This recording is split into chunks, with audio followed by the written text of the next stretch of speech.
Hello everyone, hope you've been doing well. Europe's still under the influence of a heat wave, at least the corner of the continent where I reside.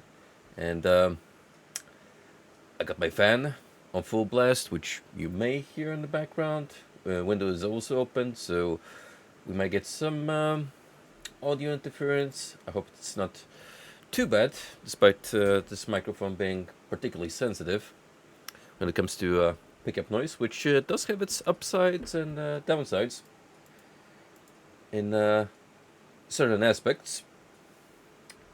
But yeah, there's no way I'm streaming with a closed window. Sorry, the last time I tried it, I was sweating bullets. Like, by the time I was done, 4 hours in, I felt like death. And mind you, these are still preferable weather conditions to me. Like, I generally don't mind another week of this, at least from what appears to be showing in the forecasts. I'll live. I'll manage. Even if it is a little tricky at work. Especially when I so much as do something that takes a little bit of physical effort on my part and I'm already wet. Just drowning in my own sweat. Anyway, we're officially done with Hexen 2. God bless. That was certainly a video game, alright? And still better than the predecessor, in my humble opinion. But we will move on to other things eventually. I'm not even sure what yet, to be honest. There's a couple of games on my list that I want to do in the immediate future. So I'm kind of having an internal toss-up at the moment, trying to settle down on something to go alongside Morrowind. I'll weigh in the options and we'll see. Needless to say, I did scoop a couple of extra games during the summer sale. And this time wasn't necessarily just potential Museum of Oddities fodder. No, I actually got a couple of other interesting items that happened to be on quite affordable sales, so to say. And that's gonna be all the spoilers you get for now. Anyway, back to Morrowind it is, because we got plenty to do still, with this game in mind. So let's get this thing set up and be on our merry way. And make sure that audio balancing is up to par.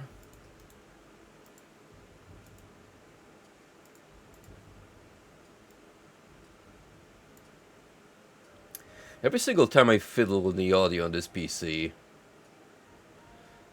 just for casual use, it eventually just completely botches my stream setup, so I have to make sure that this is not too quiet or too loud. I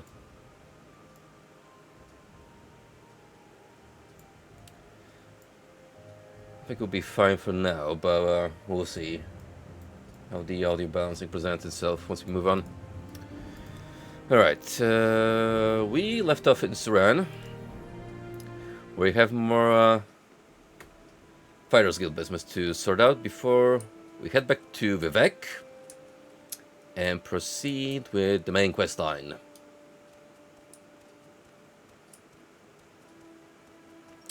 Got ourselves a lovely bit of evening fog to set the tone, the immersive atmosphere of the good old Morrowind.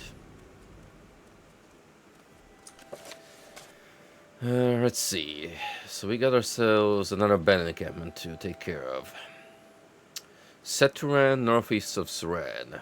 Rolls up the tongue quite nicely, you will notice. Just over the mountains, to the northeast. So we're gonna leave ourselves the city up here and probably about here. This is where we'll find the encampment. So let's direct ourselves the correct way and move on.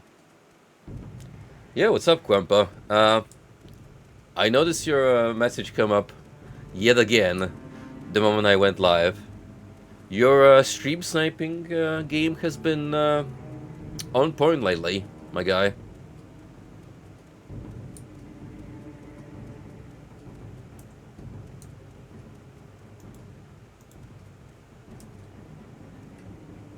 Oh, no wonder combat music's played. There's another friggin' cliff racer pursuing me. At least, I think it's trying to chase me. Yeah.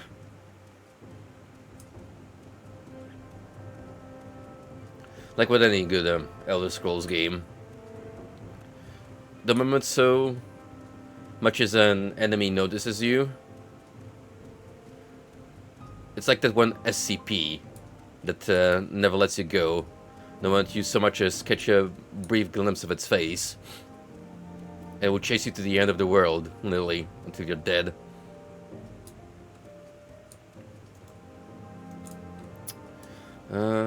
This is gonna be some awkward climbing. Might as well take care of you.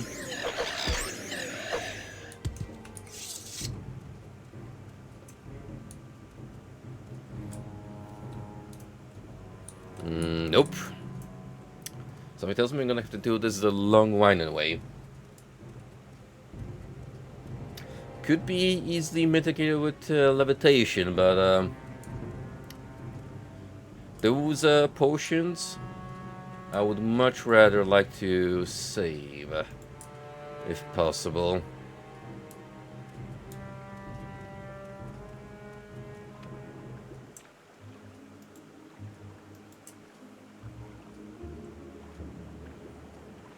So instead we're just gonna have a little dip.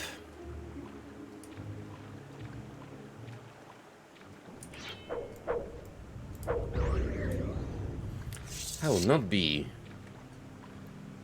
surprised in the faintest if this little encampment of theirs was located in a very, very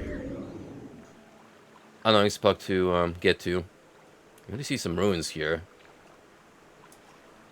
They reek of Daedra, which may or not be what I'm looking for.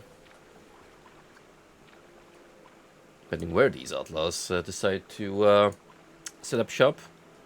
But what I do know is that we're in Cliff Racer Hell. I'm not particularly excited about the prospect. It's not that these things are even difficult to kill, but they're certainly annoying in their perseverance.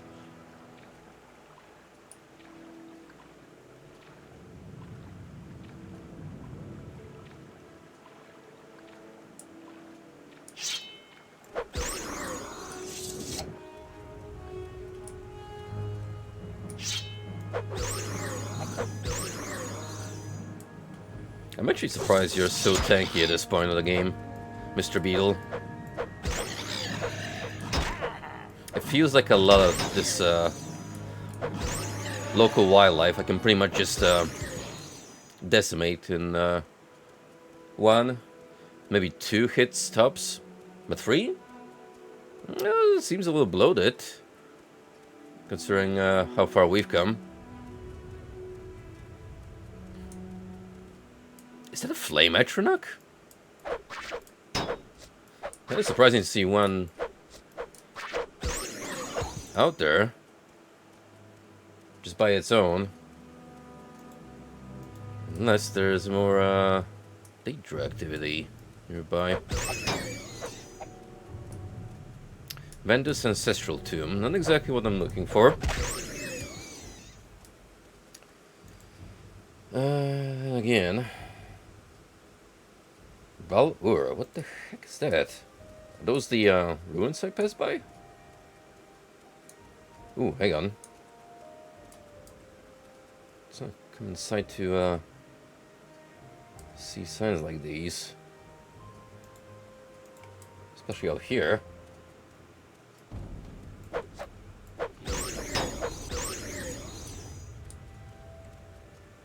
Yo, what's up, Frosty Man? Atlas's greatest warrior has entered the chat room. I'm not even exaggerating. How many times have you played Soul Hackers on stream at this point?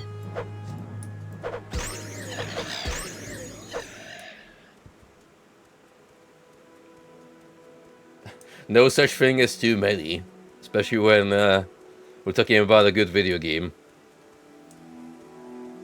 I still cannot fathom how we went from Soul Hackers 1 to 2.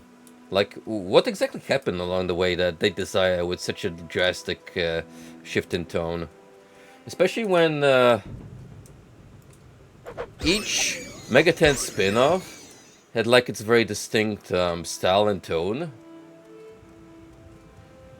Which it seemed to be comfortably set in. Without the need to make a drastic shift from one entry to another. That certainly doesn't seem at least the case with Raido and DDS, that's for sure.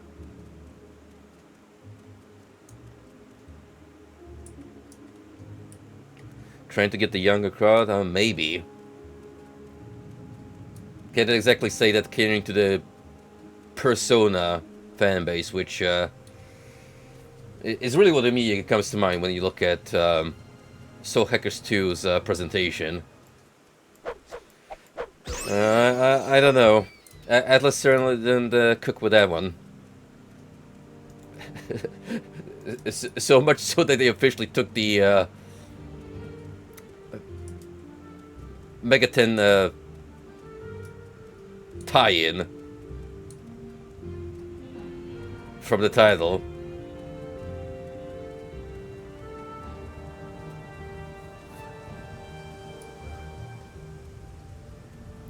Well, I suppose if you have a pretty consistent track record, and that's your greatest failure. That's still something to recuperate from, but certainly sucks to be a Soul Hackers enthusiast. You know what they do find hilarious though? SH2 still has very, very adamant supporters. They'll defend the title with their life.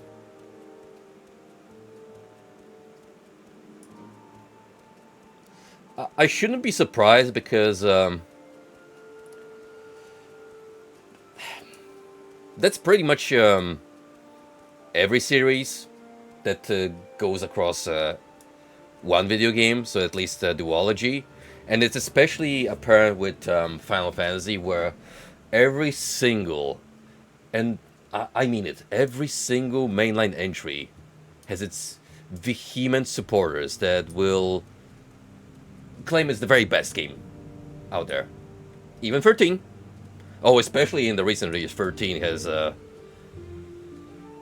shifted in tone with the discourse surrounding it.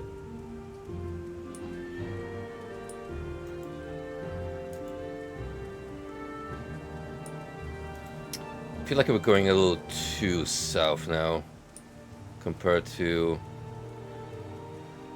my directives. Yeah, that's another egg mine, so we will only get much out of it.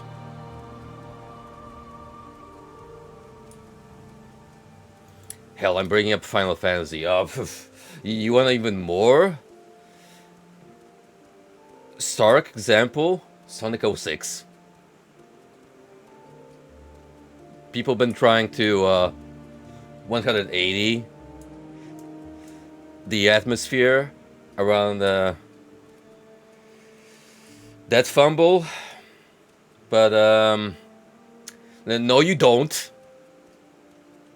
You are not gaslighting us to believe it's actually better than it is. No, sir.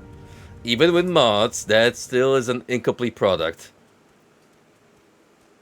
The only benefit of like playing 06 on PC is that you get higher frame rates and you can blast past the cutscenes. Which, yeah, make it far more playable, sure. But is that arbitrarily a better game? Nah.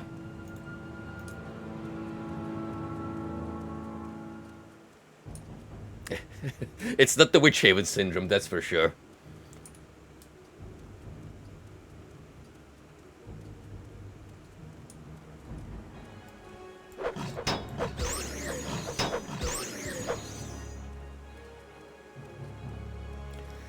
I still find it funny that the Witch Haven duology is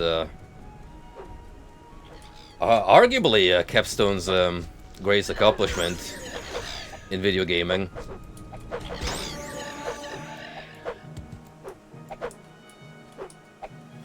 Yeah, they're pretty wonky games with some questionable design decisions.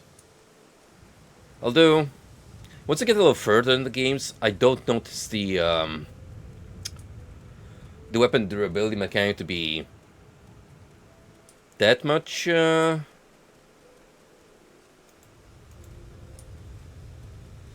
impeding your progress. It's more so that the technology at the time certainly didn't make it enjoyable.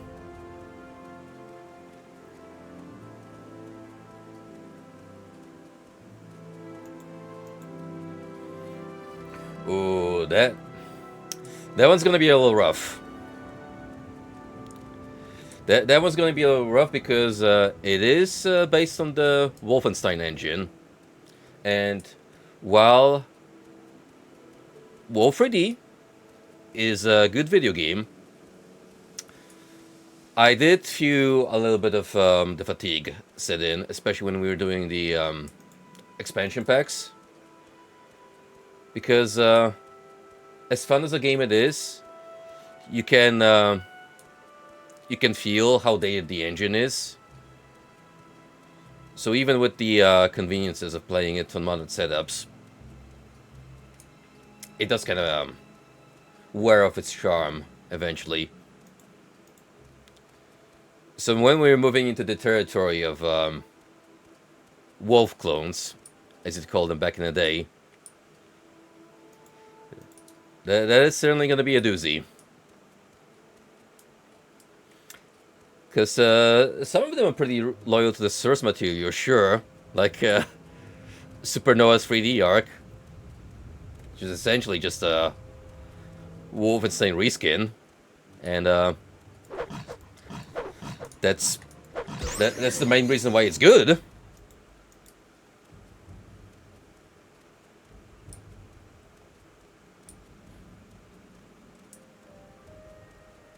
Now, Corridor 7, on the other hand, admittedly, if CV has done a video on it, I haven't seen it before, so I don't really know what I'm in for.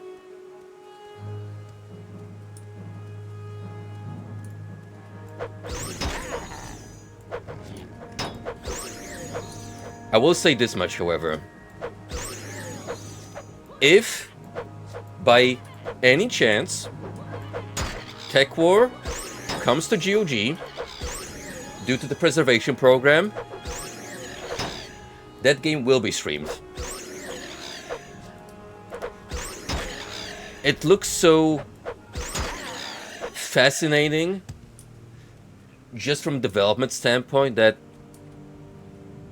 I want to see it with my own eyes and try to dissect the game on a structural level.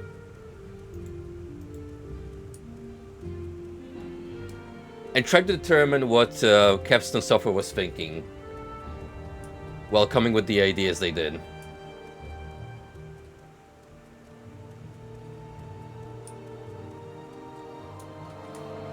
Also, let's be real. The sole fact that it's got FMVs featuring William Shatner,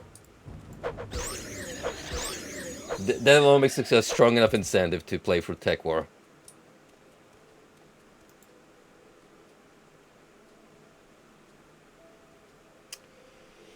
Let's see. So that's Saran. Did I go too far off the course? Just over the mountains. Yeah, I may have veered way too far off this point.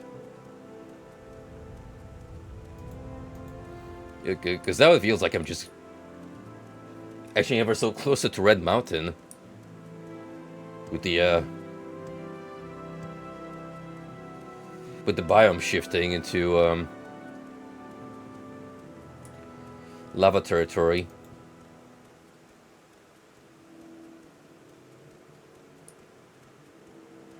Now that you remind me, I probably should have copped Corridor 7 the resistance sale. It's not even that expensive to begin with, so I can probably still do it, but man, why didn't I think of it earlier? Hang on, how much does it cost currently?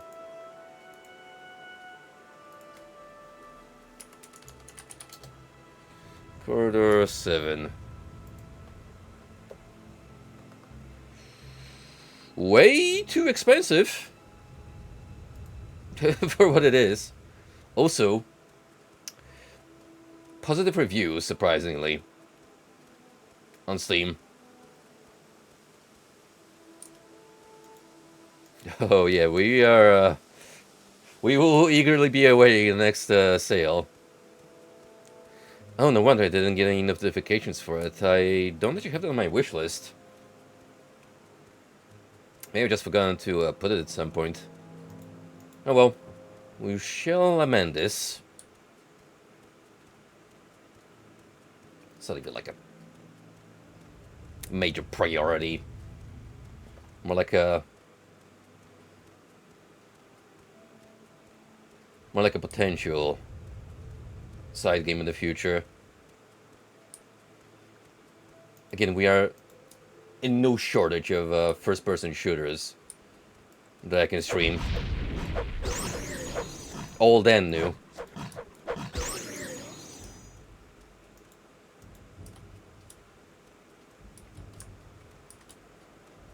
Alright, so we're very close to these danger ruins, I feel. So I might swing by them and see if they have any cool artifacts that I can borrow with no intention of returning.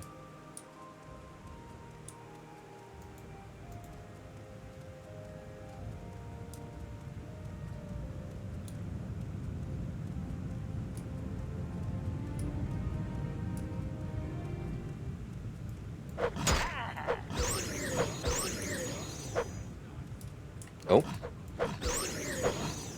A worshipper?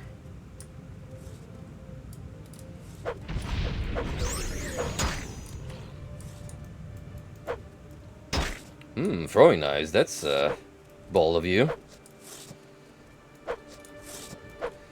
Bold, but also quite foolish.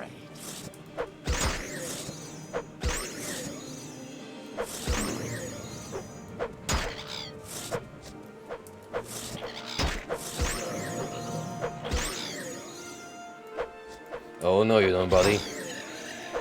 You will not be tag-teaming me with this fool.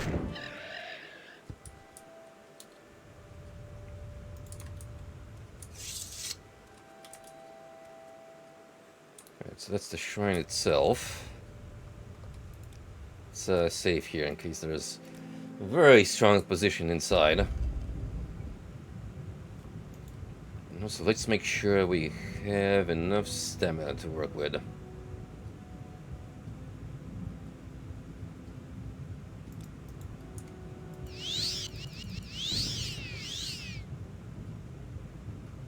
get some healing ready with this ring. Here we go. There's our first day drop.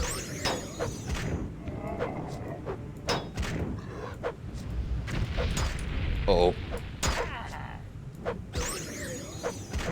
Trying to tag team me. And it's working, by God. It's like a 1v1 scenario. I do not have a problem winning, but yeah, 2 and 2.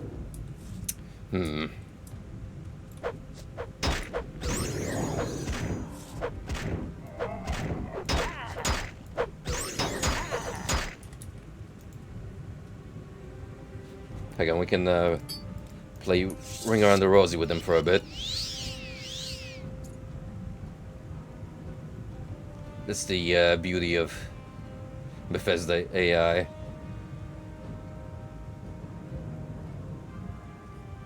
So easily exploitable.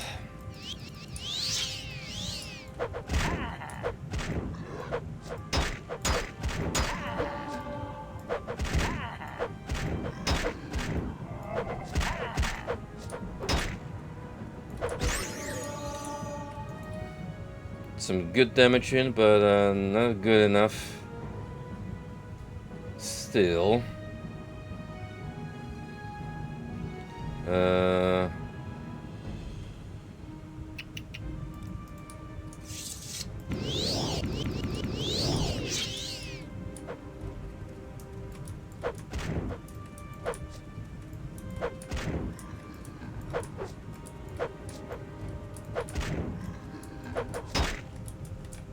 Oh, hang on, that's not a bad strategy at all.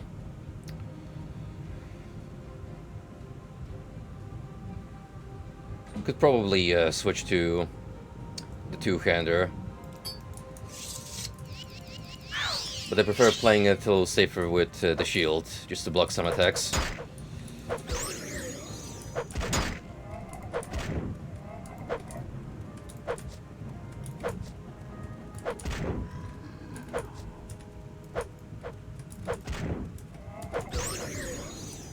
That's one. Hey. And you have dropped an Ebony War Axe. If you happen to be specializing in those, it'd be a solid pick. Personally, I'm hoping more for armor.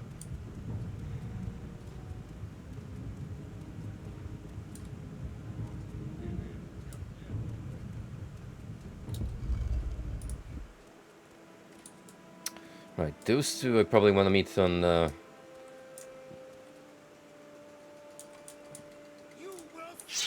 I was wondering whether that was a friendly or not. They kind of just awkwardly stare at each other.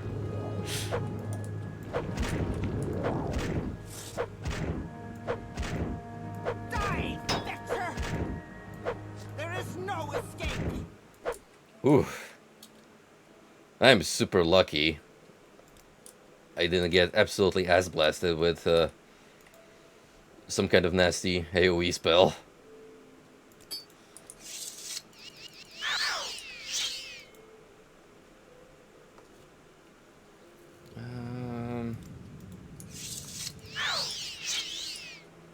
It's kind of amazing how much these two rings have carried me in terms of healing.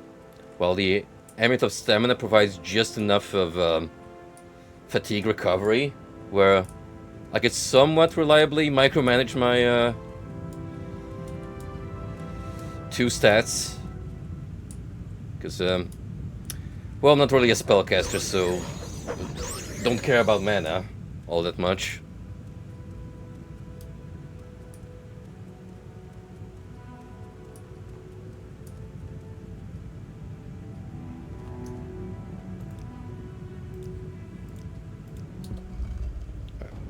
Probably want to get Berserk ready here.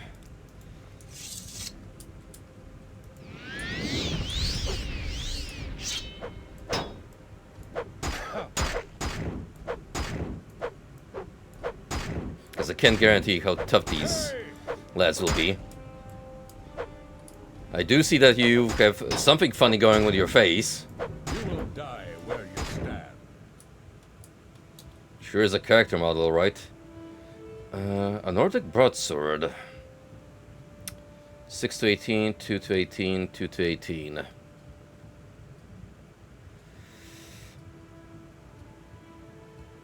The frost sword is still better. Maybe not by much, but it makes a difference. Call this fighting?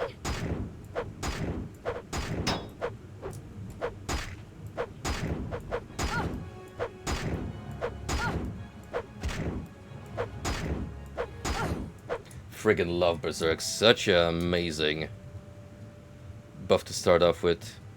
Lord Johnny Pep's Last Dance. And what on earth is that? Oh, light armor. Not that I will need it, but hey. Skill boosts still count towards eventual level ups. Even if they are unrelated to your preferred character build. Oh, jeez. Oh, I got absolutely knocked the hell out.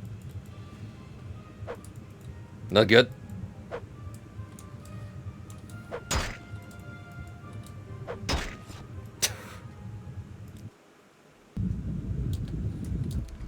That's exactly why stamina management matters.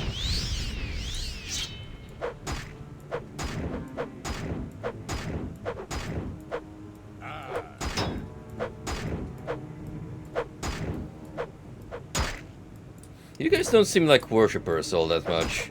More like a bunch of raiders from Skyrim that happen to pick this shrine as their target.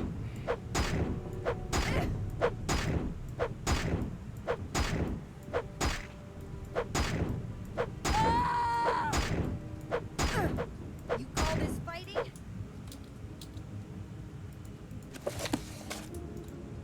Hit them with the stun luck. Alright. Now let's make sure we have enough stamina. So this gentleman over here does not knock me off my feet that easily.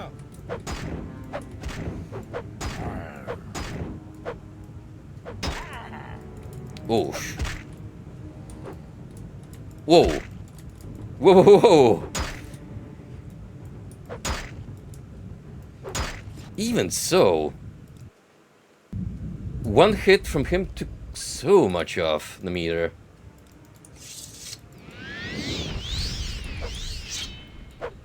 That man is not to be trifled with.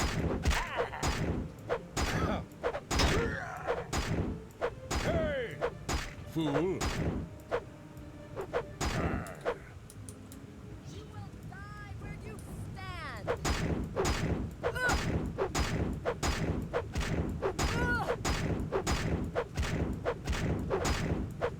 Face death. Is this what playing a DPS in MMO feels like? When you get all the buffs applied? Just keep left clicking and chipping away at the boss's health.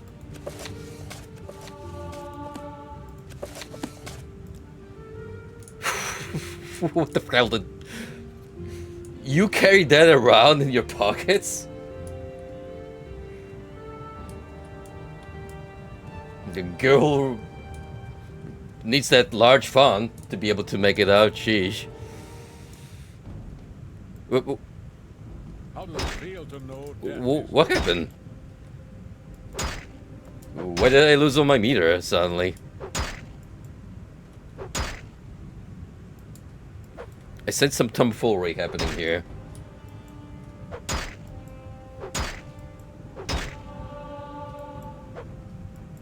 Hey, at least my heavy armor went up. Too bad it's not because I'm dead again. Alright. I don't like how this lad keeps making fun of me. So he's gotta go. You should have picked an easier opponent. Funnily enough, you are the easier target.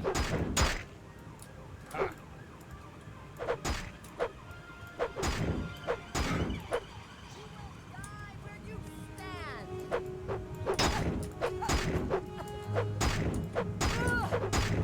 Face death.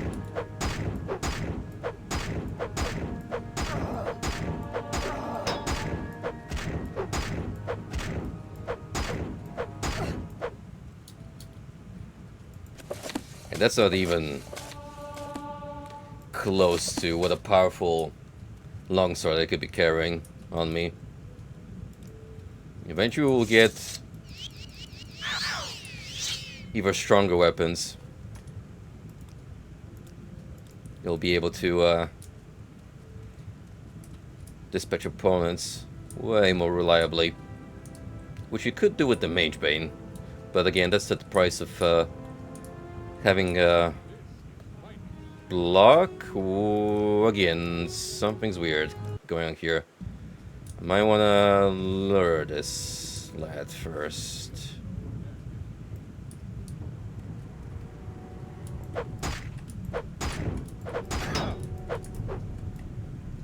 I will bathe in your blood.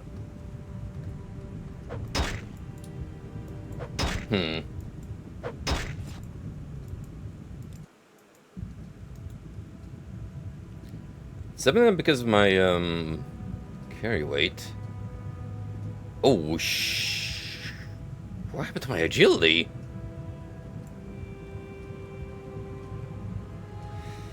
Oh, Berserk. Right. Right. What the? Didn't realize that put me all the way to 0 though. Yeesh.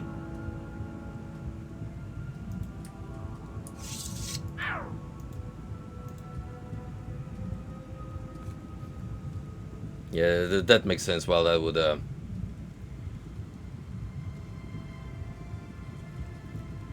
KO me. The fatigue sets in.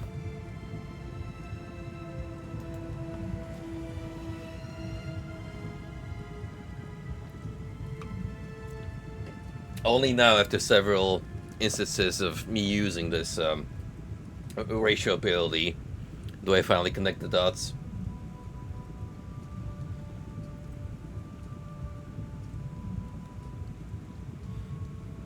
Now, in my defense, it works a little differently than in the, say, Infinity Engine games. We'll never use Berserker or Barbarian's Rage ability. In that case, you just happen to get the fatigue status after it's expired, which means that you'll by default have worse attack stats. Don't just kind of plop over and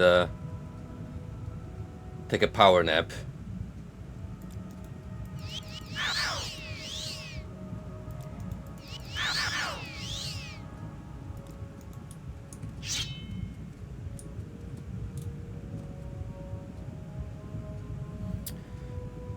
We're gonna wait around here a little bit, so I have more stamina to micromanage.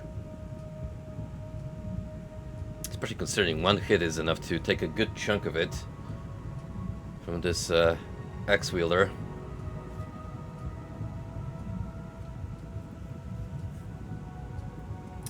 So yeah, I didn't get an opportunity to talk about it on stream, considering my break since the last Hexen stream, but I did end up going to that metal gig at Finsbury Park last Sunday, and let me tell ya, it was an amazing experience.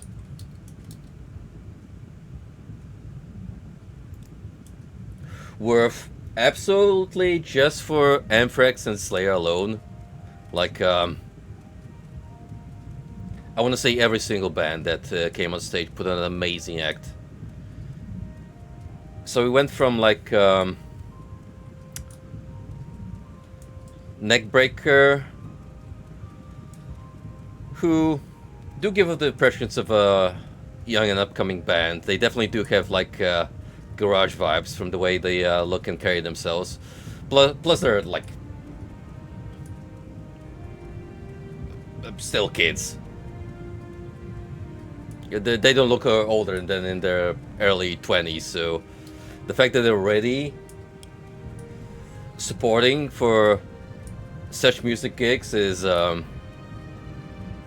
praiseworthy. Even if it was just for a couple of songs on their part.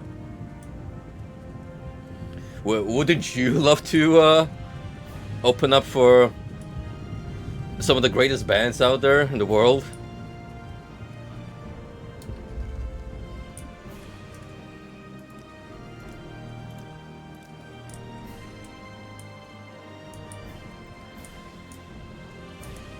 Then we moved on to Hatebreed, followed by Mastodon,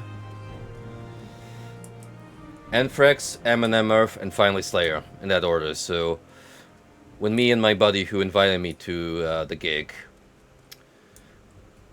we passed the gates after noon, when the venue opened.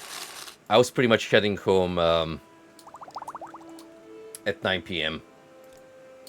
because that's when the festival concluded.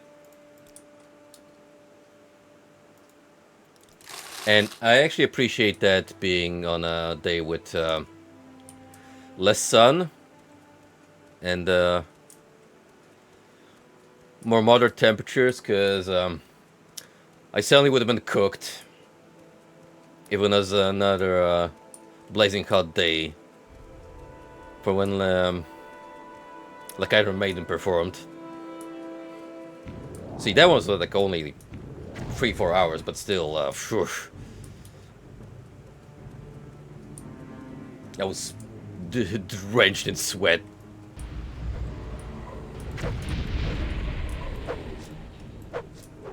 Honestly, when I think about it, I have a hard time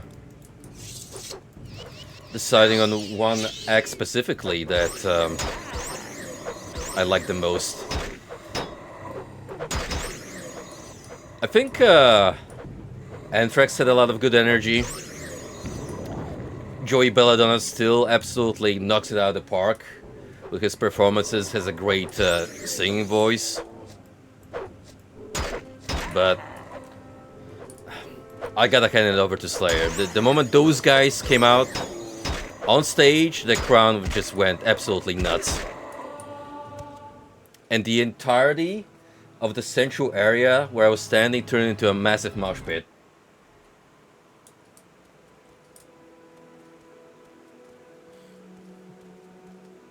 You are absolutely not gonna be standing around when Slayer performs.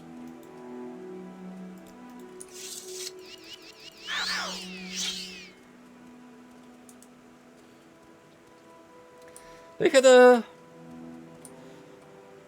had a pretty all-encompassing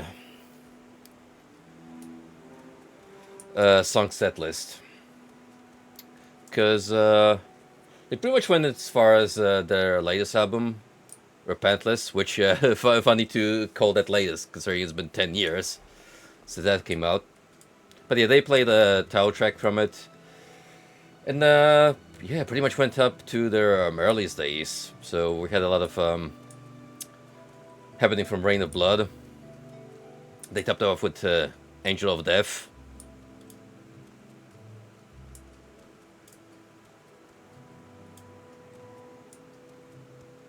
I was curious how I was gonna feel that environment, because going to a rock concert isn't exactly the same as a metal one. Because even though, you know, the communities do overlap, there's a slightly different vibe going in to metal event.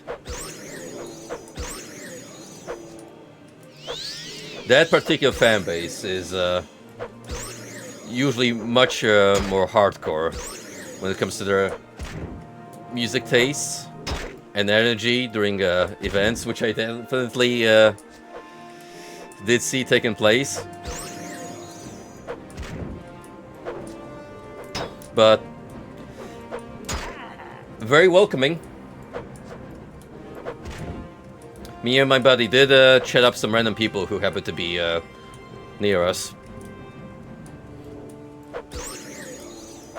I actually did meet a couple of folks who happened to be at the same Run for Your Lives event that happened at West Ham Stadium, so we did take the time to just fanboy over the Iron Maiden gig and appreciate each other's apparel.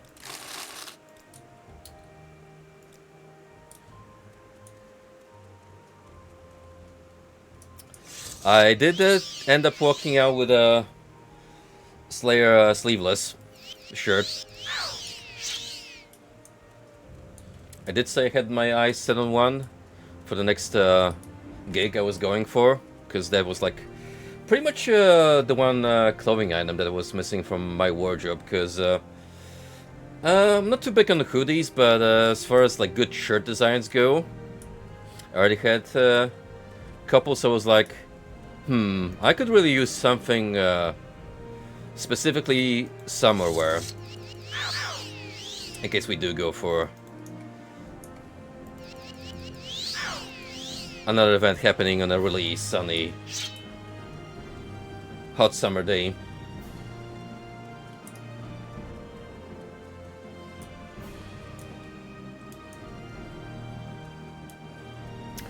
Oh, Frosty, I did decide to check out Mastodon's discography after the event, because they did put a very positive impression on me while performing live, and I have to say, after listening to Remission and Leviathan,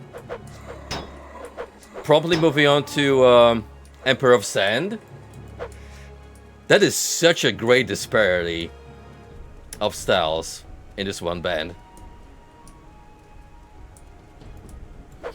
Not to say it's worse, but it's different. I kind of want to say I prefer the newer Mastodon a little bit, because the original albums are engrossed in this particular style of metal called sludge, which you might be wondering to yourself, what the hell does that mean? It's pretty much what the moniker implies, and that is this music is all over the place. It constantly shifts between sounds and tones to a point where it does become a little on the nose side, which I didn't quite find up my fancy. Because they do have some really good riffs on the earlier albums, like with Elephant Man, which is probably my favorite, considering it's instrumental that keeps like that smoother tone all throughout. But I feel like a lot of songs lose that charm when they just eventually go into heavy beats and constantly whiplashing you with tonal shifts. From an artistic standpoint, though, I do respect Leviathan for being based around Moby Dick. That is like a good theme to take up as your metal album. And that cover art is dope. Yeah, what's up, Golden? Pulling up all the dumpy emotes. All of them.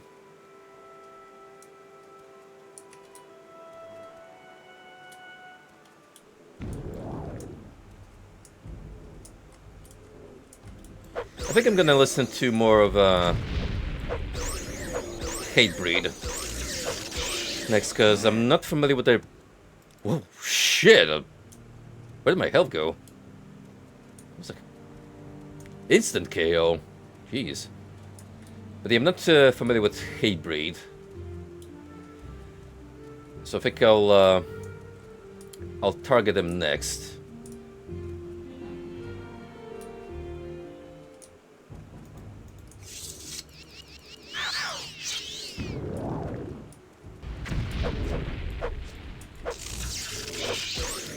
Ooh, this guy is strong.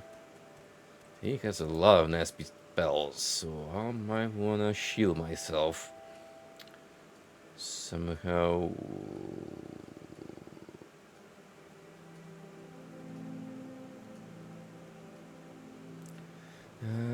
What do we have that could help us? Fifth barrier. Probably fifth barrier, honestly.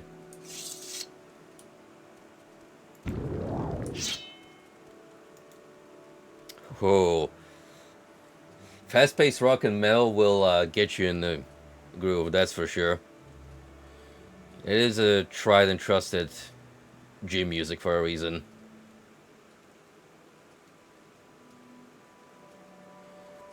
I did put up Out of Wasp and Armored Saint when I wanted to, especially with Armored Saint, get acquainted with the catalog in preparation for the gig me and my brother will be seeing in 2 months' time.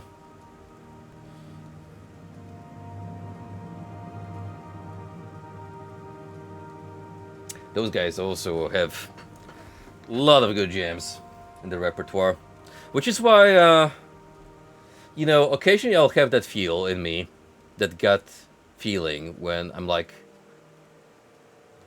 when I'm in my 50s, that's when the last of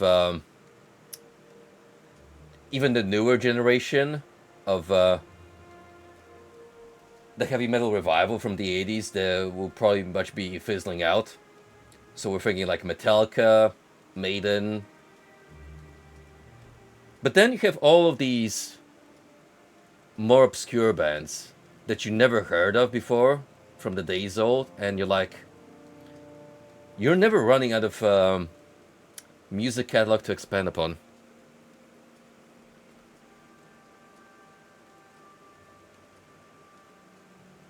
So even if the newer generation doesn't necessarily deliver, you still will have new horizons to expand your tastes. Even if the general community will see you as a hipster, but at that point it's like, who cares? My taste, my rules.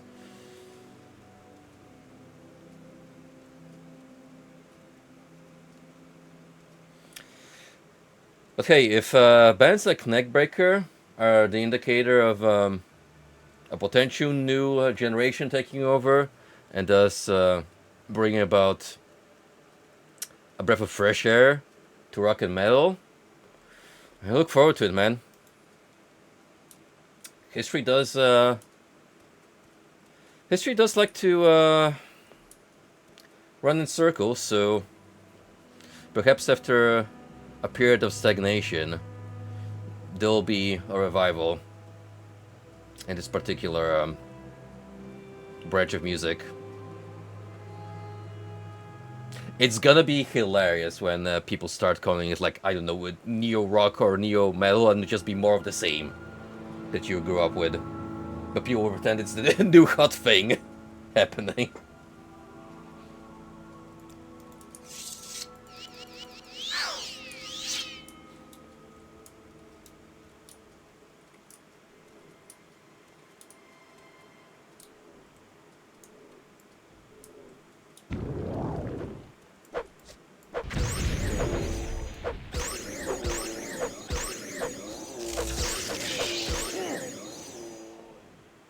Shoot, I don't know if we stand much of a chance against this fella. Calm creature. That might not work in a Daedra.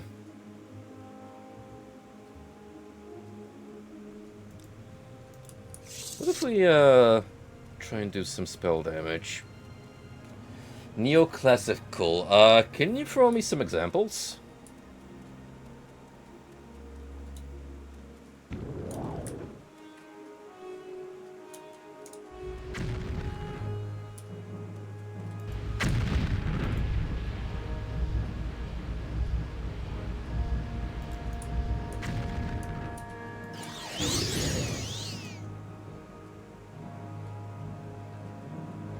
Mm.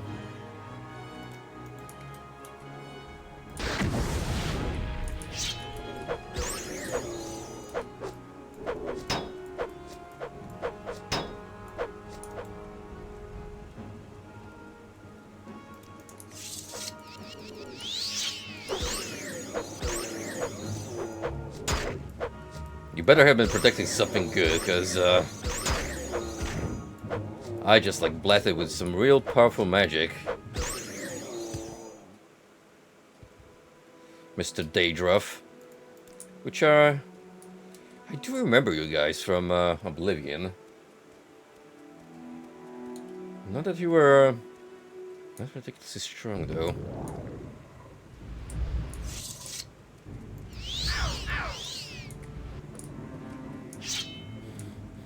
Not too familiar with any of these, but I might check them out.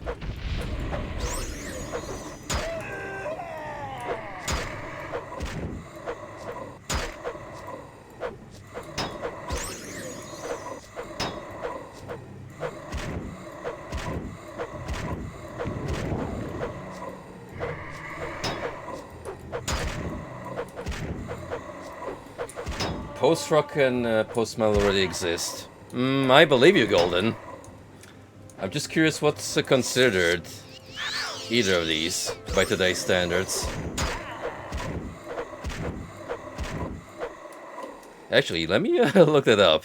I want to see. I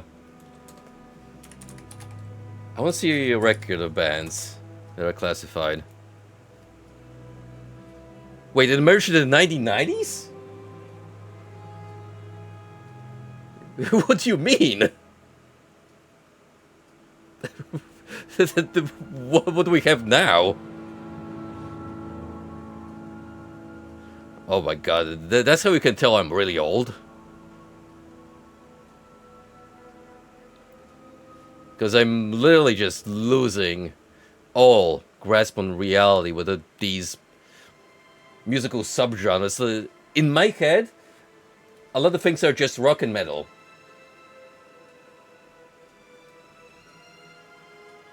That's it. I will recognize some subgenres like melodic death metal because it's very distinct, or symphonic like with Apocalyptica. But then you go into these like real niches, which honestly at that point feel like you're making up shit just to feel special. And you're losing me, buddy. You are absolutely losing me there.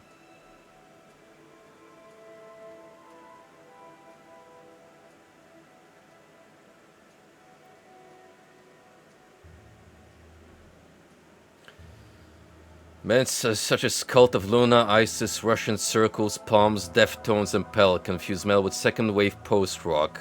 But there's only some being termed post metal. Funny how I only recognize Deftones mentioned here. The Bones of a Dying World.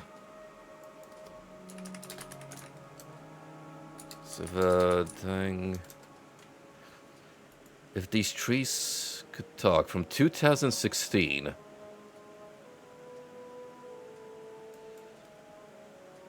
American instrumental post-rock band from Akron, Ohio. Started in 2006. Yeah. Yeah, that makes a little more sense. Because, that's about when the next shift in musical trends will take place.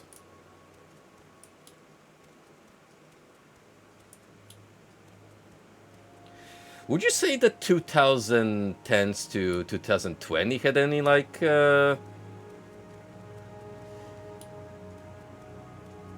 distinct sound come up. Because, you know, the whole 2000s era had the emo movement. But the later decade, I honestly can't think of anything off the top of my head that comes as close to, like, culturally impactful.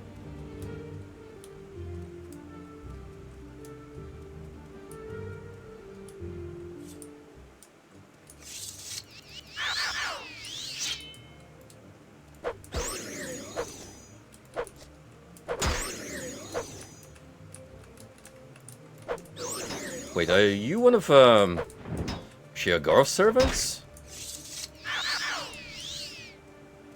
Oh, it might be. Do remember these, maidens from the Shivering Isles expansion, together with their, purple counterparts.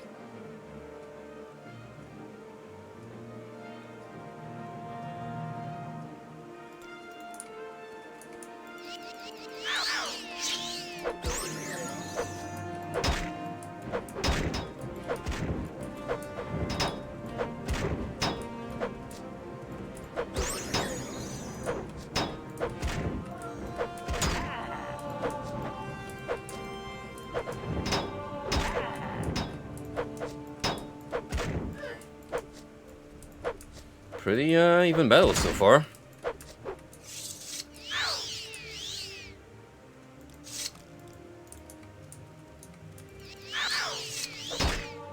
Oh. Oh. What did I, take out? No, we don't need that bow. That's for sure.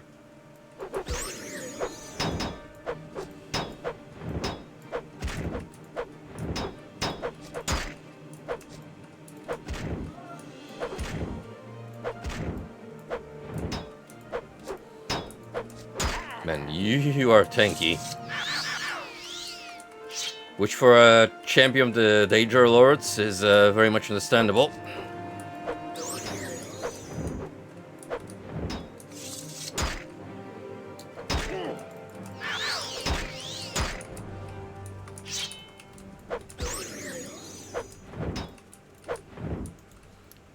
Oh boy, might really cut it close here.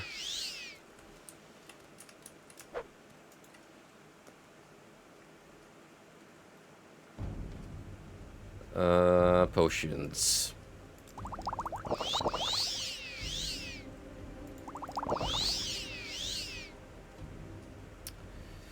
Fatigue.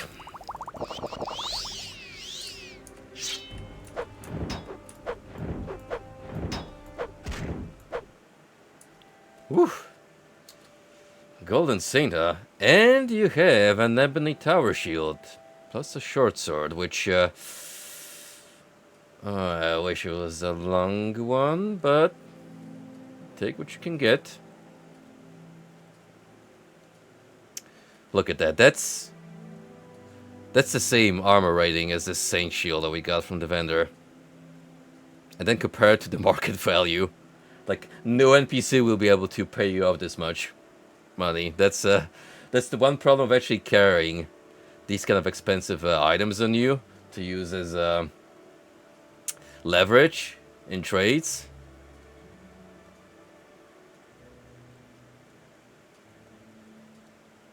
You're not gonna get a return for it.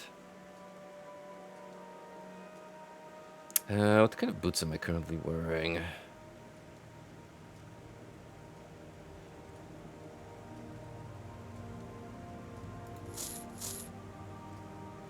Oh, it was the glass ones. Why though? It was actually decreased my overall armor rating.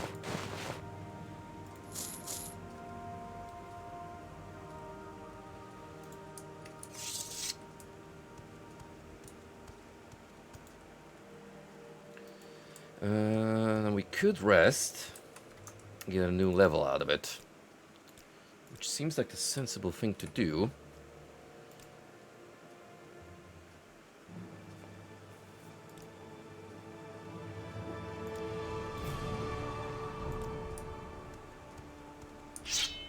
And then we prioritize becoming more of a powerhouse.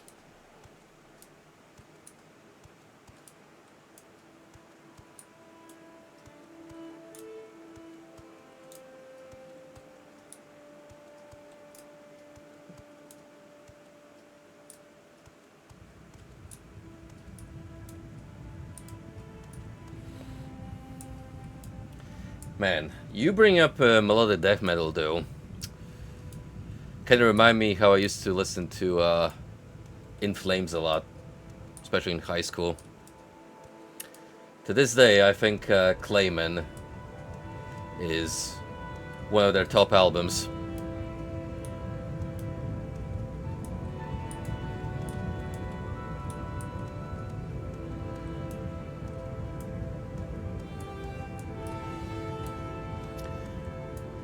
Haven't really followed the band much in the past couple of years.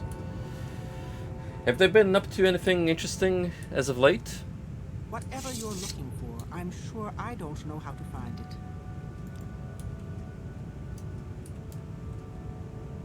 it. Glass equipment. The helmet looks pretty nice. It's got an armor rating of 13, which is nowhere near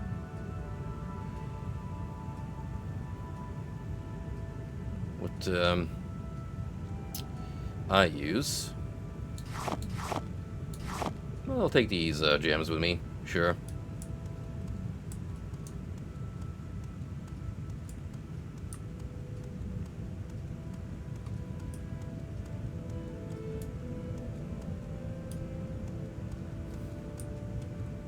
Funny how this one NPC didn't outright decide to just murder me, like everyone else we encounter here.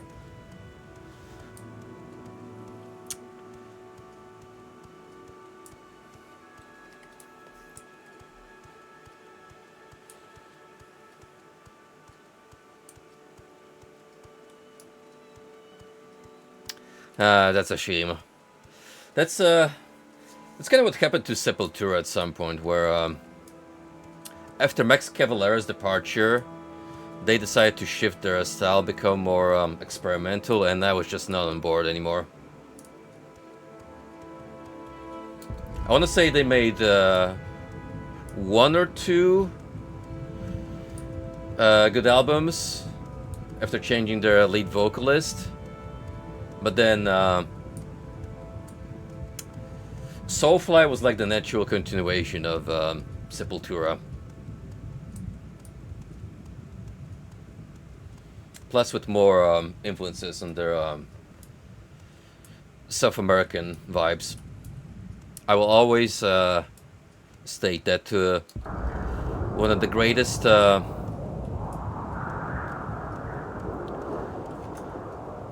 benefits of listening to Soulfly albums is their numerical instrumental tracks, which are pretty much a staple of every single of their album release.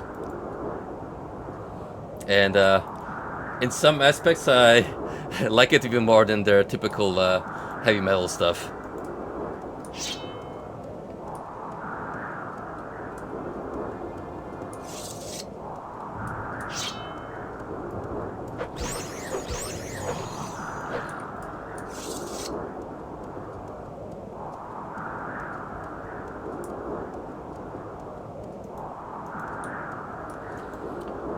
Well,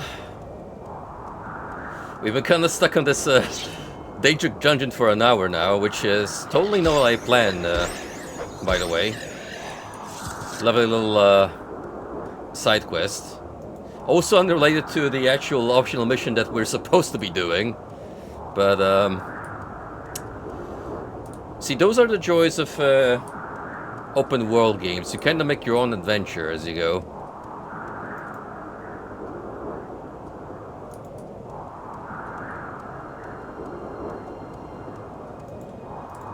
Which may completely not align with what you're intending on carrying out.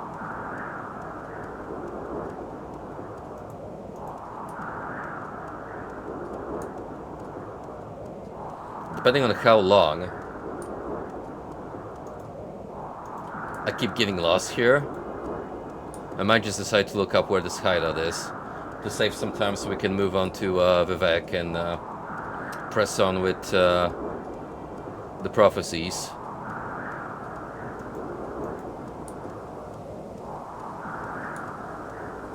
I will have one more look around though.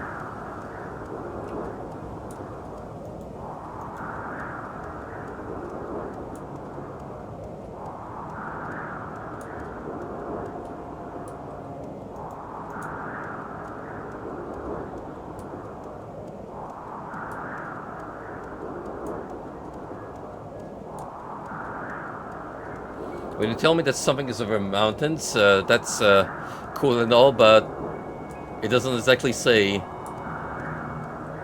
how close is that from our starting position.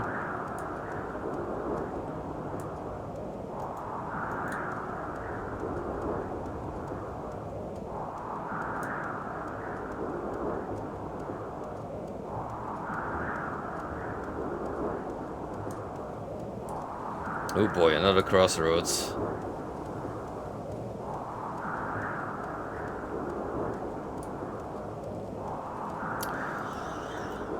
Just what I needed.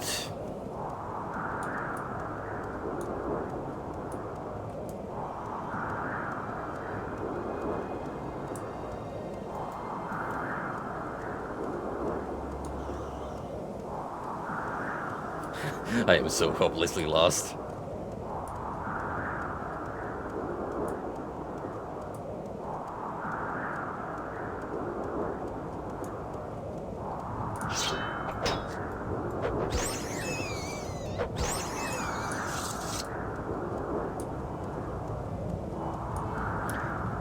Oh wait, maybe not. Perhaps this could be our destination.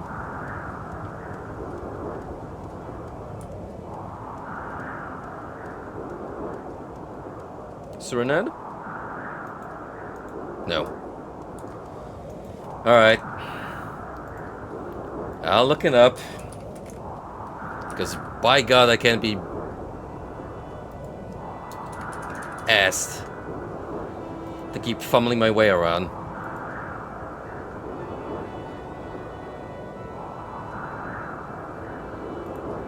What's this place called again? Sechuren.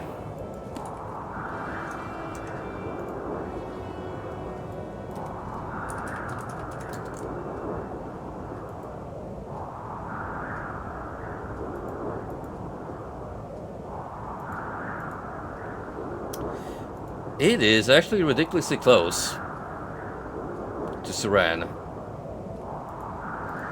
So I'm not sure how I kept walking past it.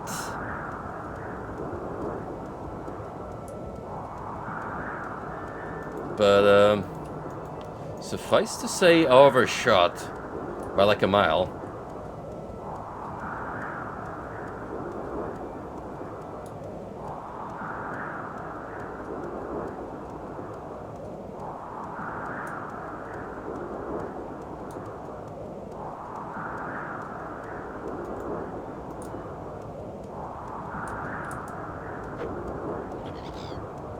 This might not be the best way to move onwards.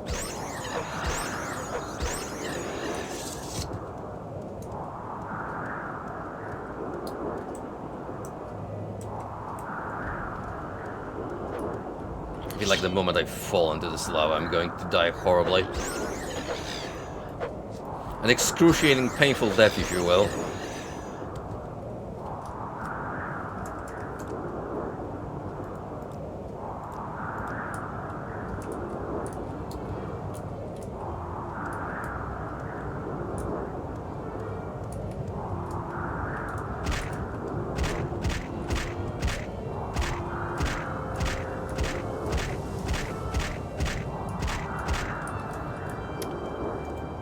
Alright, it's not too bad if you bunny hop. It takes away some of the damage.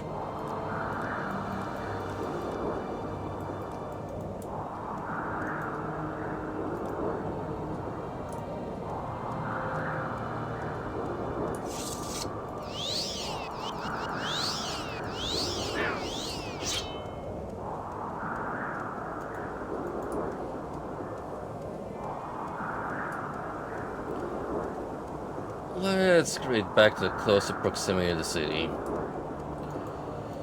From there, I'll be able to plan my next movements more accurately.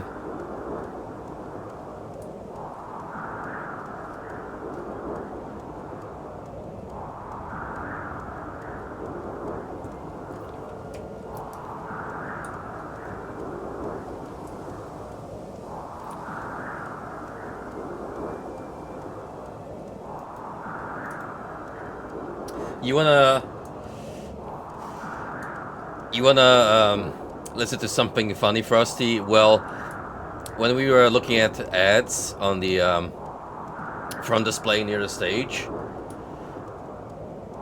they were showing off a promo for the 25th anniversary of Disturbed, because they're gonna be having a celebratory gig in the UK soon, and guess who's on the support act? Megadeth. And I was like, shouldn't that be the other way around? Like, how far have we come that Megadeth is now supporting Disturbed?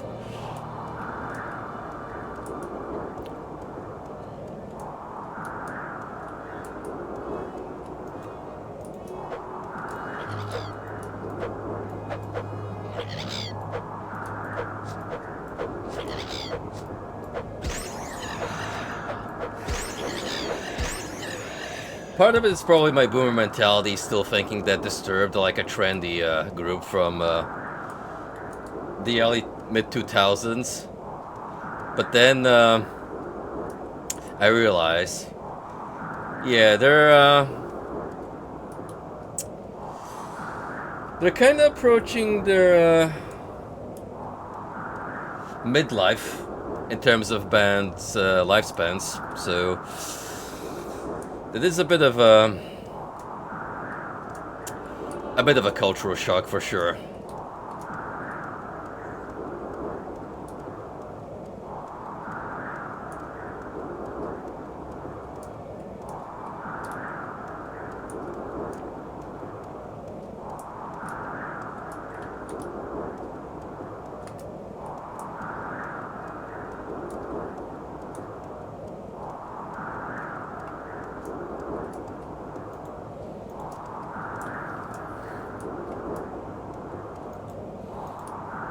Yeah, me neither.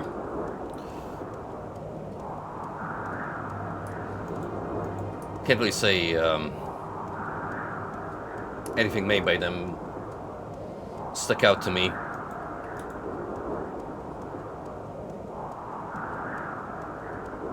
I would say it's one of those bands that you take it or leave it. It's either up your taste or you're not gonna get them at all.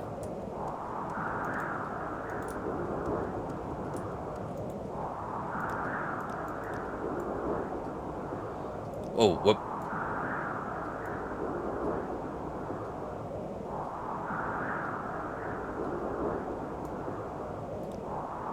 You tell me I walked past by this potentially at least a couple of times?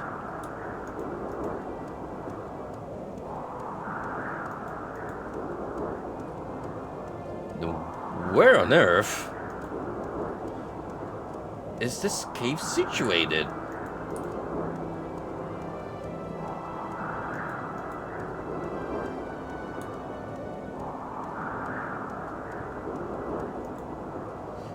Oh, down here.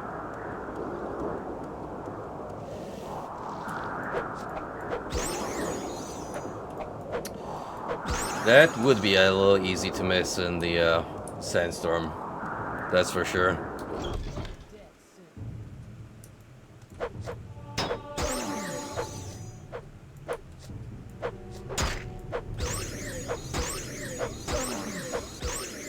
You're a little far from home, Redguard.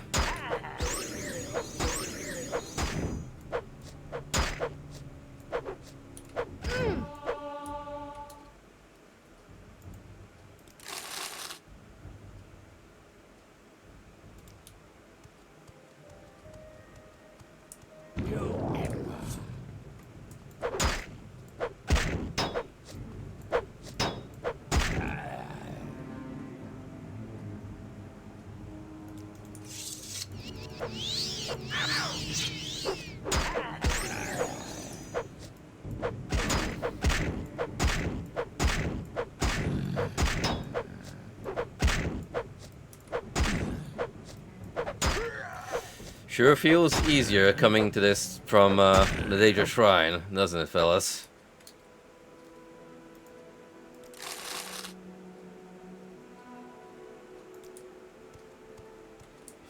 Probably would have done it the opposite way if I knew this was a warm-up. But hey. We made it through. That's what's important. Now you, my friend, you appear to be carrying a Dwemer War Axe, so you're a little more imposing than your friends.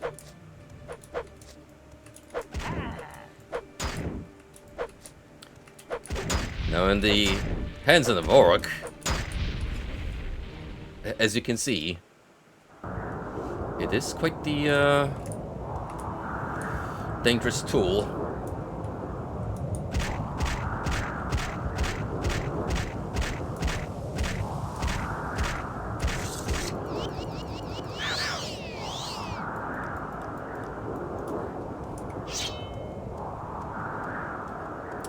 Right, next time we come up on Satran, I'm saving inside.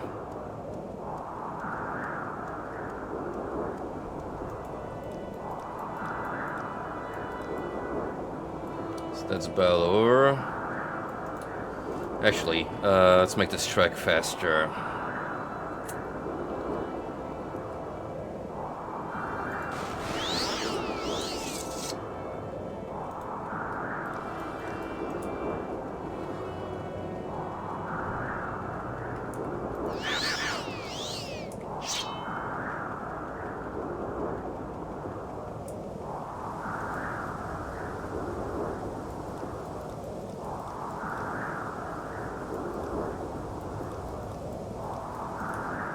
Pretty much just have to follow the main road, and then we'll hit the mark.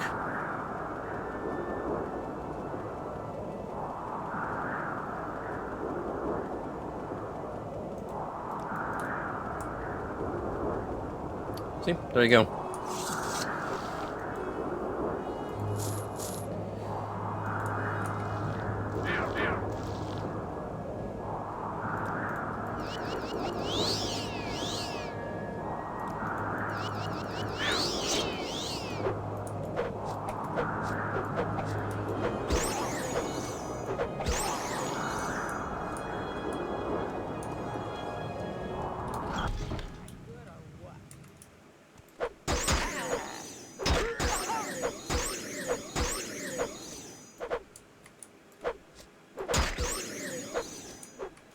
Since no one seems to have noticed yet, after well over an hour of me streaming, I recommend checking this stream's tags, and if you know, you know.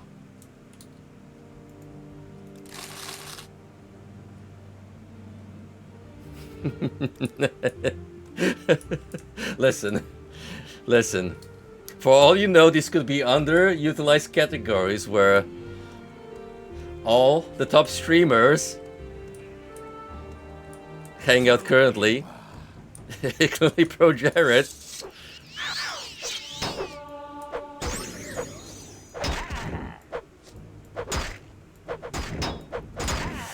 For context, on a recent Pro Jared stream, someone actually looked at his tags. And those three specifically were lined up.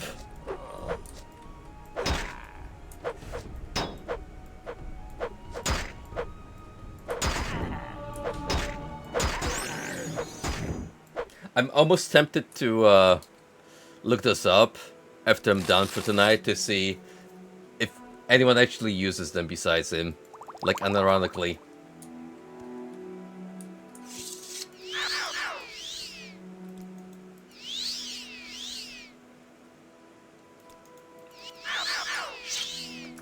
Because at a surface glance, you would have expect the likes of Hassan to be classifying their content this way.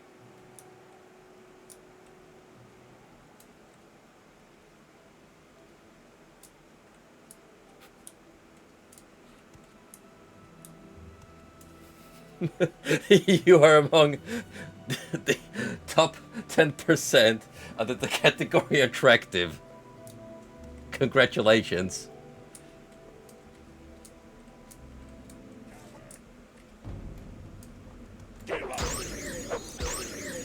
Oh, imagine how much that's gonna influence your guys' recommended.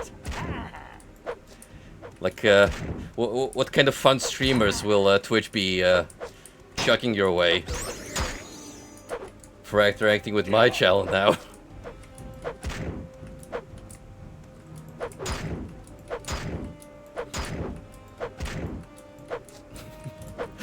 You get a notification on your phone, and it's like, hey, we've noticed you've been watching Shot 999. Perhaps you'd be interested in King Cobra.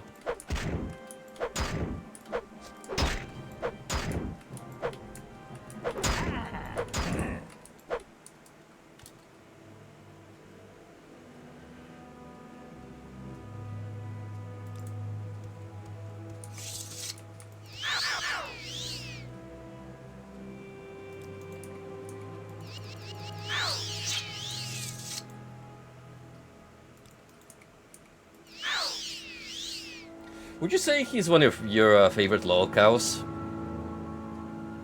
Or do you have someone else that takes the cake? Because personally, for me, I would say with the most recent news surrounding low-tier God, about him owing money, that definitely puts a new perspective on the dude. He's not the hot shit he's been making out to be.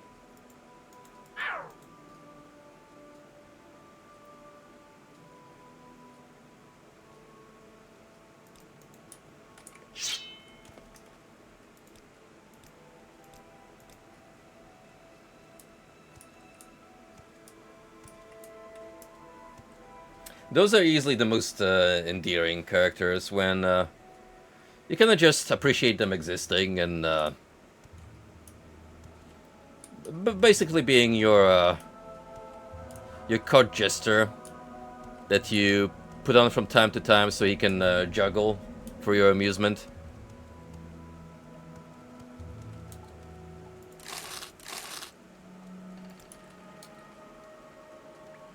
The more volatile types, though, that's a different kind of worms, alright, because you have the self-destructive types like Boogie, which is just I've recently seen the footage of his proposal come out, which mind you was pretty much hammered up in his style because they did it on like a small pier, and he clearly intentionally tripped and fell into the water for comedy effect. I'm more shocked about the fact that he's actually getting potentially married. Like, I don't know what exactly that fella did to swoon over that poor gal, but listen, it's still not too late to wake up and see what you're signing yourself up to for the rest of your life. And that's assuming you don't believe in divorce, or you know, you're a believer and would like to live by a certain credo.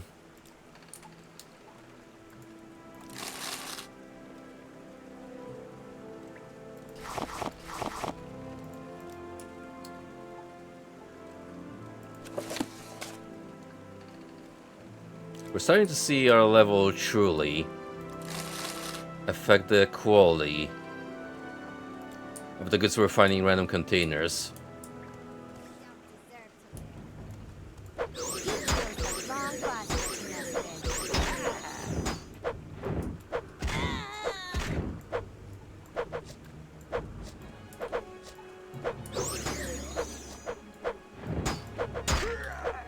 Fight, coward!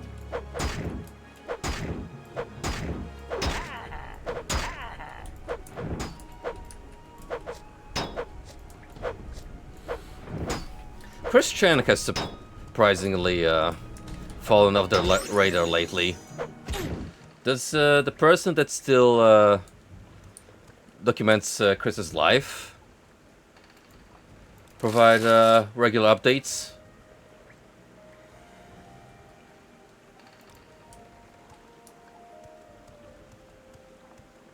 Imagine us doing Chris Chan theme movie night where we just binge through the entire documentary. That is something to consider for like New Year's.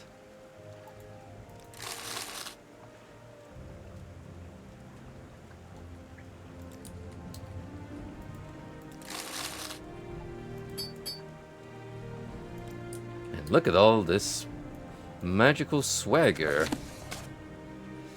handed to me left and right.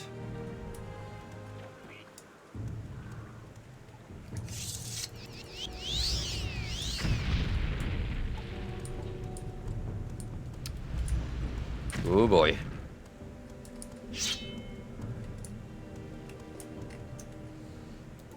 Yeah. Gotta get ready.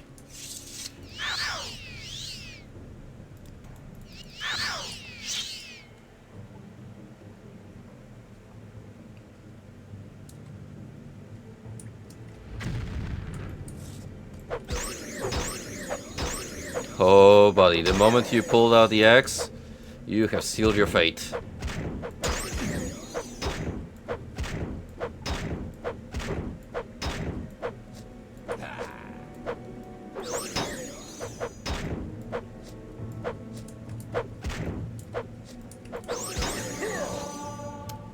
Okay, maybe not quite. You're more competent in hand-to-hand combat that I give you credit for.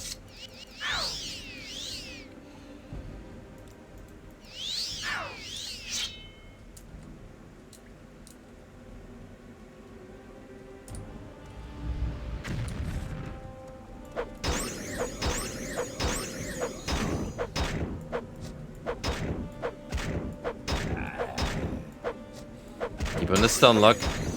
Don't even give us a single opportunity to swing back.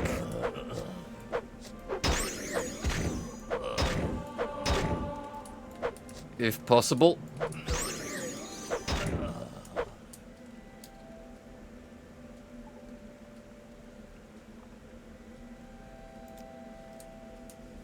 That was a bell major, right?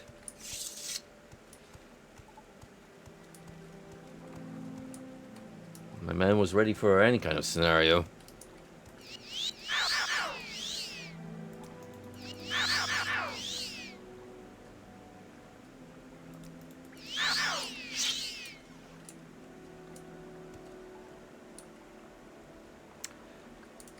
That Geralt? What are you doing in the slave trading business? Have you fallen on short times, my friend? Since Ciri ran you out of business by taking over the family trade? Looks to be Witcher 1 Geralt, because he hasn't got the facial hair. Also, he's pretty strong. Like, holy shit.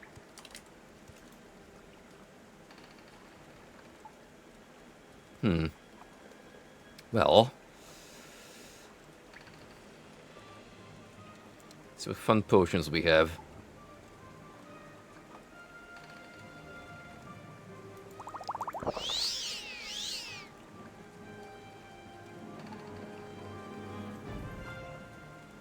That's a restoration, but not really what I need.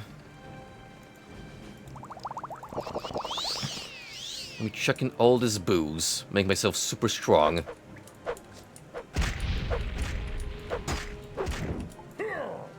Oh, that's a poison effect.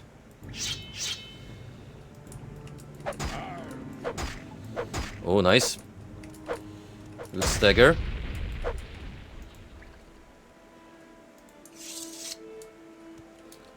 What even is that thing? The Iron Viper Mauler. Poison 5 to 9 points.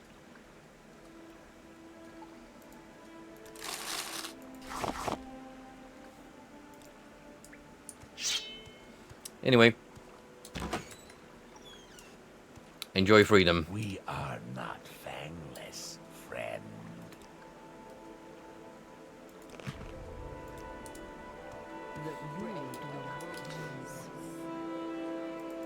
What is it?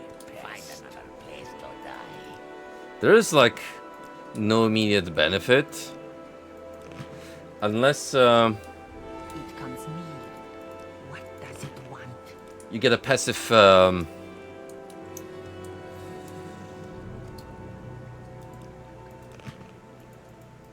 status boost to talking to Khajiit and Argonians across Morrowind by freeing their brethren from slavery. Which, considering just how intricate this game gets at times, I wouldn't be surprised if that's like a hidden mechanic. Like, I was generally shocked at times reading through the quest lines. We're trying to determine our next steps on stream, and I discovered that the faction mechanic in this game is way more elaborate and intricate than it seems on the surface level. The later games definitely streamline the process, because here you got like whole conflicting quest lines that can be pretty much you can be pretty much locked out of them if you happen to side with a certain faction that does not have a good standing with another one. Which we kinda saw earlier when the Fighters Guild quest came up to retrieve an item from the Thieves Guild, and the implication was you gotta pick a side, bucko.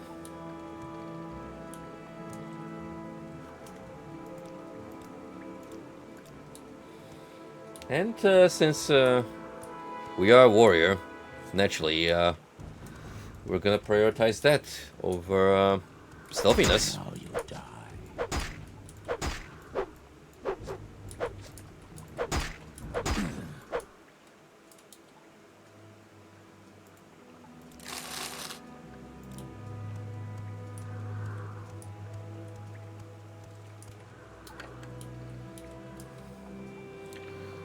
Ooh, summon Frost Atronach. That could be useful for some sticky situations. Read a novel called The X-Men. X-Skill increased. The Elder Scrolls is such an intricate and series for the thinking man.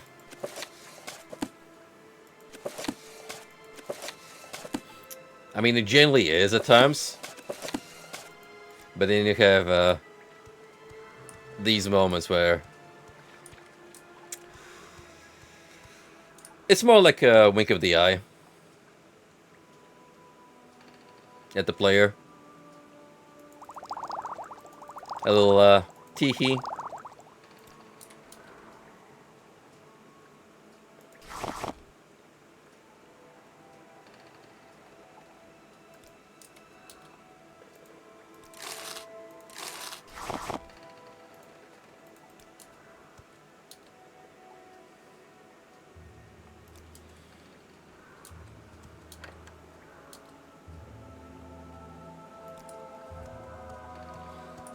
Reaching a point where I get to be picky with my magical weapons, I decide to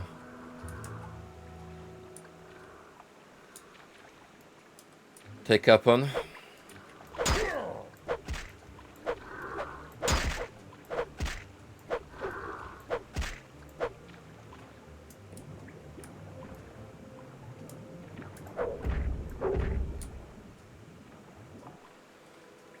Is there any reason why you lot are living down here? A submerged chest you're protecting, perhaps?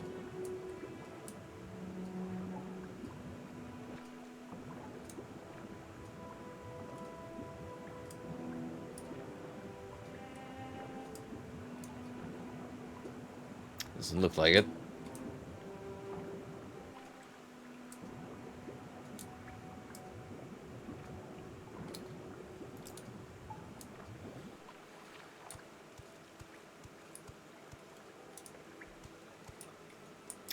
For you know, the bandits were keeping this dray here for food, which is kind of fucked up when you think about it, because I'm pretty sure those are supposed to be sentient beings in some capacity, but well, perhaps that crab meat is a little too appetizing to pass on.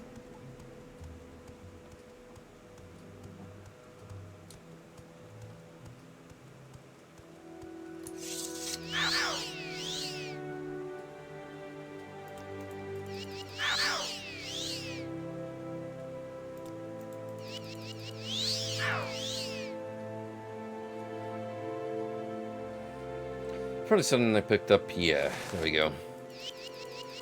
That's at least one more item that can bring back our stamina, which is awesome.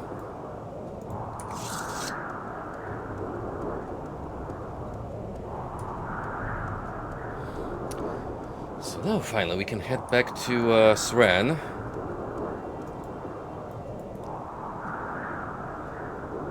Report of our success. And then, yeah, we're finally gonna move on to Vivek.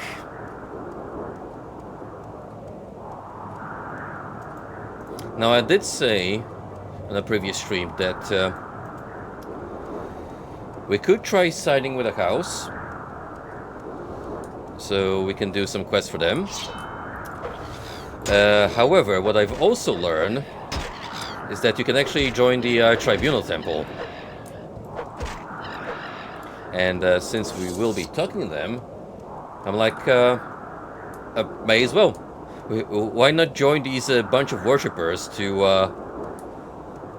the Morrowind gods standing as the antithesis of Nerevar? Wouldn't that be funny? Well, to be fair, we haven't really proven to be the Nerevar just yet. What do you want? So I don't think they're gonna mind us too much. Might come up as a problem later. But hey, let's not sweat over the small details for now.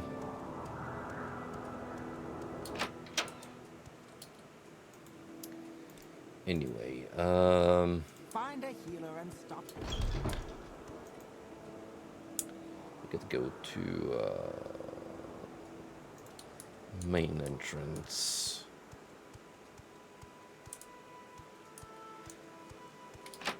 Find a big wig around here.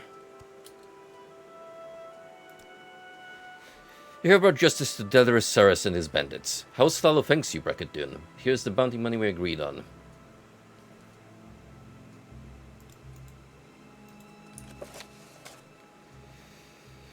Sergio Evan Orn thanked me for bringing the bandits to justice and gave me the 1,000 gold he was offering for the bounty.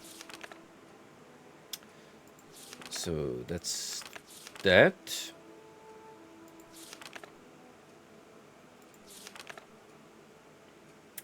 I believe we got this quest from up north.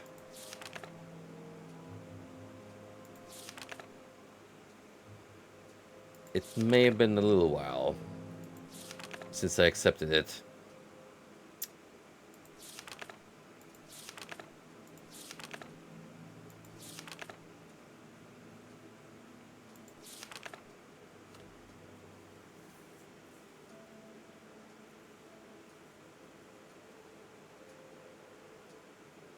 Perseus Mercius.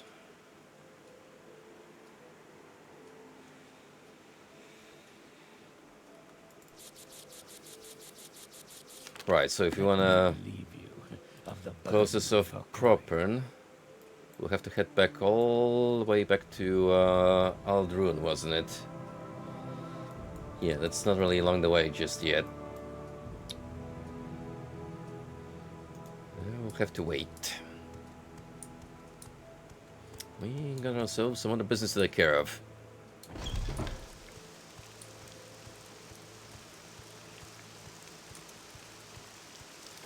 So, without further ado, we move on to Vivek.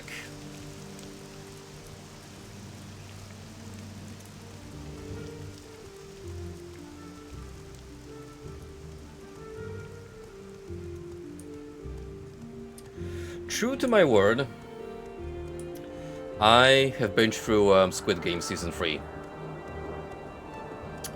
It does add some context to the American show announcement that surfaced a while back, because slight spoilers, but not really. Season 3's finale ties in. It sets the stage, essentially, for the American Squid Game that's going to be coming up, because they eventually move over to America. And that's where the next big game is implied is going to be taking place.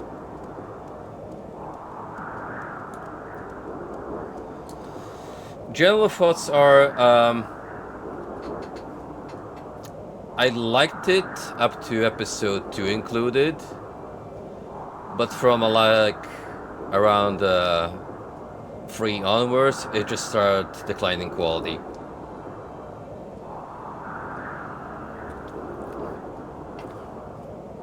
It does bring good closure to some character arcs, like the police officer that was a prominent character from the very beginning. The North Korean lady that gets taken up as a guard in the Squid Game. She also gets some resolution, but I still feel they did the protagonist dirty. In my opinion, nothing has changed since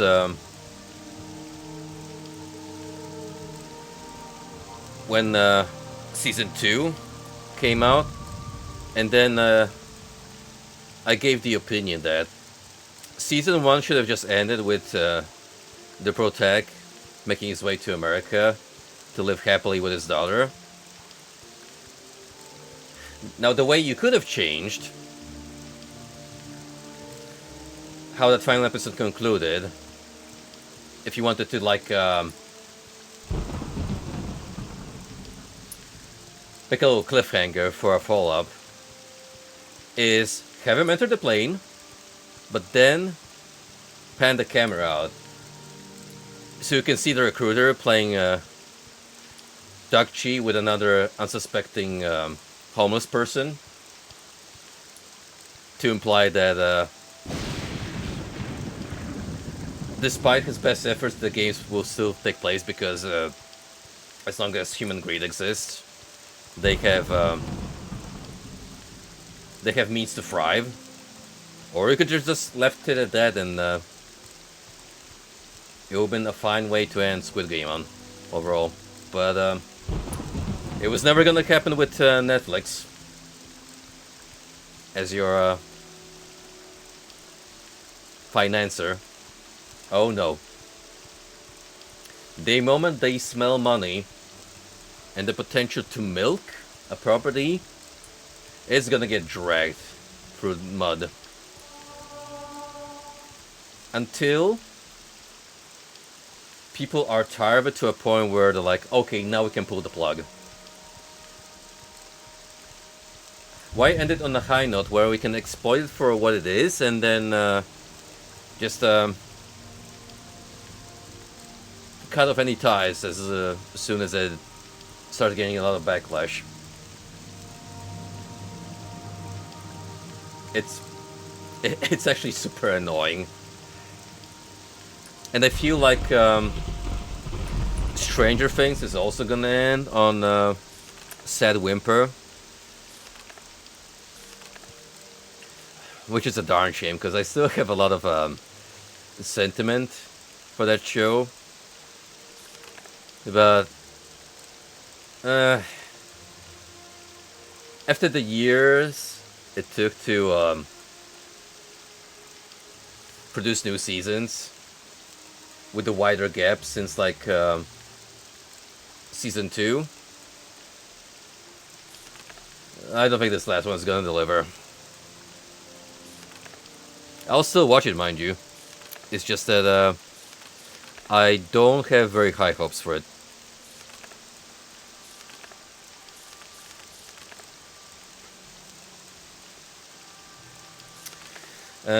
Anyway, now that we're in the back,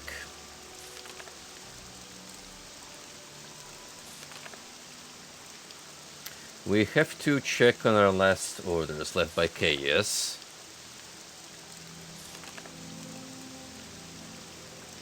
And see how we need to proceed. Go to the Hall of Wisdom and Justice, where Miramel will tell me how to get the lost prophecies. He says she's being watched. If something has gone wrong, she will leave me a message on the code word Amaya. Alright, so supposedly you are in the temple where I'm heading. So let's start looking for her.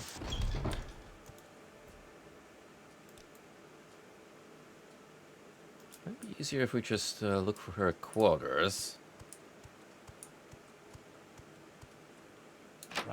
I don't have a lot of patience for questions, Outlander. Ghostman is a magic wall running complete around Red Mountain. The barrier keeps blight storms and blight monsters from spreading across Vardenfell. Ghost getting stronger than the guards, the only passage through the ghost fence into the blighted region of Red Mountain. Where we've been for recently for the side quests, but now that we know more about it, we can inquire.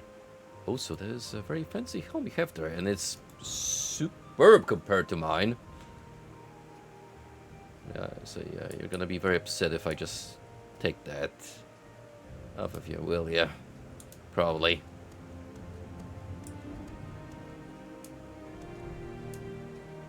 Do you want something?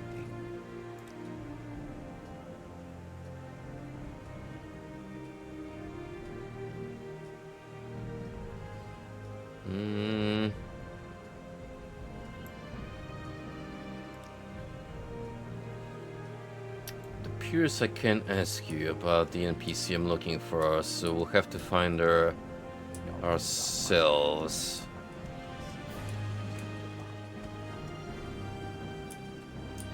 I have an idea. Now, whether it's gonna work or not, I can't guarantee, but we'll give it a try.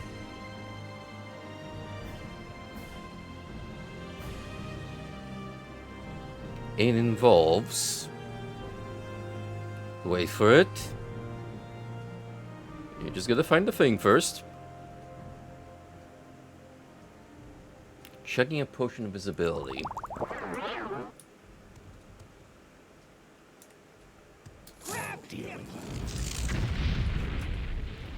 Well, apparently they realized that the helmet disappeared into thin air, so they were like, guards. Wait, we are the guards. Watch yourself. We'll have no trouble here.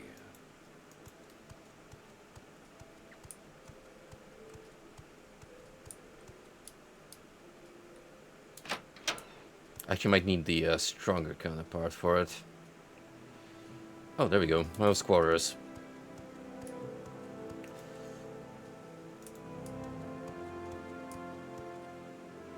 Oh, it's actually looked up. Might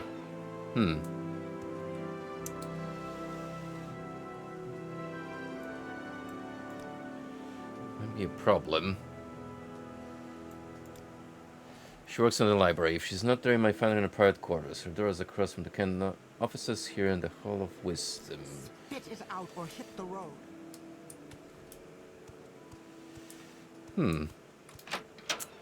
Well then. Thankfully, we do have Scroll of Opening.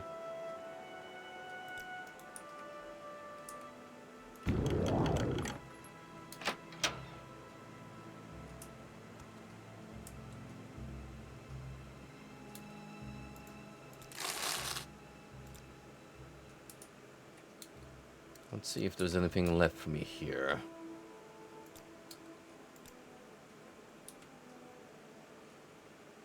Note to Amaya. Amaya, sorry I missed you. I had to run some old documents over to the Inquisitor at the Ministry of Truth, and I'm likely to be tied up there for a while. Why don't you meet there as soon as you can?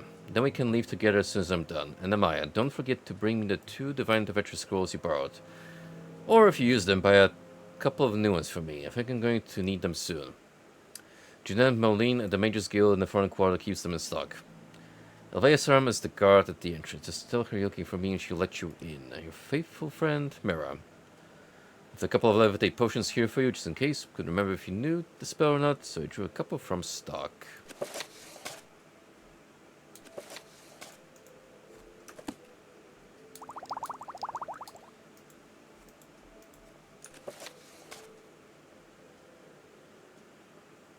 I read the Pilgrim's Path marked the location each shrine on my map. I found a note addressed to Maya Miramil's room. I think it means she's in trouble. Probably present in the Ministry of Truth. I'm to tell the guard at the entrance. Alvara surrounded. I'm looking for Miramillo, and she'll let me in. Miramillo wants me to bring her 2 Divine Intervention Scrolls. For an escape plan?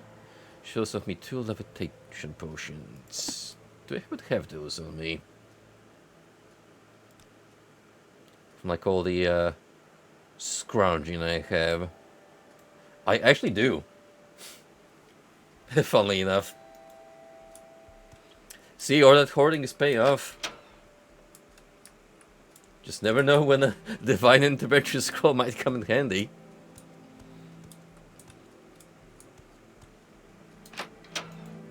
Keep moving. Anyway, gotta find the Ministry of Truth.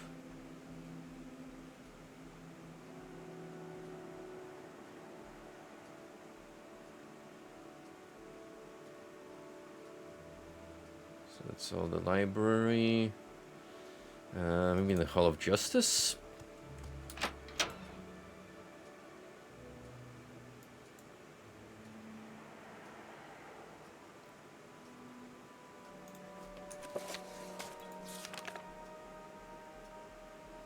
Celestial body suspended by Vivek's mighty power of the great temple of the High Fane in Vivek City.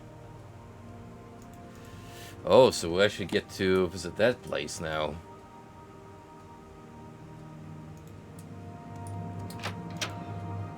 In that case, let's move on to the High Fane. Hey, maybe we'll get to meet up with Vivek since he happens to be living there. Are you the guard by any chance?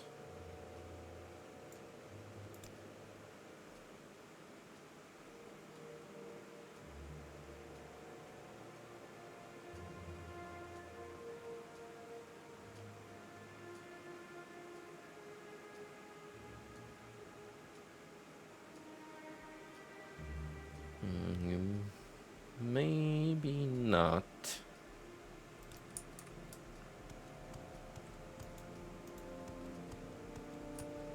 I have to head outside. Go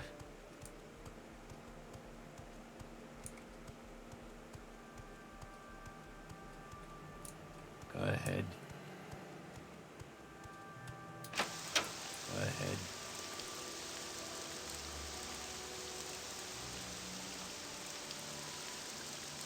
Ah, there we go.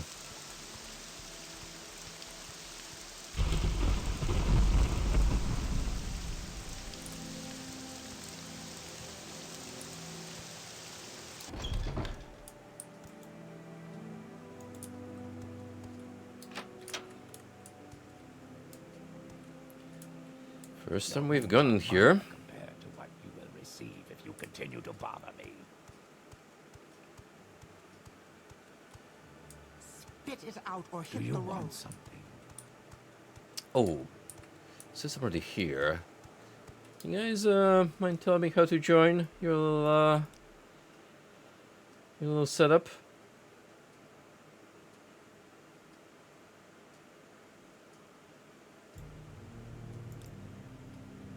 It's the Tribunal Temple.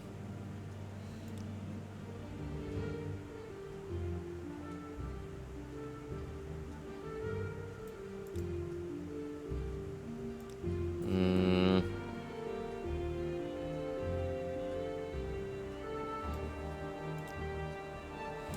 may not be the person in question.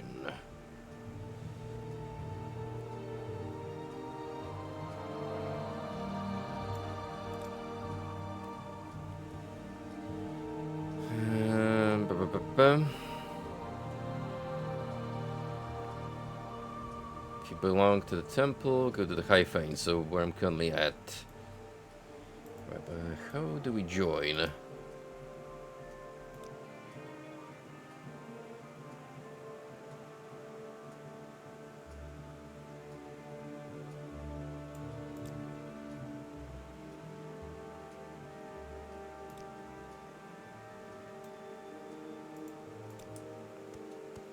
Maybe I have to find the right person to speak to. Oh, there you go. Do you seek to join the temple? You have a promising look. Perhaps we could use you. Do you wish to join? Or shall we hear out our doctrine first? Yeah, let's get to more exposition. Your fourfold duties are to faith, family, masters, and all that is good. Perform holy quests and bring luster to the temple. Never transgress against your brothers and sisters, in thought or deed, as we are all in one body. If you somehow fail to uphold these ideals, you can speak with the master or the patriarch to be cleansed of your wrongdoings. Still want to join? Yes, I am worthy. You are now a layman in the temple. Welcome, Brother Brackett-Dune. I am one of several masters you can go to get your duties, and if you perform well, an advancement in the temple is not out of the question. Before I give you any other duties, you should prove your faith by making the pilgrimages of the 7 graces. Take this book, The Pilgrim's Path. It describes where the pilgrimage sites are. After you have completed these pilgrimages, speak with me again. I should warn you that while most of these are easy, the pilgrimages of Ghostgate and the Ruddy Man are more difficult. You may wish to do this last. Well, we already got a taste of Ghostgate, so Speak your needs. we know what we're up against.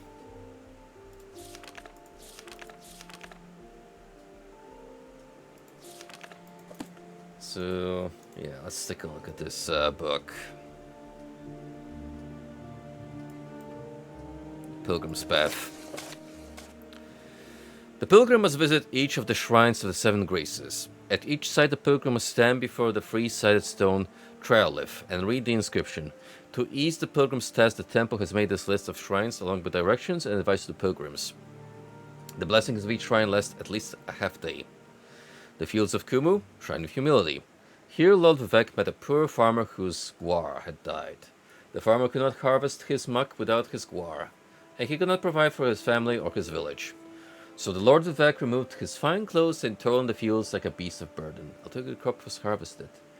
It is at the fields of Kumu we go to pray for the same humility Lord Vivek showed that day. The fields of Kumu are west of Suren on the north shore of Lake Amaya, as you head towards Pelagiat. The shrine is between 2 rocks and most easily noticed while traveling east along the road. Alof's farm nearby has a small dock on the north bank of Lake Amaya. This is the only dock nearby which Alof kindly allows servants of the temple to use. It is customary to leave a portion of muck at the shrine to represent Vivek's humility. To stop the moon, the shrine of daring. When Sheogarth rebelled against the tribunal, he tricked the moon Bar Dao into forsaking its appointed path through oblivion. The Madstar inspired the moon to hurl itself upon Vivek's new city, which Sheogarth claimed was built in mockery of the heavens. When Vivek learned of Sheogarth's scheme, he froze the rogue moon in the sky with a single gesture and the grace of his countenance. Overwhelmed by the courage and daring of Vivek, the moon Bar Dwao swore itself to eternal service tribunal and all its works, Thus the moon now stands guard of the palace and serves as a citadel for the temple's ordinance. Oh, so that's the rock suspended over this temple. That's pretty dope. The Shrine of Daring is found in the city of Vivek, in the Temple District, along the western wall of the High Fane, the great temple of Ardenfell. When you address the shrine, it is customary to leave behind a potion of rising force. Suitable potions may be purchased from the temple. Homemade potions are not acceptable. You know, just a little something cooked up. It's like that. You guys remember that video of a former, who was it? It was from some food chain. Like apparently a dude that had the special sauce recipe that someone like from the company dared him. That he didn't have it and was just talking shit. The guy took out like his personal notebook and started listing all the ingredients for the special sauce.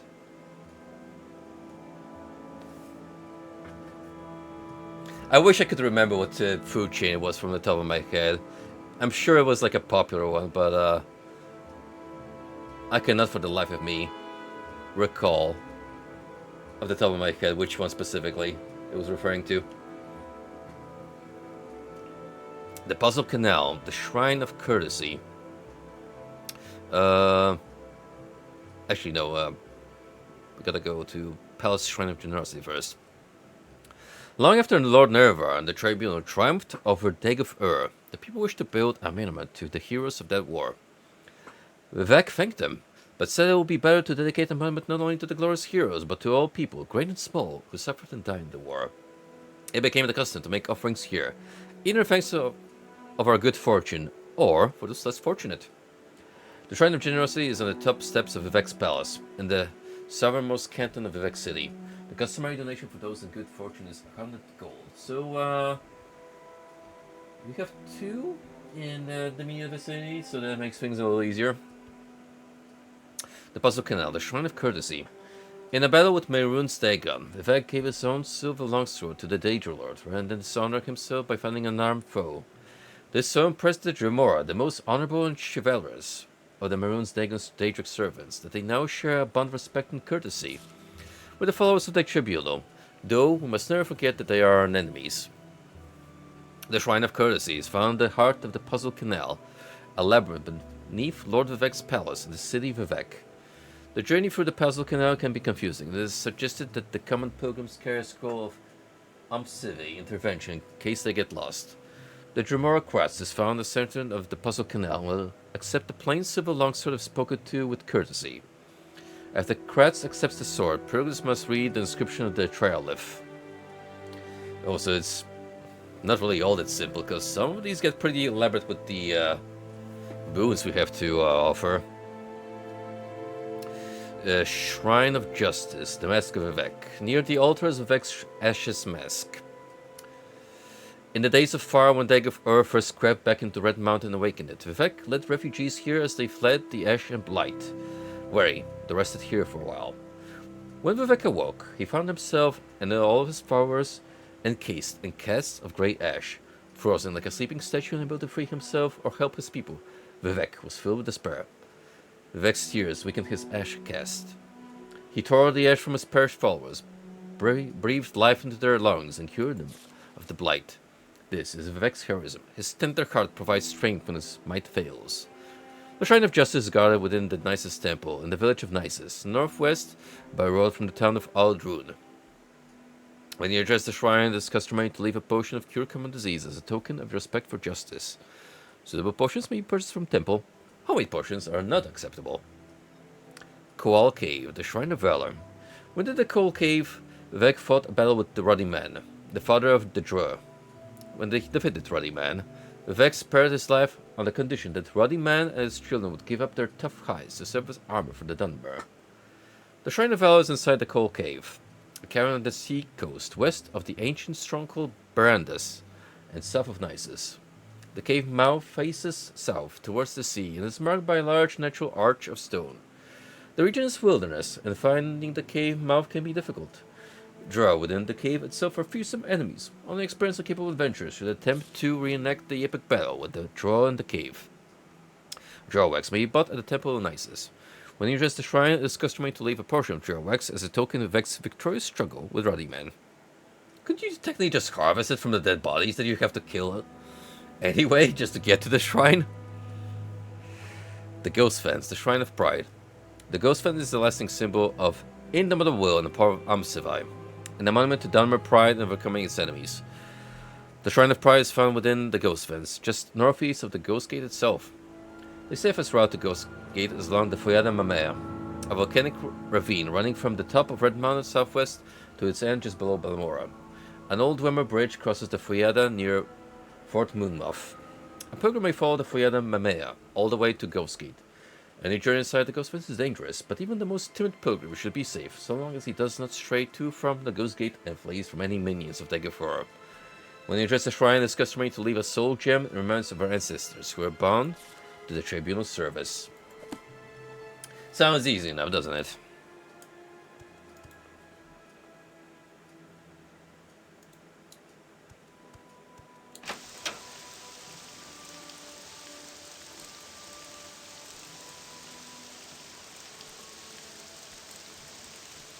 In fact, one of these shrines should be close by, I'm pretty sure.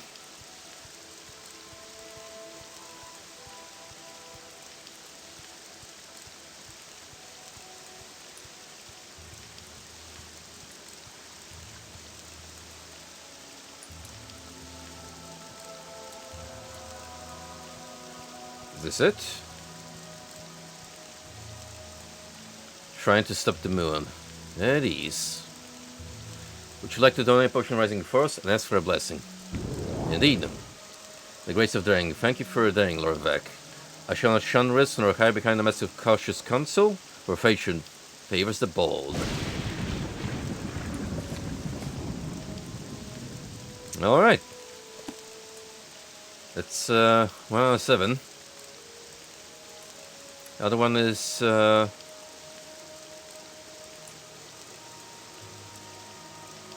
by the temple.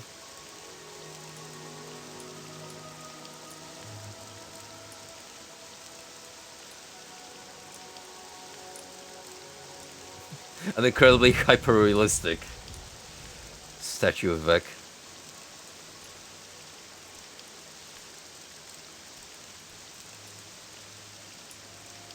We just float up here casually. Thank you very much. Oh, never mind. It's locked. Can't just barge here unannounced. Make it quick, Outlander. I'm sorry, no pilgrims allowed in the ministry. I'll have to ask you to leave, but you're not here to visit anyone, are you? Mara said you would come. I'll say you subdued me with magic and stole my key. It opens all 3 exterior doors. The upper back door is best. You'll need other keys for the doors inside. Search for the keys in desks. No one carries keys while on duty. Mara's in prison keep in the cell on the far right.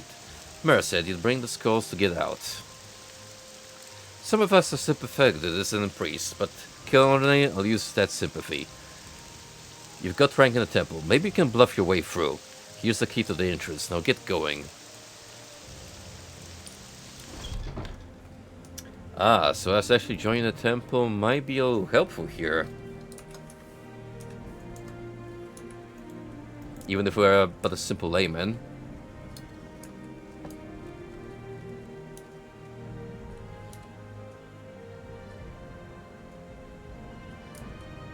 What do you want? I don't care who you are or why you're here. No one comes here with a proper authorization. Now get out while you can. Am I supposed to believe such a tale? Guard sees him. Okay, well. So much for smooth talking.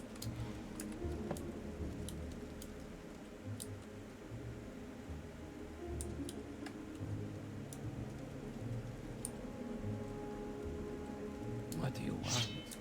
Oh, I didn't mean to skip dialogue.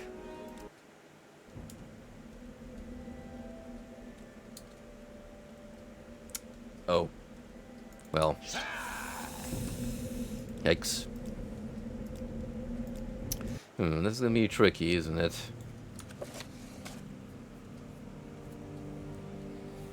I need keys for the doors inside. Look for them in desks.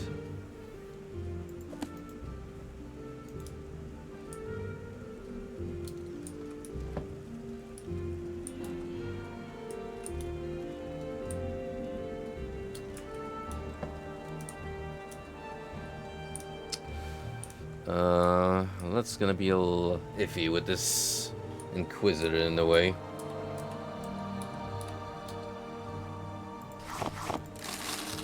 What do you want?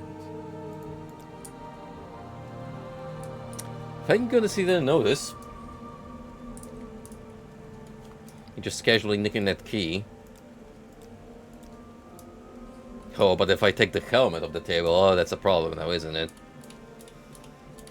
What do you want? There is no escape.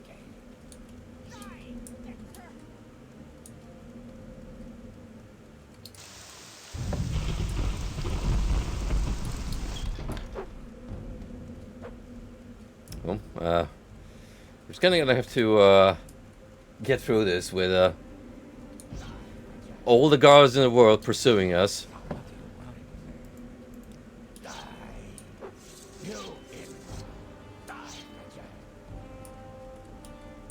Hurry this up, will you? Betrayed the plan. You in Which one of you is Milo? is approaching. Ugh, well.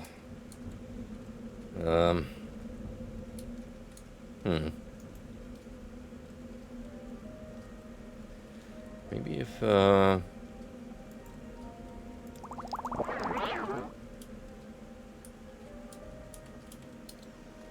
What do you want?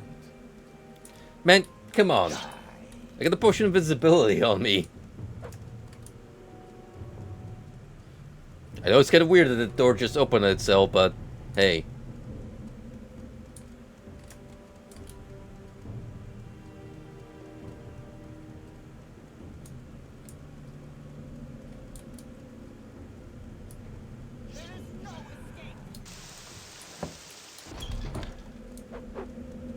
Is the end of you, Swit?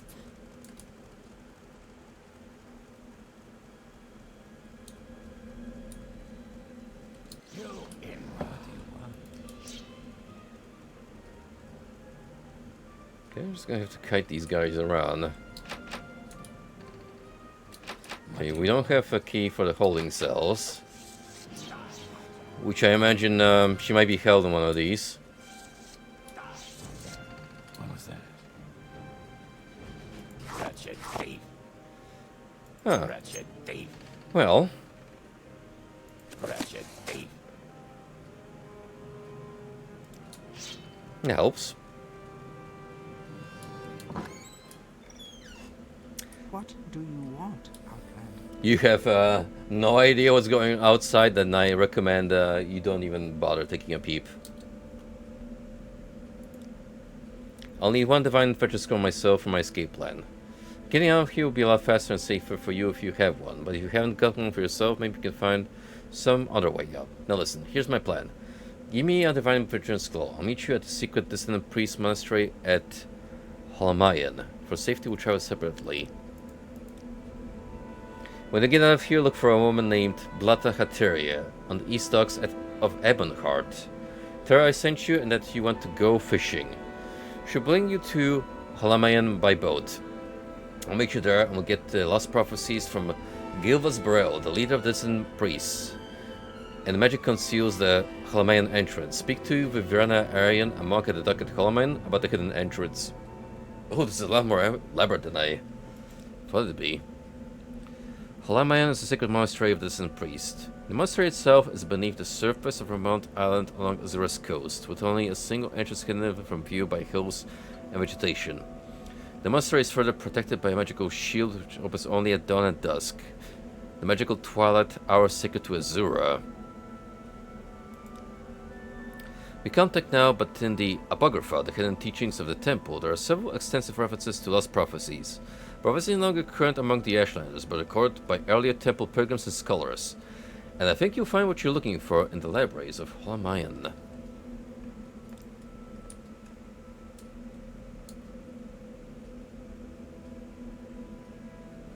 Alright, well, that was easy enough. Ooh. That's a pretty hefty bounty on me, though.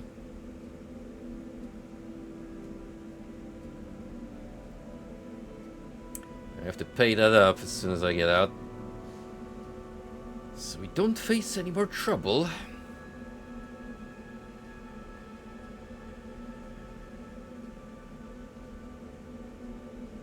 I could technically just grab that helmet while I'm still here. Since I'm already, you know, on the bad side of the guards.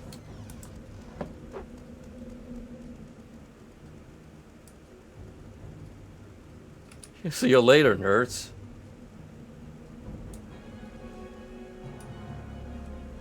How long does this flight last?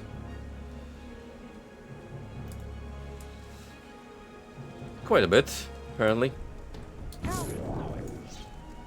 You have been expelled from the temple. Oh. I can't take this fight is over. Damn. That didn't take long, did it? Alright, fine. We'll do it this way. I'm gonna go here, right? And we'll leave the super cool helmet down here for prosperity's sake, while I go pay off my dues and restore my good grace with the temple.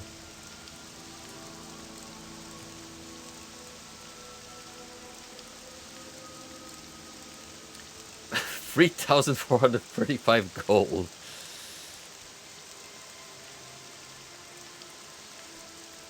The thing I have so more money to spare.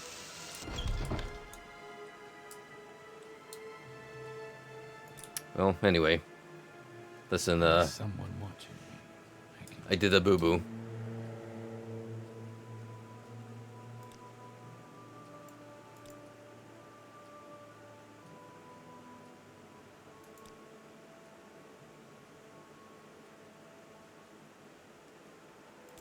Speak your needs.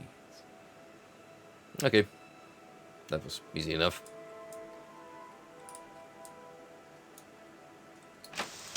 Now, hopefully that helmet there that I've left is safe for me to pick up, because technically I've already stolen it once, so it's not stolen goods anymore.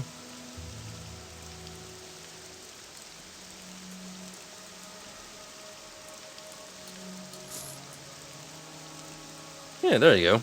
See?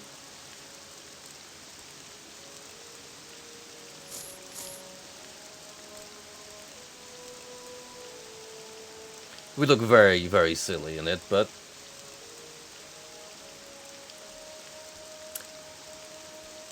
the aura, though, is impeccable.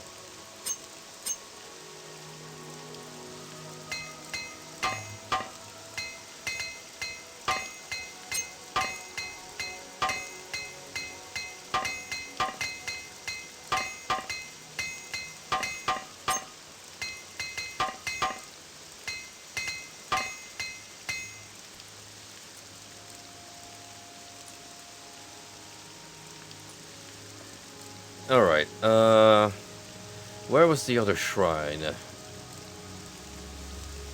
In Vivek, since we're already here.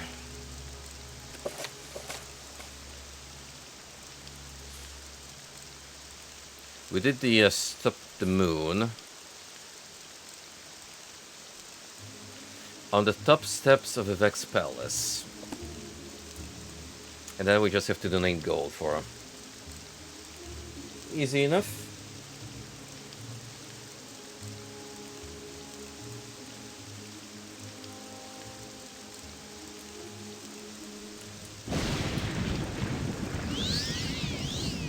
The grace of generosity. Thank you for your generosity, Lovovec. I shall neither hoard nor steal, nor encumber myself with profitless treasures, but shall share freely among house and hearth. Yeah. Never ever would I get too attached to material goods. No, sir. I am but an honest, hard-working member of the temple.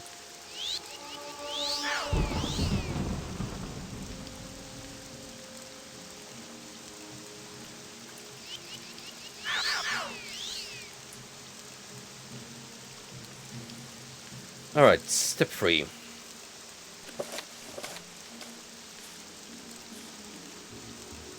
Puzzle Canal.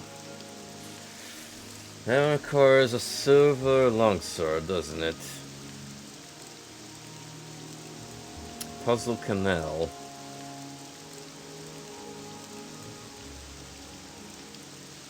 Beneath Lord Vivek's palace.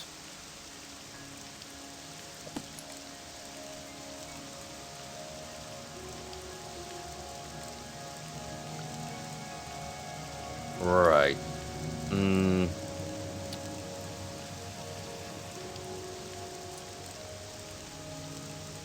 I should look for a weapons dealer and grab a silver sword first.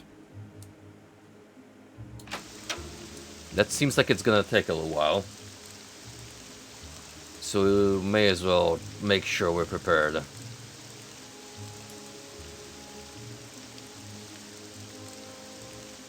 The levitation boon is sure coming in handy right about now.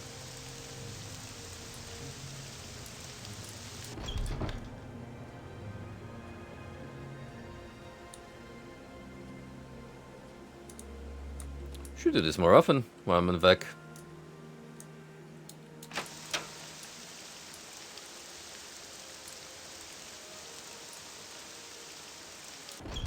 Speak, traveler.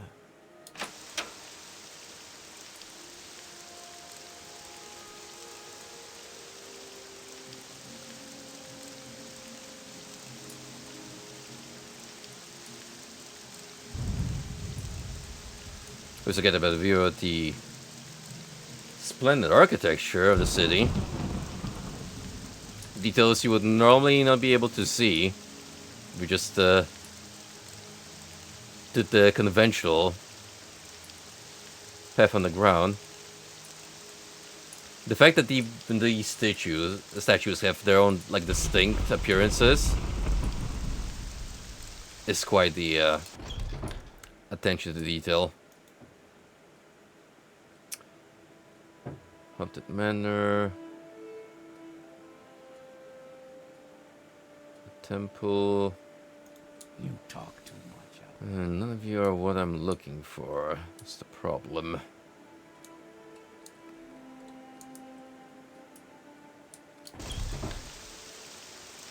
I just have to head to a different district. In that case.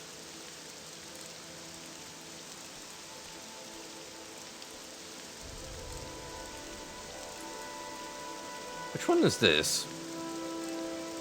Does not have any distinct marks.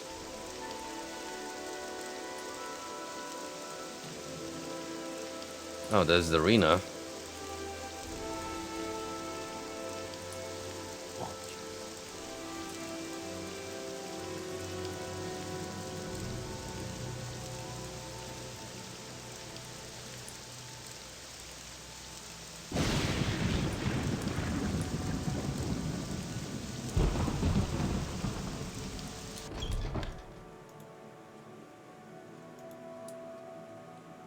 Interestingly, I haven't been here before yet.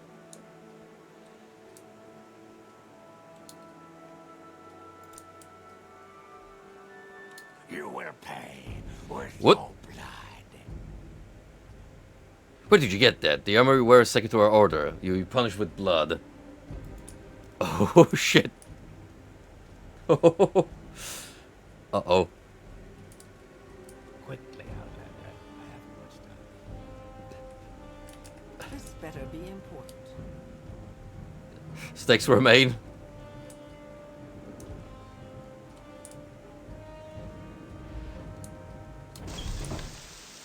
Well, lesson learned. Do not talk to an ordinator with that helmet on.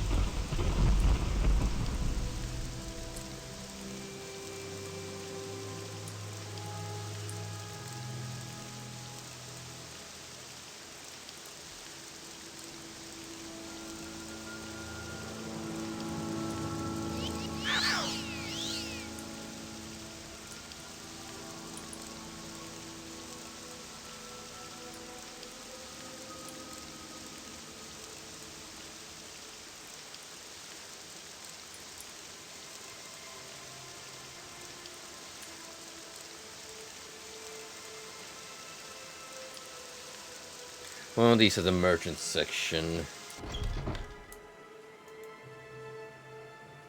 The mages. Oh, there we go. A smith. Usually what I need. So yeah. Let's not make this official, Outlander. Move along. Don't mind me, fellow ordinator. If you want something, now's the time to talk. You better have a silver longsword on you. Would you, pal? You do. I shall gladly take that off your hands. In return, I offer to you... Oh. Check some glass boots instead. You would, and to offset that price, I should take some repair hammers. A little bit.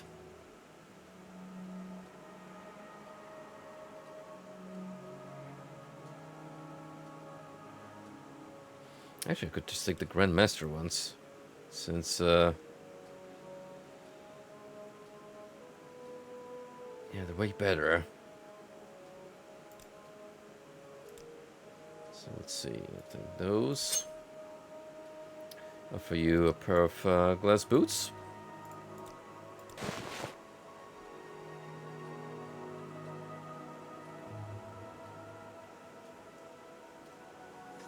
And I shall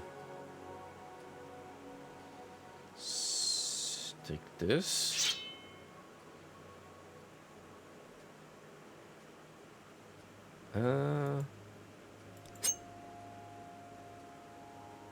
Yeah, I don't mind losing that much.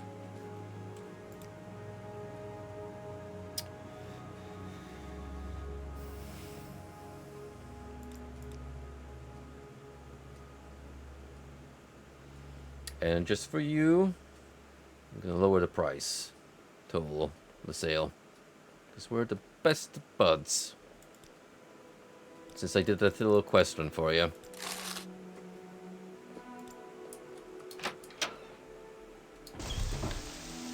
It's gonna be funny once I walk into the Redden District.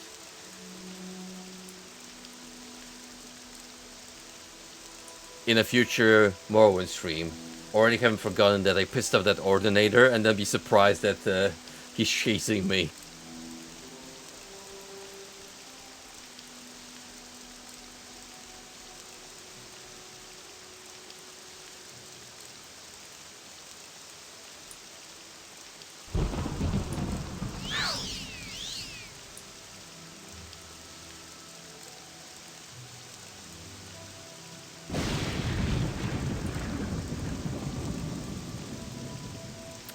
Oh, since I brought up Civi earlier, while talking about Corridor 7, you know,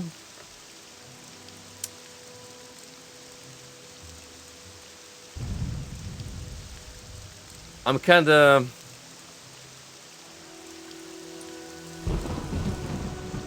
disappointed a little bit with running with scissors, because there's still a great company that has a lot of respect for video games and the community in general. Like, this stance with the Stop Killing Games movement has been nothing but supportive for the initiative, but watching Civi struggle with Postal 4 in the current year after so many updates, while the game still has many glitches and performance issues, That was a little disheartening, I'm not gonna lie. It's already been a couple of years since I streamed Postal for my stream anniversary, and the fact that just from watching his revisit, it doesn't seem like the game has changed all that much for the better. I don't know. I don't feel too optimistic looking at the possibility of a Postal 2 Redux.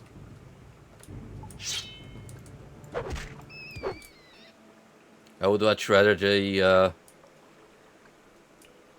patch up the game for good. Like, sure, introducing co-op is a fun and neat idea. Because with 2, you have to do that pretty much through mods. So official support is, like, superb and a great way to expand the game's longevity. Not too much of putting it into perspective by having friends play alongside with you, but if the game tanks to a couple of frames every now and then, that really, really impacts the overall enjoyment. Which is why, sadly, in my personal Postal games tier list, starting from the top, Postal 2, Postal 1 Redux, Postal Brain Damaged, Postal 4, and then Postal 3. Mind you, Postal 4 is still considerably higher than 3. But for an in-house project that tried to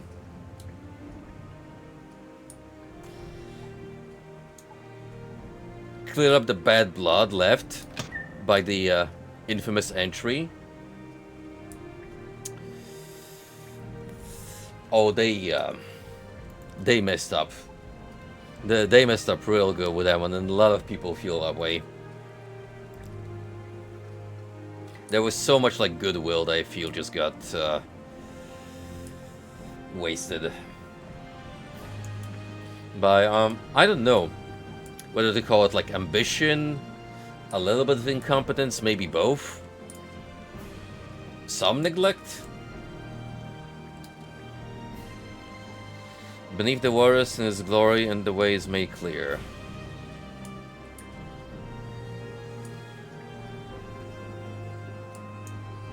You're alright. I've taken a dip. Now what?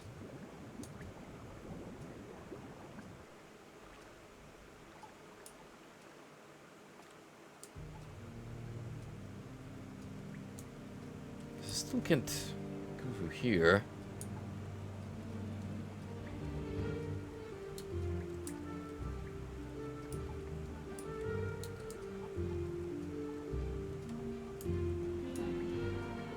Do you want me to like start drowning?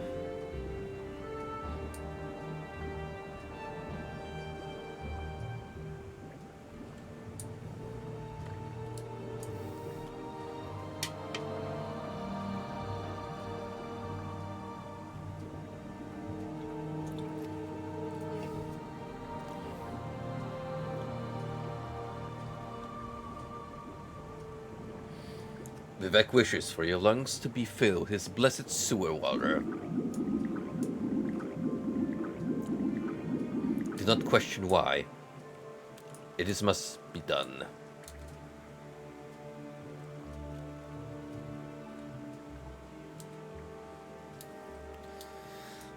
Nothing happened, though. Something else I have to do down here?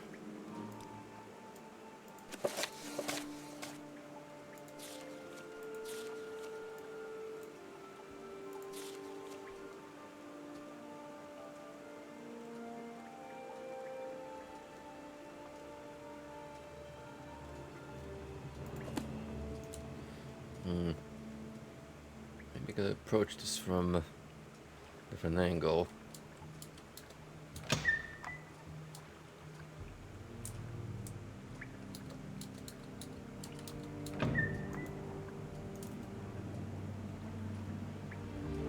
Okay, that's the centerpiece where we've just been.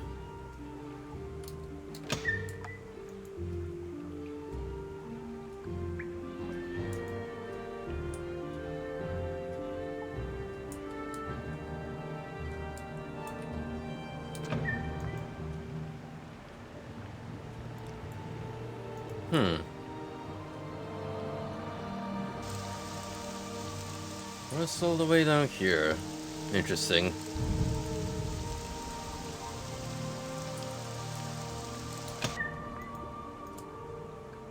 Could we start from level 1? Let's see where this takes us.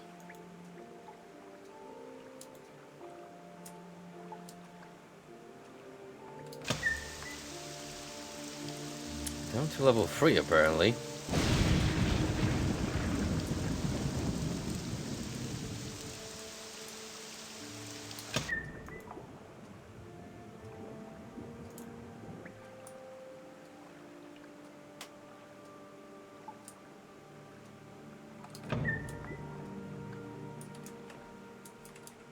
I'm still not sure what they mean by this inscription.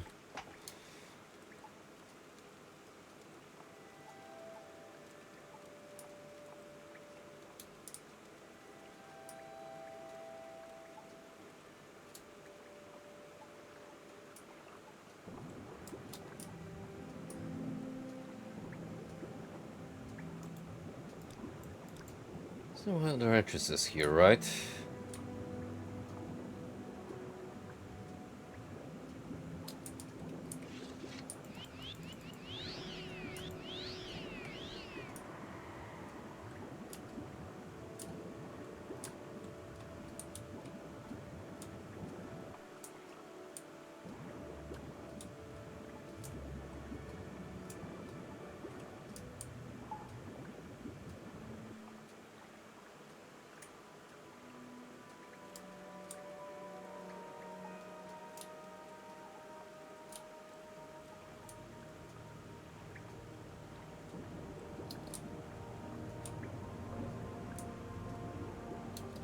Yeah, none of these seem to lead to any other place. This is all self-contained.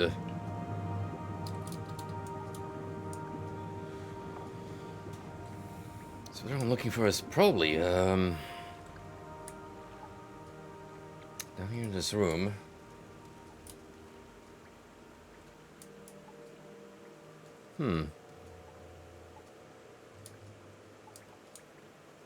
Breathe the water of his glory.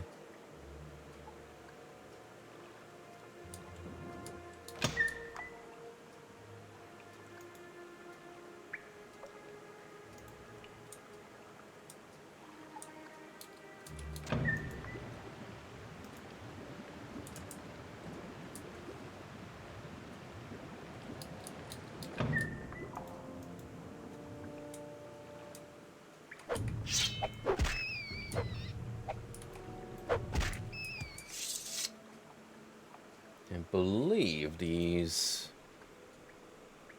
drop you off in different places as you enter them.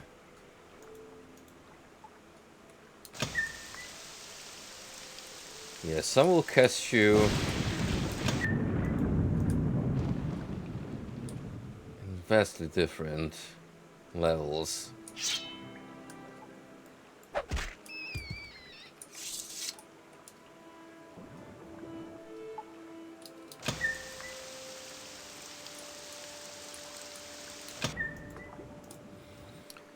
What the puzzle part is supposed to be then, where... I mean, you're kind of implied to go into the centerpiece, anyhow. And you're free to do it from any way you approach outside. Unless there's a pattern to it that I'm not seeing just yet.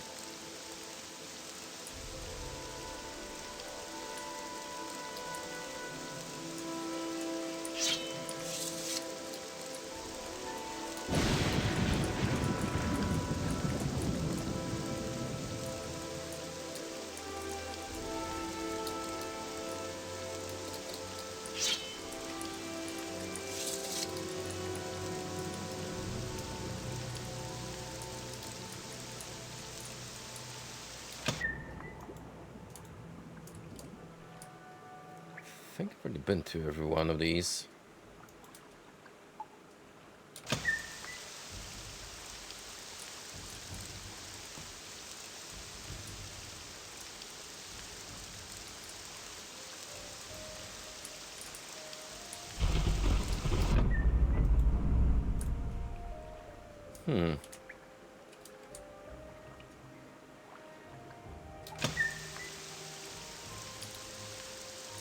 Is there anything from the other side of the temple?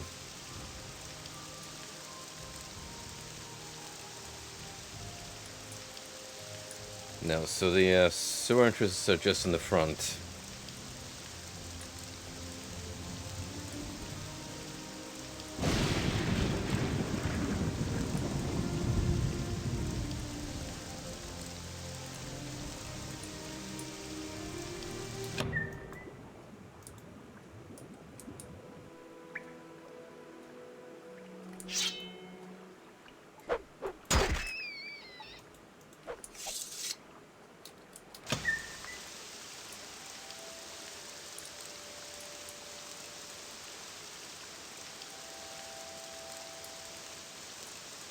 I've been to the bottom one.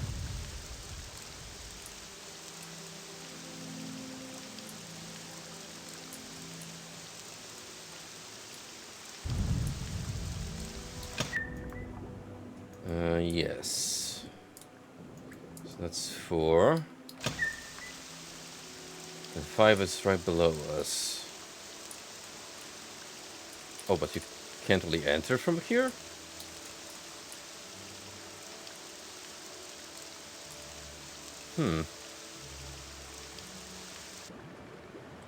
Oh, there you go. That's 5.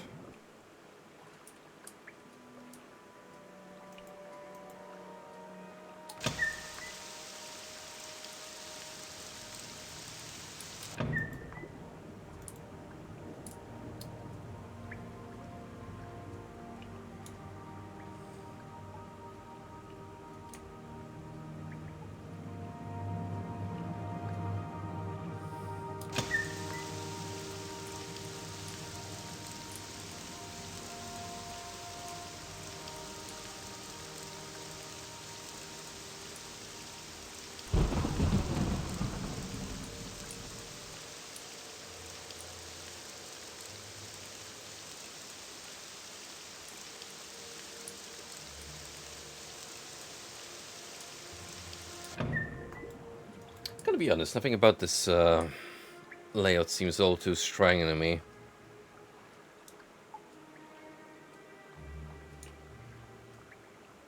I found the one distinct landmark in level 3, and that's about it.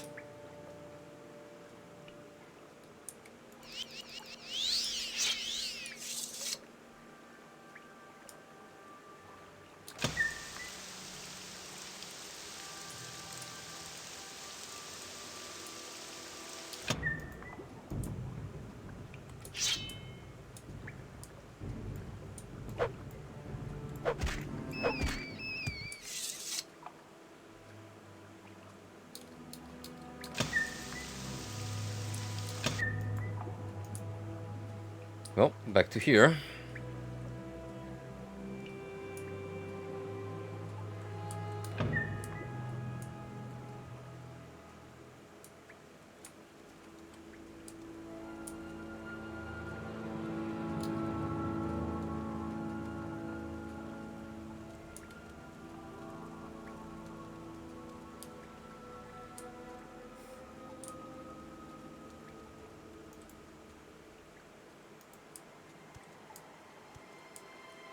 Oh, levitation has finally wore off.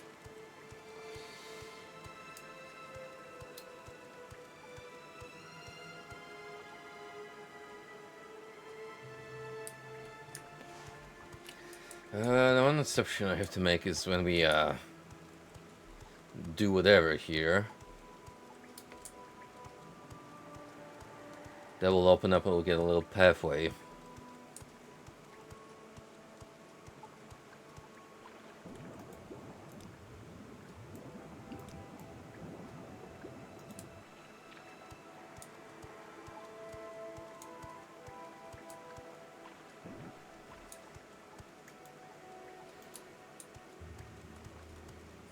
How does this mean, though?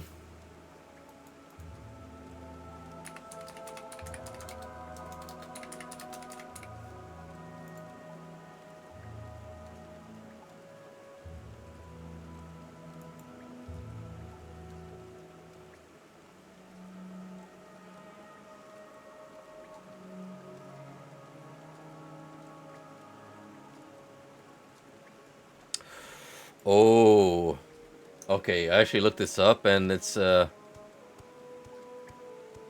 pretty clever. I was on the right track, but the solution to this,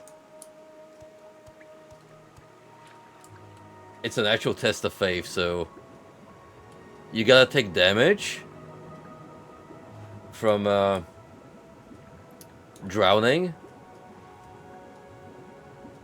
but supposedly something happens as you're about to die.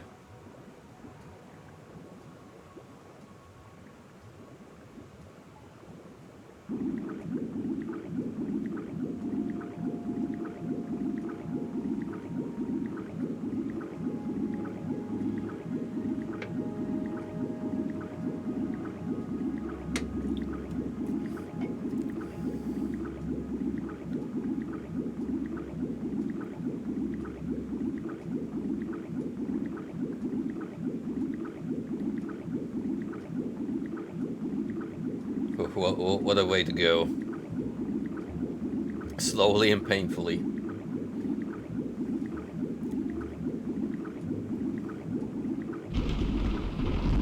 Yo.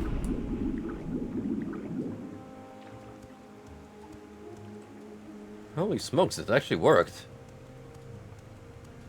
Man,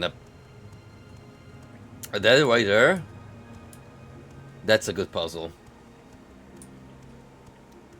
And actually tied into the lore. So, let's see. Let's actually double check if there is like a more apparent hint here.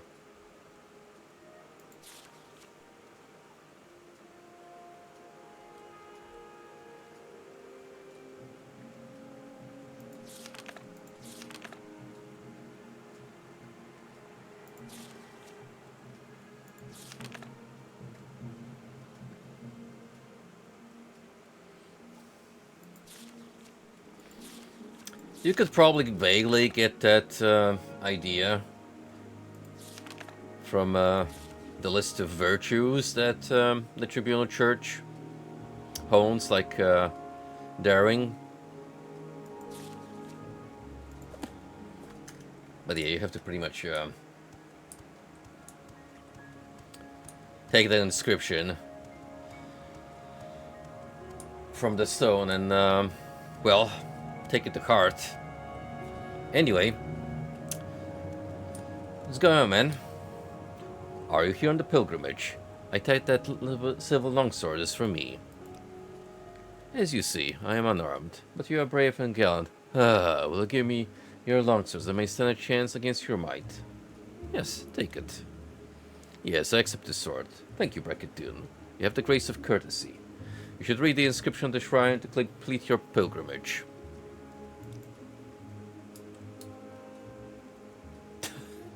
All these longswords you've been stashing over how many years, but the fact that it's only 5 means that few have actually gone through with this ordeal. The grace of courtesy. Thank you for your courtesy, Lord Vec. I should speak neither hurtful nor harsh word, but should speak respectfully, even for my enemies. For tempered words may turn aside anger. Have you not given me a silver longsword? Just read the shrine and leave. I tire of your mortal presence. Oh yeah, he's so done.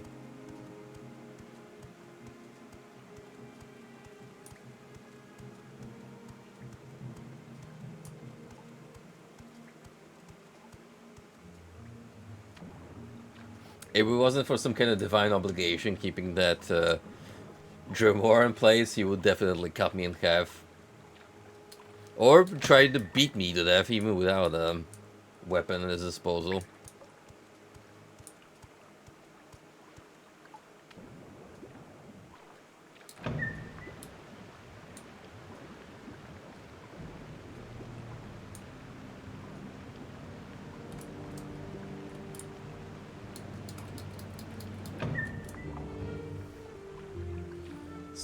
rightfully for the higher level.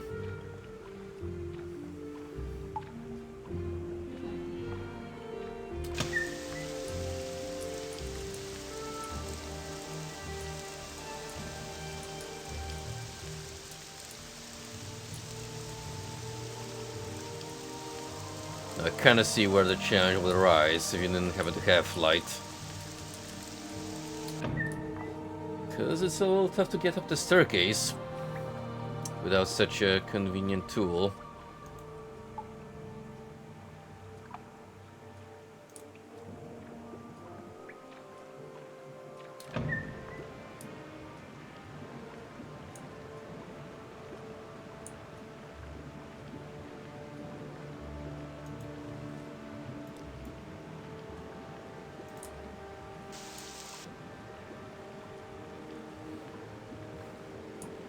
Tell you what, maybe we can get back up from here.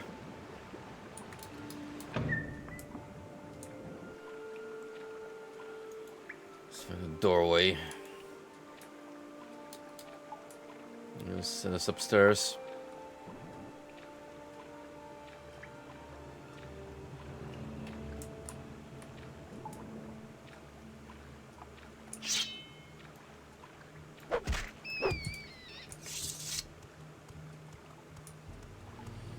Who's throwing all their trash in here? People drink that water, you know.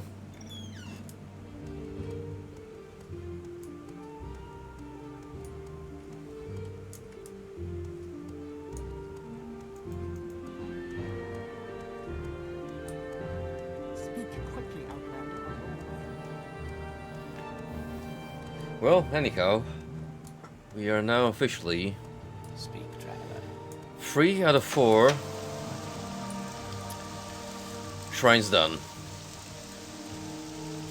Nearest one from there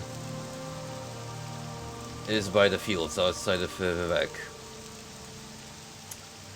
The rest is gonna take a little more extra effort.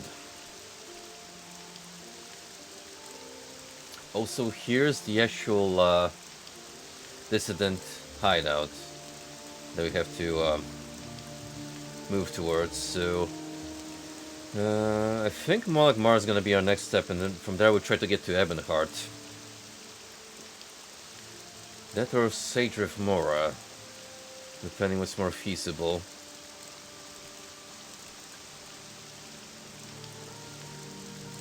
The thing about Moloch Mar though is that we haven't really explored it much, so maybe there's some interesting things to do there that we kinda glossed over.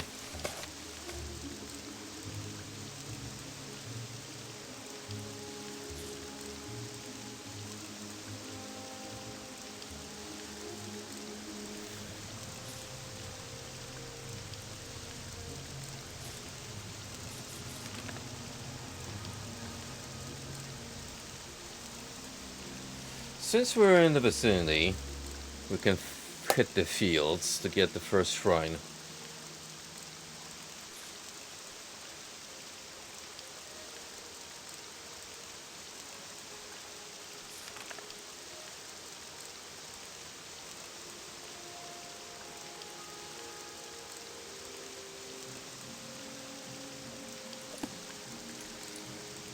Need to gifted muck.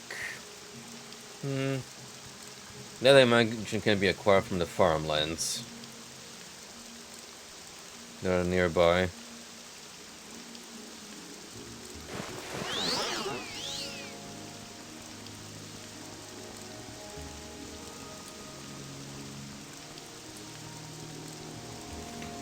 This is exactly how people used to perform pilgrimages back in the day. On foot. Probably not at this kind of speed, but it was much more of a spiritual journey. While we just carried on and on for days, weeks on end.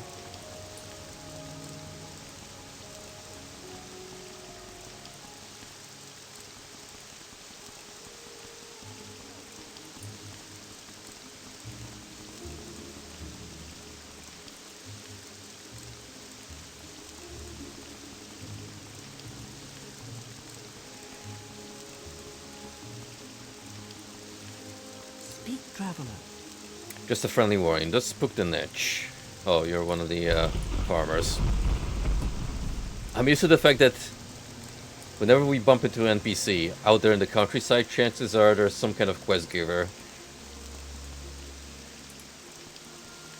Happen to be shit out of luck, essentially.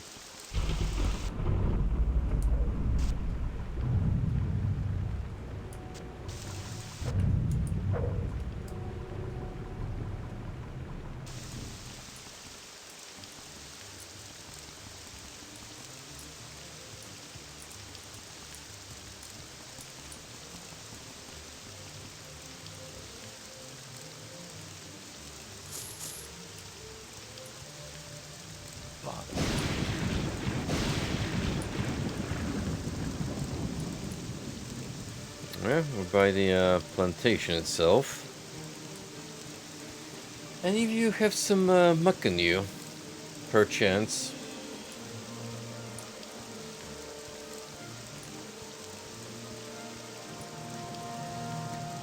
I need to make a humble donation to the local shrine. Or, maybe, just maybe,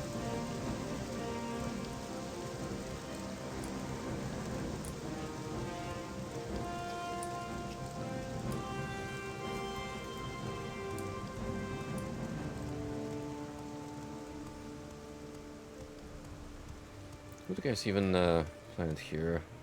Cork bulb. That's massive. It's like I'm looking at the words Roger's turnip.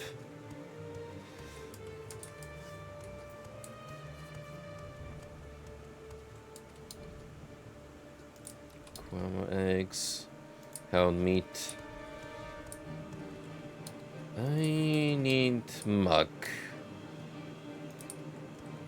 Which I was hoping you guys would have.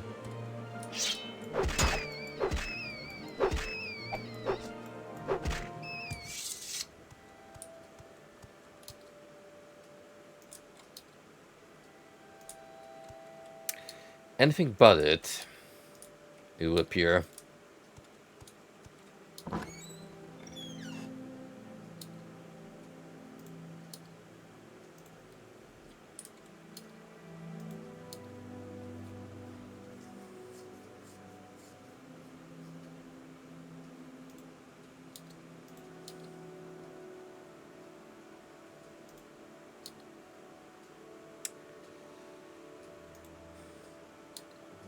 Or should this be actually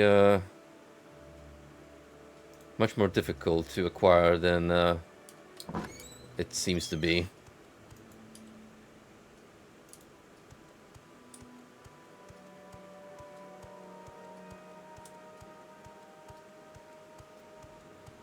Your dress is pretty fancy for the occasion.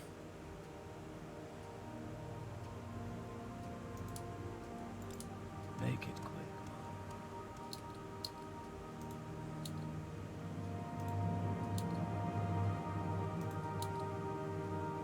Oh, there we go. No gods to help you, buddy. Not out here. In the wilderness. Anyway, now that I actually have the offering. Shrines between two rocks. Traveling east along the road.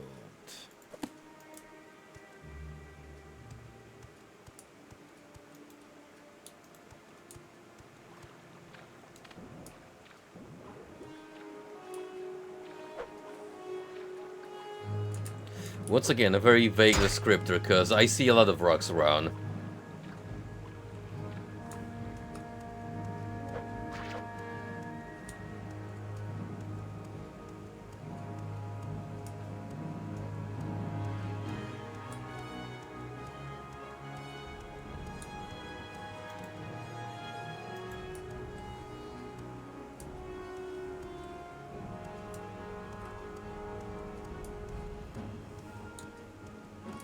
Oh, hey, it's these two lads I helped reunite.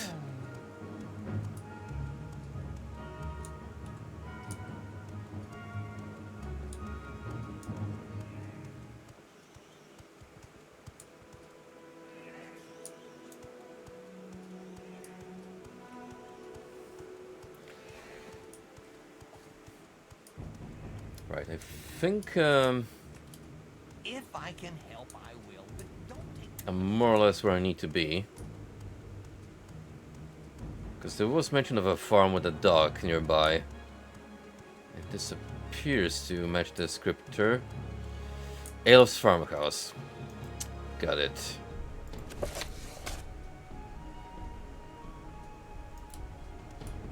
What battle? What is even trying to pursue me?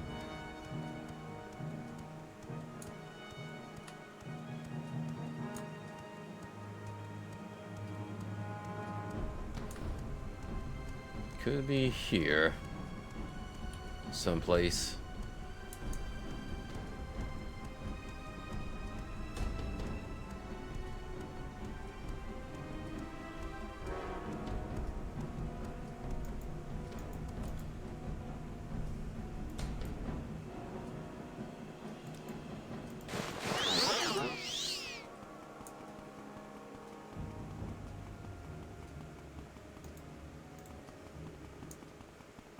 I'm gonna have a very quick look around the area.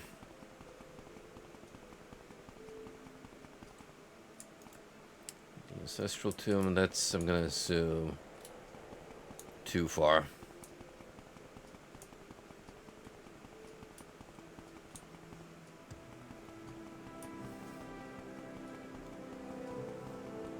I guess it's by this hillside, someplace.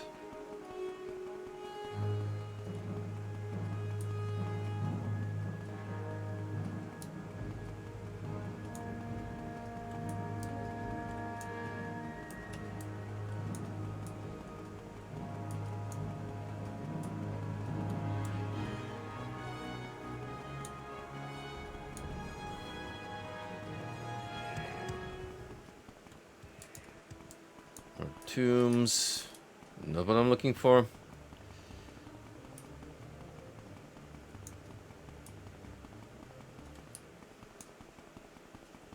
Oh, there we go.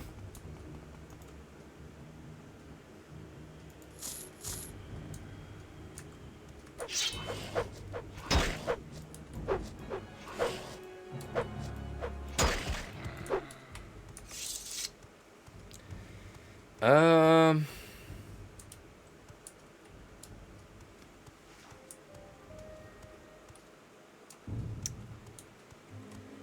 Gotta be real with you, Path of a Pilgrim. Your descriptor is a love.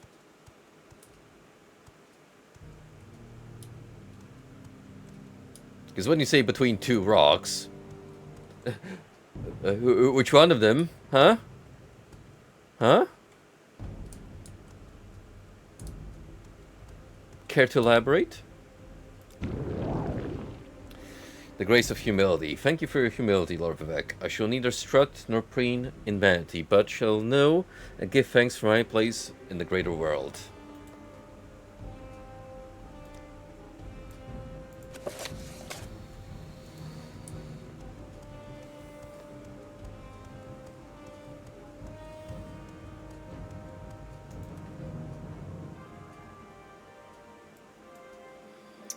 Now we could hit Suran, and from there move on to Malakmar,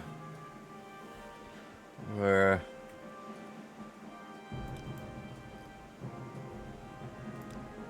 we have the possibility to explore the city and hit some other quests, but also figure out what would be the best way to reach Evanhard,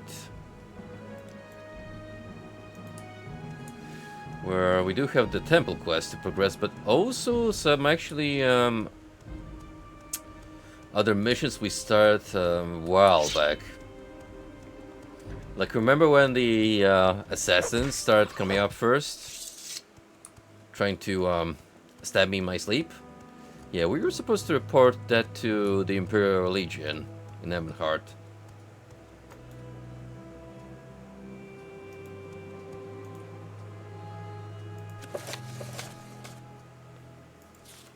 That's done.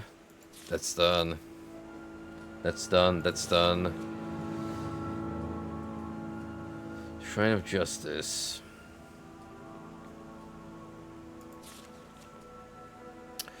So that's the nicest temple.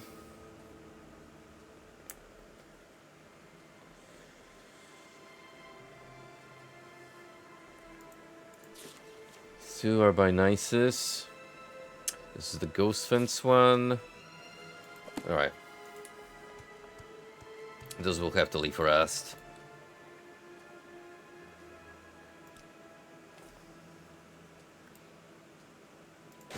Since they are a bit out of the way, and I'm not really heading in that direction for now.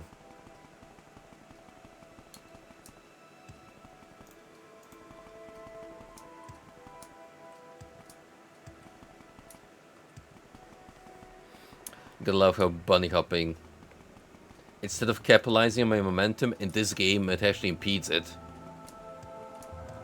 severely capping my run speed.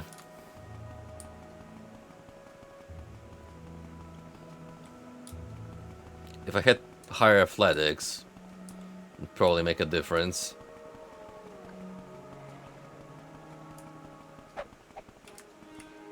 But as is, not really.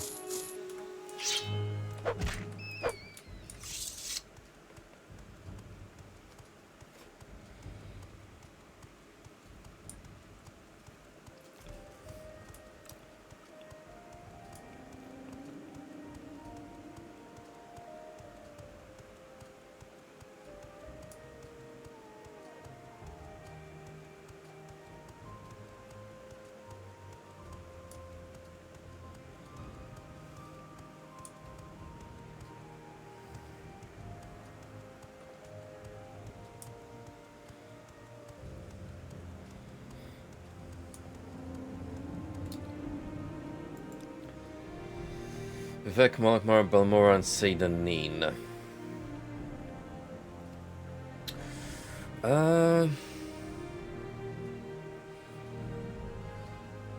Right, because Seydaneen, we might have to take the ships to Ebonheart.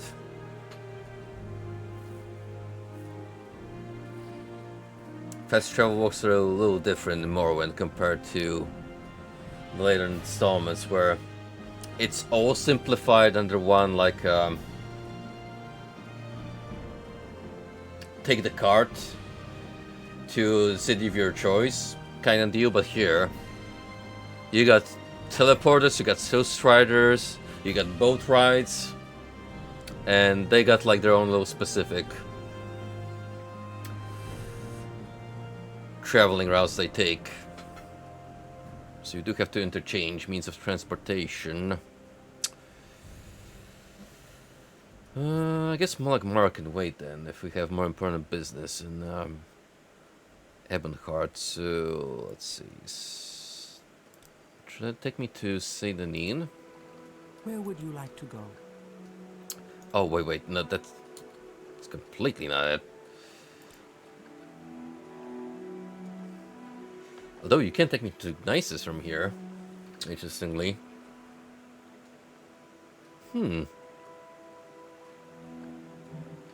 Do we want to take the,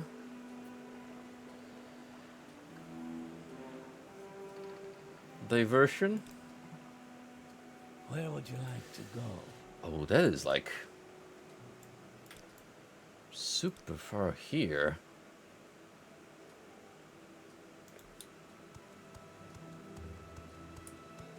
I wasn't even aware.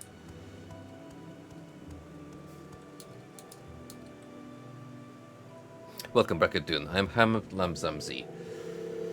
You're in the village of Nisus. If you're a pilgrim, you're probably looking for the Mask of Vivek at the Nisus temple. Otherwise, I can help you find what you're looking for. Vivek's Ash Mask is a holy red display within the shrine of the Nisus temple. Pilgrims travel from all over Morrowind to view the sacred artifact. Nisus temple is the only shrine in Nisus. Pilgrims visit the temple to pray before the Mask of Vivek, a holy relic. The temple maintains a hostel for pilgrims and travelers, and provides the other services common at any small shrine. Nice is a small agricultural village on the Aonda Samsi with a prosperous little egg mine. We sit on the caravan route to Aldrun, while Siths try to service and traders through here come through here often. Like any small outland caravan village, it has a market, the nicest temple, and a trade house. The Madak Trade House. Unlike most outland villages, there's a Death Shed Legion garrison in Nisus, and pilgrims come to see the Maskevek and the nicest temple. Oh, could this be the Imperial Legion outpost that we can actually join from? Because there's only one. Apparently where you can sign up for. We could use a few recruits here in the Death Shed Legion garrison. See General Darius. Yeah, there you go.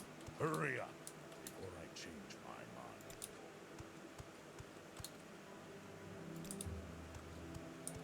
Speak, traveler. Right. What do we have here? That's the temple. That is the trade house.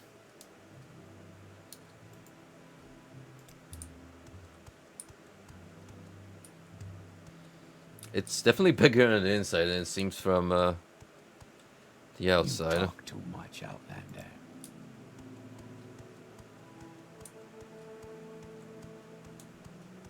Come on, I haven't got all day, you know.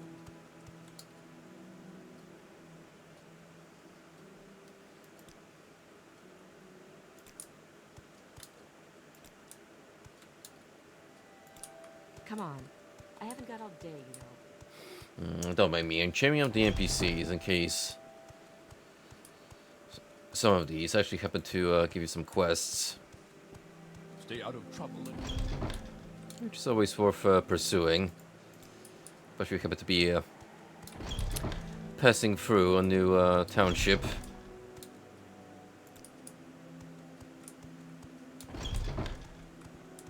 let's get this over with quickly.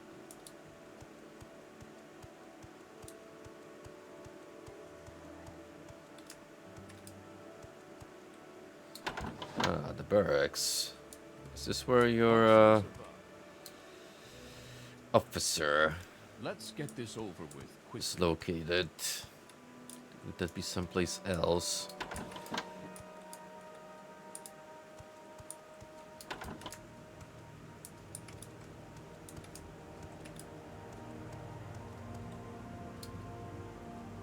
Hurry up before I change my mind. There's this Imperial Legion commander here in the Death Shed Legion garrison. You can find downstairs at the Madak Trade House. Oh, that's where I've just been, actually.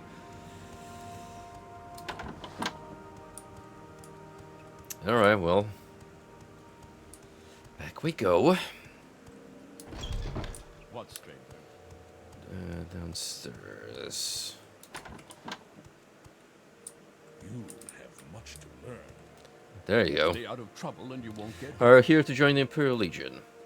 Son, you got what you need here at the Imperial Legion. Do you want to join, or do you want to hear what we're all about? Tell me about the Imperial Legion, sir. Your duties are to the Empire and your commanding officers, in that order. Carry yourself with dignity and uphold the law. You are the face of the Empire to the common man. Respect all members of the Imperial Legion. It is treasonous to fight or steal from other members. If you break these rules, you must speak with your recruiting officer, me, to redeem your standing. Do you swear to adhere to what I have stated? Yes, sir. You are now a recruit in the Imperial Legion. Welcome, Rackadoon. You have to stay in uniform, so take this chain cuirass. You better be wearing a Legion cuirass of some kind of presence of a high-ranking member. Take orders from me and other knights, and your advancement through the ranks will be swift if you meet the requirements. Yes, let's see if you're truly loyal to our cause here in Morrowind. There's a little issue of a land deed here in Nisus I need you to take care of. Mansulamat Vabdas died recently in the egg mine. He is survived by his wife, who now owns a parcel of land we could use for another dock. Talk to the widow Vabdas and get the deed to her land. Don't take no for an answer. Give me that land deed. Whatever it takes, huh? Whatever it takes. Where's your... Why, my backpack, of course. Where else would it be?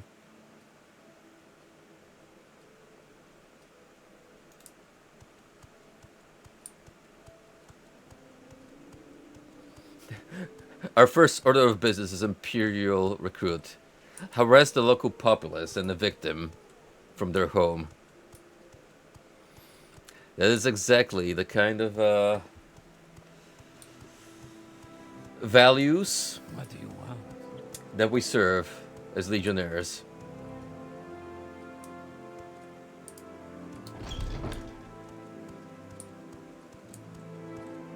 Quickly, Outlander. I heard you guys got a fancy mask here. And I can admire.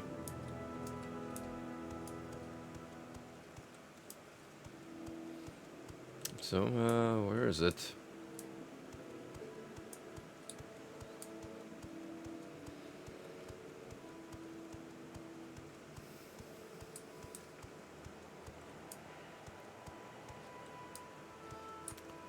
Have I been lied to? Bamboozled?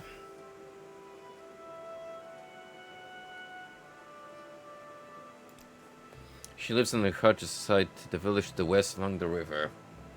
Her husband died recently in the magma. It's a shame.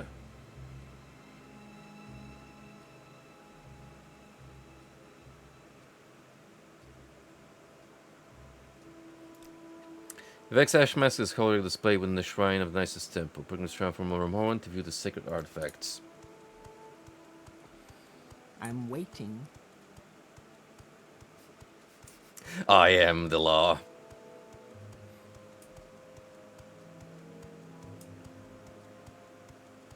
Working for the Legion does come with its perks, alright. So what's up, Roasted Leaf? Thank you for tuning in. We're currently taking a little bit of a sidetrack from main quest with the Lost Prophecies. Like at this, viewing at this amazing ash mess right now, which may or not turn us into a vampire.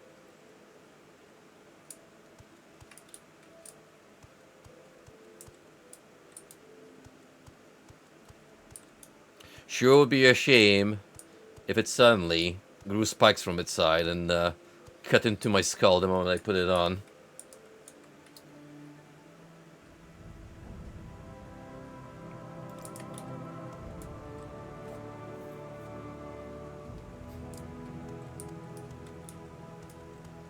What do you want?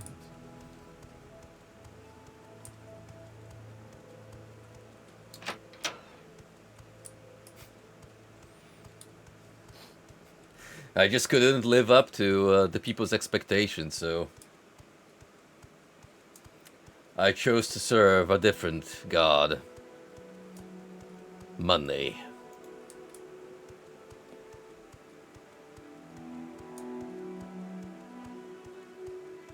Interestingly, while playing through Morrowind, and this might come as a peculiar comparison, but I genuinely think the narratives of this game and Arcanum of Steamworks and Magic Obscura do intertwine a lot. For any of you who've actually played Arcanum, and these are slight spoilers, mind you, so if you do ever want to play it, you might want to like block your ears while I'm going on this tangent, but in Arcanum lore, there are two prominent elf figures that are mentioned by name in the course of its history that play a vital role in like the most recent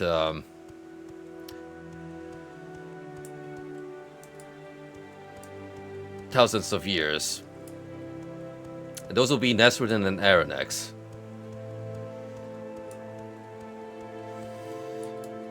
The latter was a believer of elf supremacy.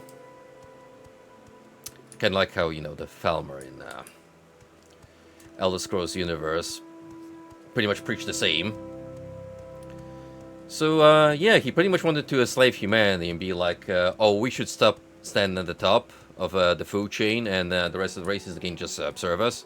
Well, Nezrodin was like, nah, Aronax, we're here to play nice. So they kind of went on a massive war, and the latter got cast into the Void, which is like this dimension that no one actually knows what's out there. But they figured, hey, this weird alien realm, we're just gonna make that as a prison for all the notorious offenders that doom the world of Arcanum. So that's where the worst of the worst get pitted.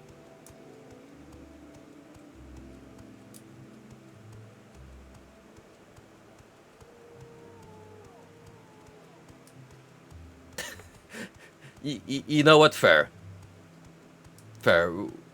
When we think in Elder Scrolls terms, essentially, yeah, what is the difference between all of these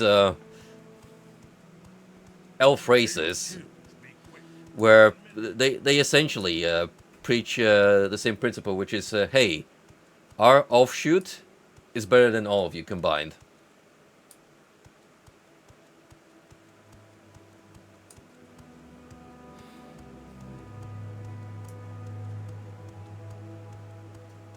But yeah, anyhow, Aronax gets casted to the Void, and once the events of the game start taking place, one of the major key plot points is people believe Aronax wants to escape the Void,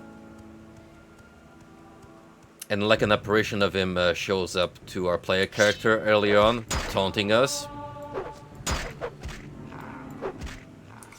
And we are believed to be a reincarnation of Nezrodin. Kind of weirdly similar how to, in this game,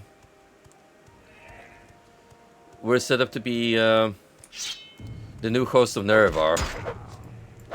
Well, they go for a strangely parallel to Aronax. I mean, his motivations are a little different, but the end game, you would argue, would be probably the same, because if he liberates Morrowind, right, and he's pretty much like a demigod, what's stopping him from invading other parts of Terminal in the long run? Probably not a whole lot.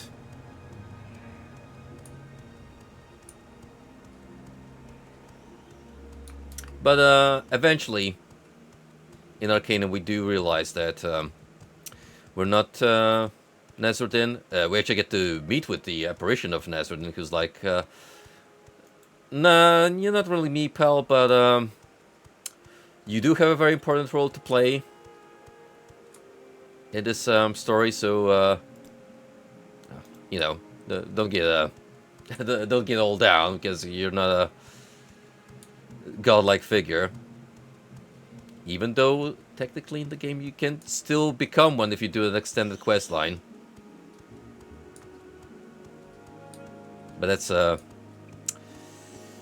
that's going too much deep into the rabbit hole. I'll leave you to play Arcanum to experience all that.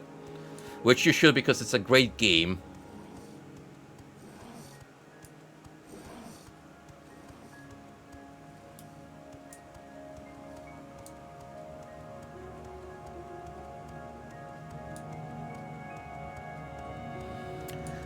Good old Virgil. Your Tagalog companion, who does get his story expanded upon, but a little too late for my taste. Unless you want to keep him in your party setup, which in Arcanum Squared you do get a lot of options when it comes to Quickly, Outlander. I have making different party setups. Honestly, whenever I play as a mage character, I'm kinda tempted to pick Necromancy to some extent, because of the cool summon the restless souls of spirits ability, because you can actually make good use of it for some quest lines, and it does put a pretty important bit of world building into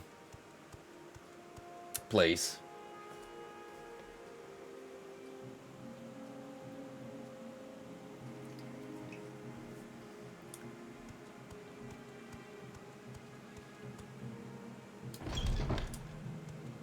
What I really like about the main narrative of Arcanum, especially once you meet the actual true villain, it's actually hard to argue with his motivation, because once you understand his reasoning and experience in the cutscene that follows,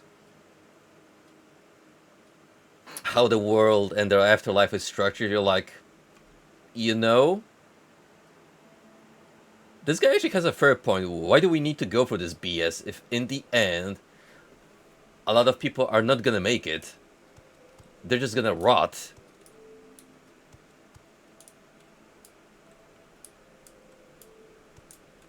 Speak quickly, Outlander, or go away.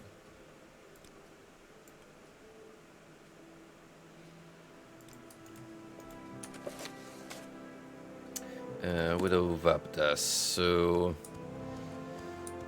it's either one of you. Make Oh. it quick, Outlander. Fair enough. I am here for the deed to your property, ma'am. My husband was murdered by a legion. Now you come asking for his land. You'll never get his land. I will fight you in all of Nisus. We'll fight you until all you foreigners leave us in place. Now get out of my house. My husband went to the egg mine and never came home. He knew the mine was closed by you foreigners and guarded by the legions. But he had no fresh quam eggs. You want to help me? Go to the mines to find out the truth.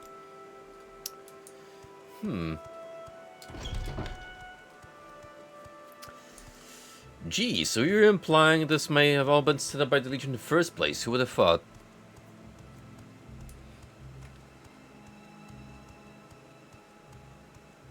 Hey, I mean, I have no stakes in this. I'm an Outlander after all. And also, Blade Agent, mind you. So that's like... That's like double reasons to suspect me.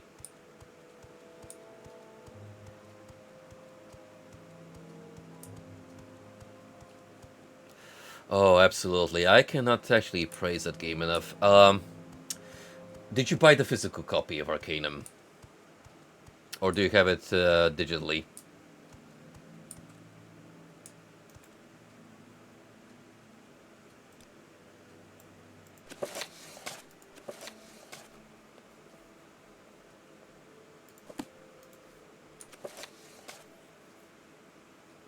Nicest egg mine.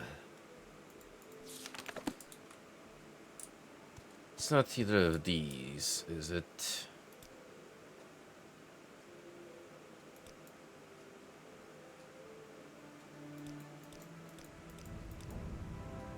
Probably somewhere around here.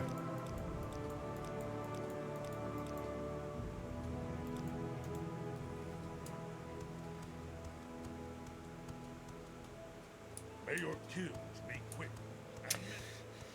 Gotcha. I used to own the physical copy, and unfortunately it got lost while moving, and one of the most regrettable things about that is I don't have the game booklet anymore. And that was one of the best ones I ever owned, because it comes with a lot of lore on the world. It is actually written in the style of like an actual scientific document, especially once you go into describing the world of Arcanum and the genesis of the different races in the world, and how they evolved from one another through either like a pure evolutionary process or stimulated through magic. is like one of a kind effort on a game developer's part to craft such a intriguing world, which, damn, I wish at least there was one more Arcanum game to make use of this setting.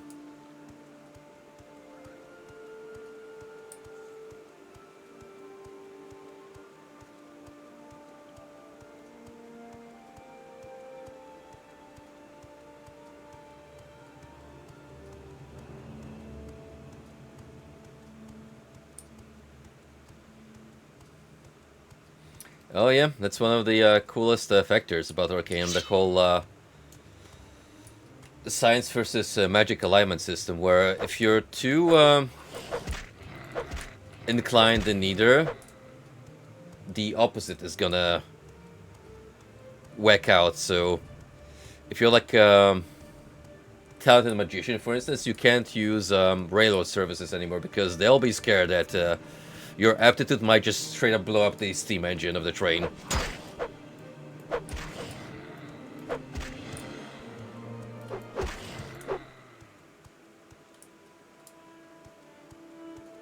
Not only that, but in like more base gameplay terms, if you try to use open lock on a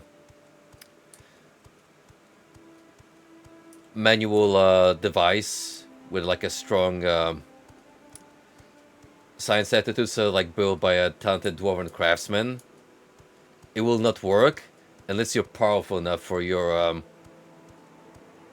magic skills to overcome the level of the lock.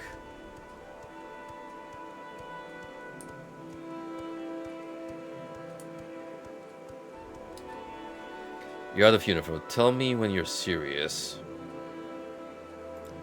If you want something, now's the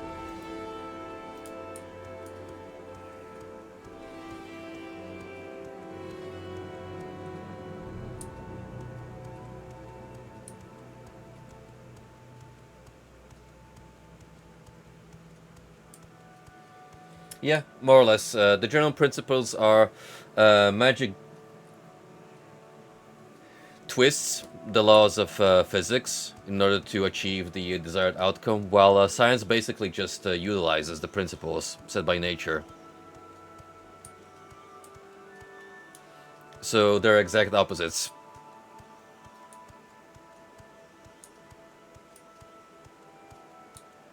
And you can technically make a character that does like a little balancing act between combining magic and science skills, but that's just gonna mean your aptitude in either of these is not gonna be particularly noteworthy.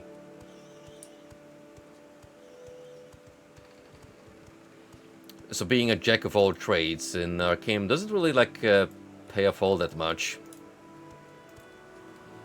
It's much better to just specialize in a particular build.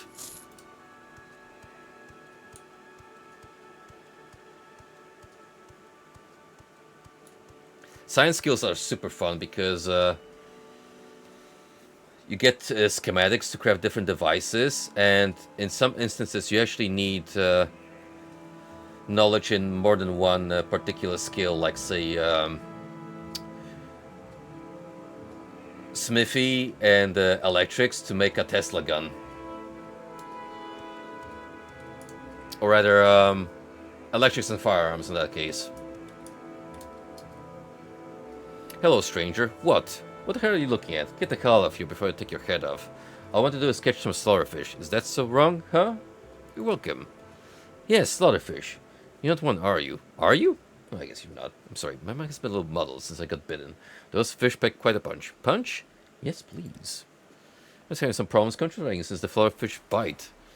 Having some problems controlling myself, too. You have a problem with that? Huh? Well, sorry. I need some help. Maybe you can get me to a healer? To hell with healers. A new one. The bird drawer is a healer, but I don't like the way she looks at me. All of nice is like that. Don't look at me. Perhaps you better follow me to the healer Nisus. I think she can help you. Those Nisus with you? A slaughterfish? Huh. Maybe I should follow you. Maybe I can keep my eye on you. What a bizarre fellow. See, I got bitten by slowfish already countless of times, and you don't see my mental state deteriorate because of it. Call it a skill issue.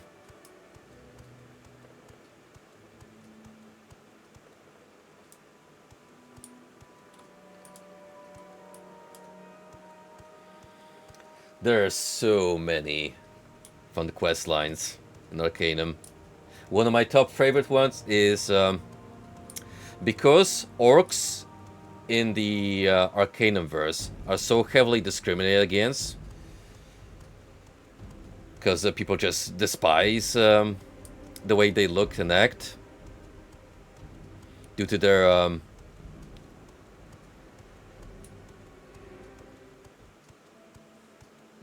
evolutionary process being heavily affected by a magical event that happened across the time when they came about in the world. They basically treat it as slave labor in major cities. So one event actually has you deal with an uprising in the most advanced Victorian-esque town on the continent. Because the orc labor is basically pitching for equal rights. Exactly, you can help the orcs unionize.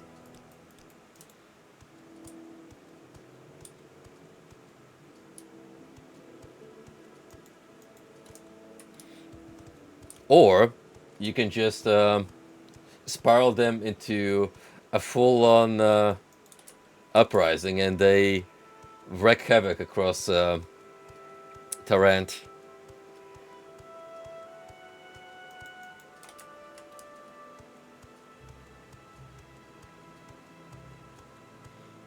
You okay there, mister? Find someone else to bother. No, you're not. You are a supporter of Dagafur.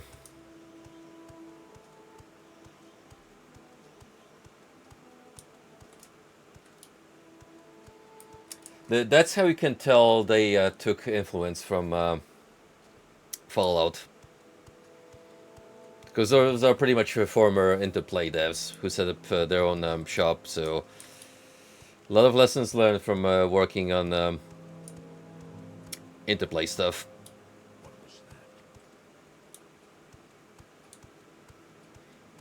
Where with a low intelligence character, yeah, there were also way different Beyond the cities. paths to take. I will listen, Outlander, but make it quick. Quickly, Outlander. I haven't much time. Let's see, we need to take you to a temple, so it'll be around here. Alright, which one of you wants to take the role of healing this man?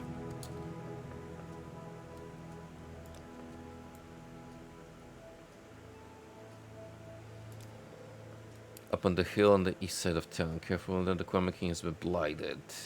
Got it. Go ahead.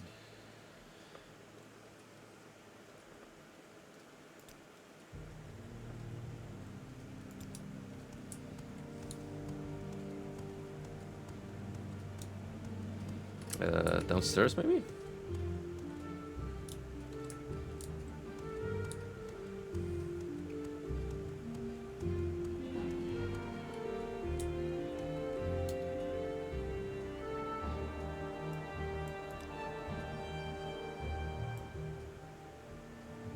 Oh, slaughterfish bite. Ah, this man has been bitten by a slaughterfish. Now explain the behavior described to me. Those slaughterfish bites can cause green spore on rare occasions. Once afflicted with it, the victim will often have violent outbursts and show signs of dementia. But enough talk. This man needs my help. So basically, the weird form of rabies. I'm waiting. Yes, this is a place I need to be. They can help me here. Take this as payment. I'll make sure to tell my friends the Legion about your help. Thank you, friend. You have been a big help. You know, for a slaughterfish. Anything for a fellow Imperial bro.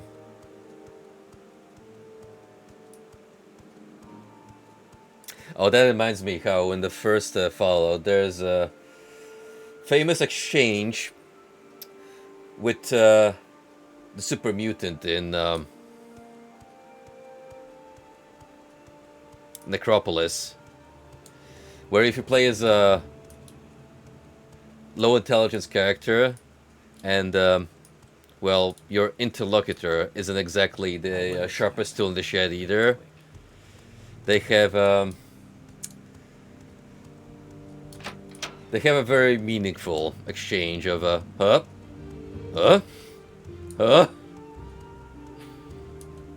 Speak quickly, Outlander, or go away. Speak, traveler.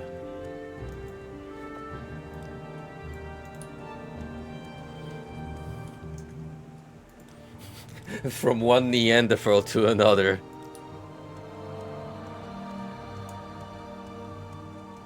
That is definitely a bit of characterization I miss in modern RPGs, but I will praise Larian Studios, because at the very least in Divinity Original Sin 2,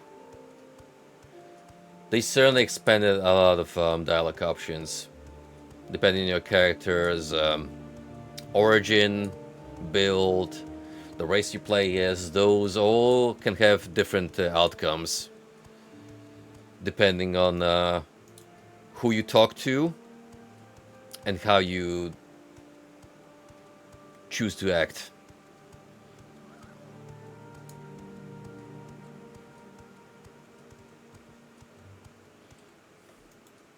I actually need to get back to my run, because I stopped a little bit into the second act, because I got pulled away by Heroes of Might and Magic 3, Armageddon's Blade, which who had the right time playing through that campaign is going to go for months and months, because those missions, they can last for hours, man, depending how you decide to tackle them. But I'll probably hop back soon, because eventually I do want to give Baldur's Gate 3 a fair shot. I am going to approach it from the perspective of, I know it's not going to be the same as the original duology, because for one, different studio, so completely different game system, more akin to Larian style.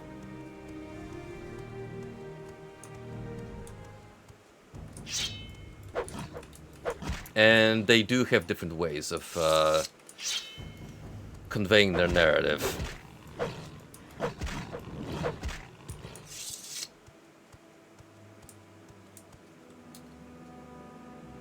Imperial Steel Red Gauntlet. What an inconspicuous way to put aside some gear. Not yet. Songs of Conquest I am aware of.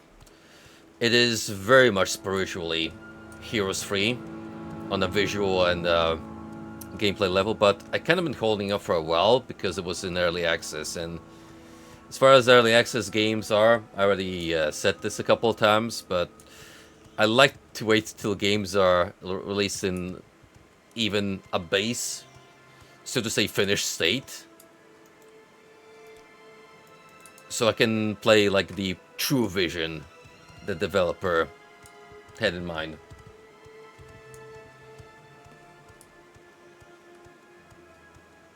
But I definitely do want to check it out at some point. Same with Heroes of Might and Magic Olden Era.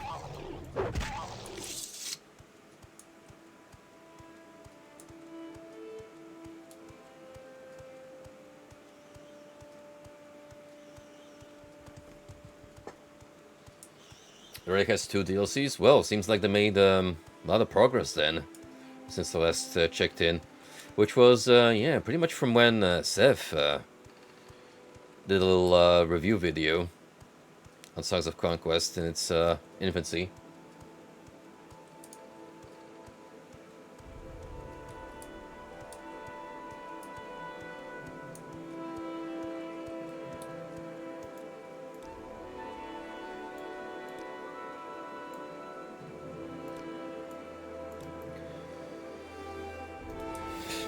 Where's this egg mine? I've heard so much about. It was supposed to be somewhere to the east.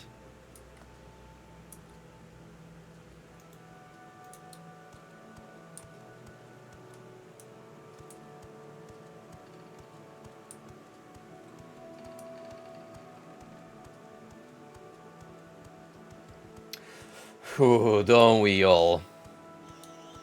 Well, from the snippets I've played of Heroes 5, it did seem to be surprisingly competent. 6 and 7, I don't know. Never played those, but apparently people have issues with the launchers, which, considering it's Ubisoft, I am not surprised in the slightest. The smartest thing they did about Olden Era is hand off the development to a different studio.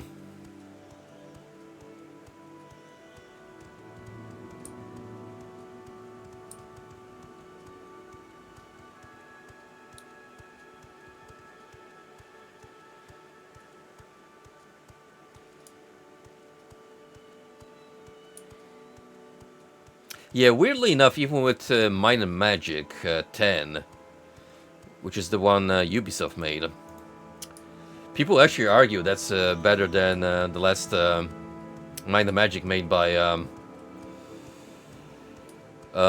New Computer Gaming before they went bankrupt.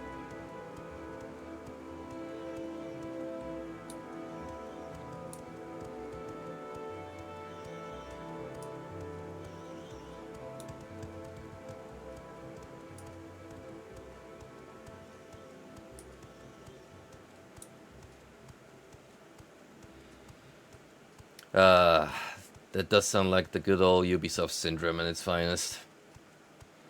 Progressively run the IPs to the ground as they become visibly less and less effort put into them.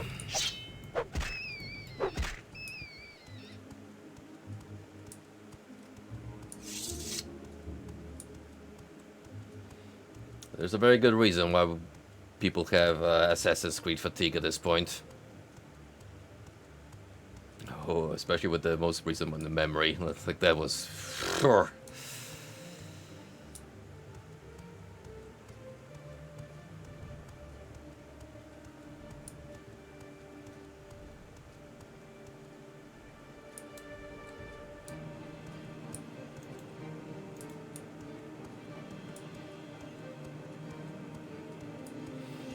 This is gonna be another case where I completely walk by the landmark, isn't it? We're getting a lovely view of the countryside here at Nisus, which is much more hilly in terms of terrain, that's for sure.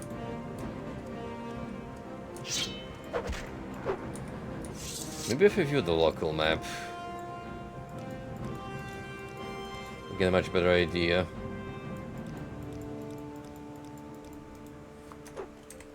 Actually, let me just look this up. Nisus egg mine.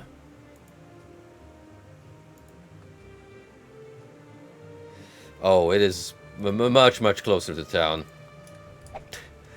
In fact, it is within its borders pretty much. So once again, I have completely lost any sense of direction.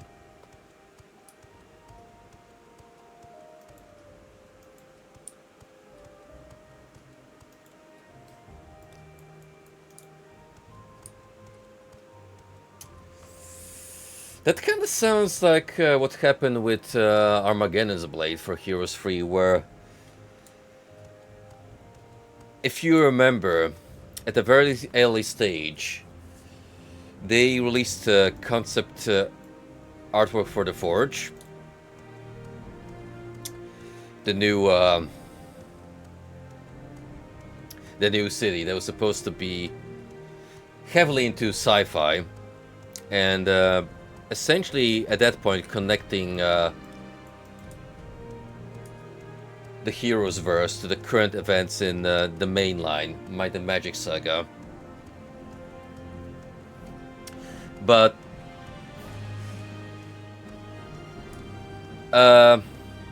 New World Computing and the 3DO didn't quite realize that by the time of Heroes and Might and Magic 3, the two communities kind of became their own separate footholds, where people didn't necessarily play the first-person adventure titles and the tactical spin-offs. It was more like you either leaned into the mainline games or the spin-off. And Heroes had like a massive crowd at that point who only knew of the IP through the tactical games. So they weren't aware what was going on in the mainline games. And at that point, myself included, I only heard about like Might and Magic much later on. So they see Forge, this like weird, super sci-fi inspired settlement with like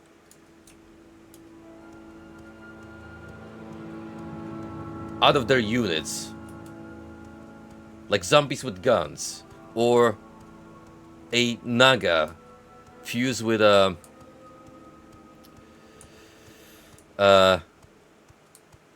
tank engine, and they're like, what the hell is going on here? So in those infancy stages, Armageddon's Blade was getting a lot of backlash from the community,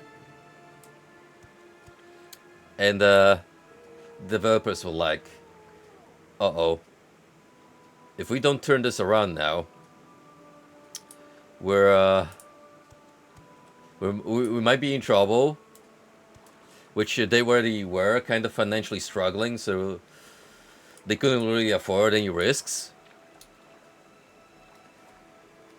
So they decided to completely scrap Forge and remake it as a different settlement. So we got Conflux instead. And you can kind of see at that point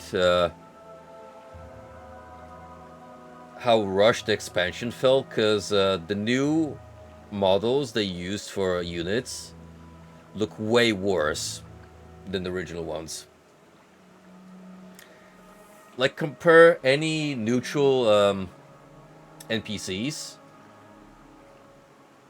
introduced in Armageddon's Blade compared to neutral units in the base game, and you will see like a severe drop in quality. They almost seem like the way more pixelated and mushy in terms of drawing quality.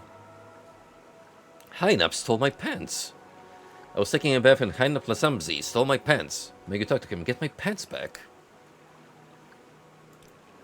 You betrayed the plan.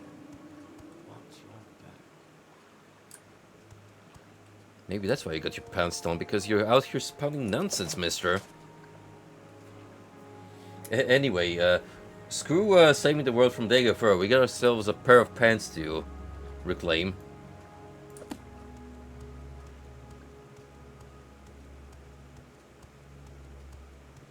In the Plasamzi.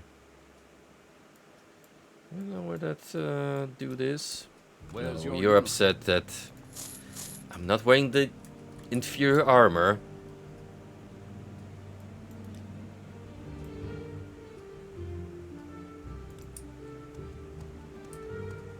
feel like I've seen that name brought up before.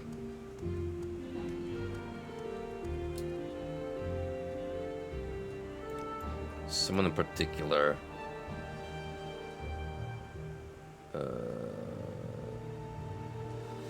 I swear, the name of that Dunmer has come up before. I just don't remember.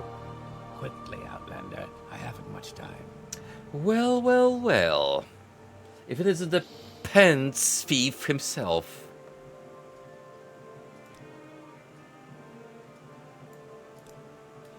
Why do you want his pants? That Sweat can put down without help.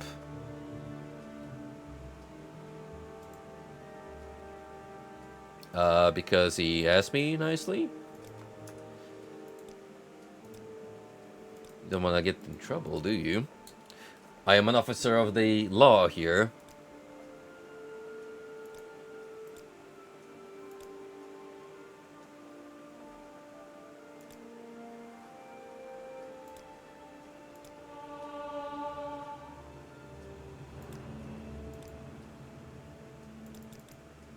How much do I have to disposition?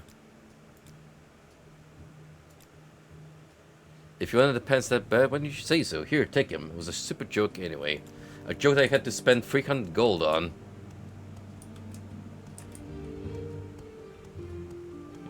Gee, good thing I don't have any use for it anyway.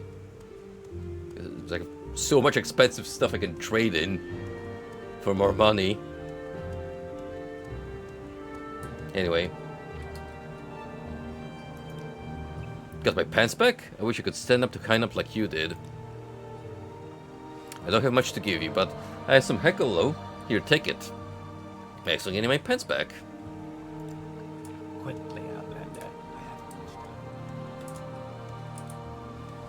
time. A job well done.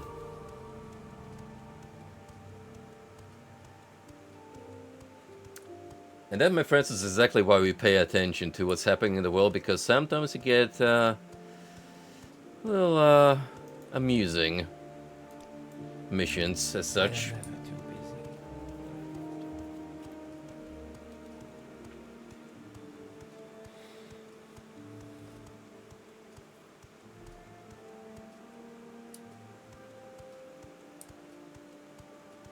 But dude, roasted leaf, I appreciate someone with similar tastes Citizen.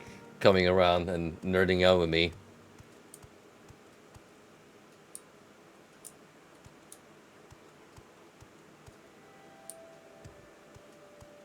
It's not often that I get this super passionate about my ultra niche interests. Basically become that horse from the give that just jerks its head up and approaches the gate to its enclosure.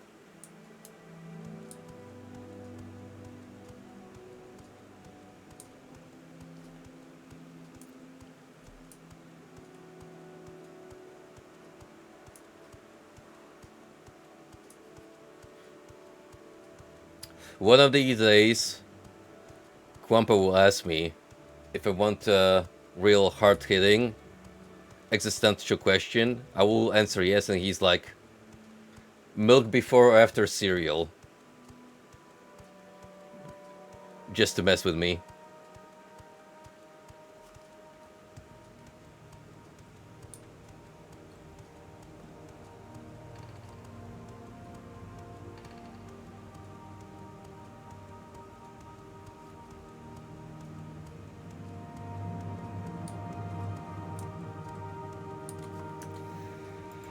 Alright, after much trouble, we finally got to this freaking egg mine. I haven't much time.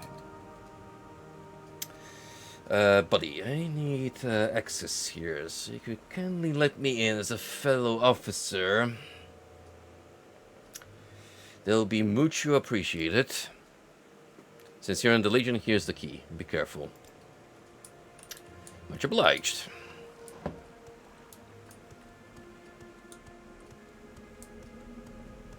Let's find out what the heck is going on here. You've betrayed the clan. What's your You're an Eggmine outlander, so be careful. Kwama foragers and warriors want to take mines since they're used to our smell, but they attack intruders, and you smell like an intruder. Hmm.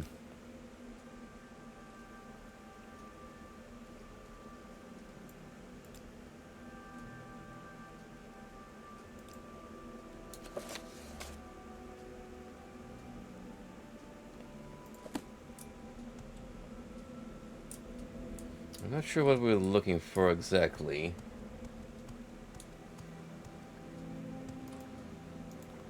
So I might have to dig deeper into the mines.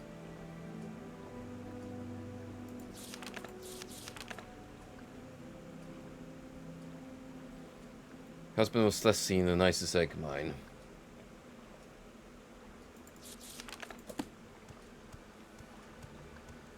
Okay, it could be that we're looking for the husband, either dead or alive.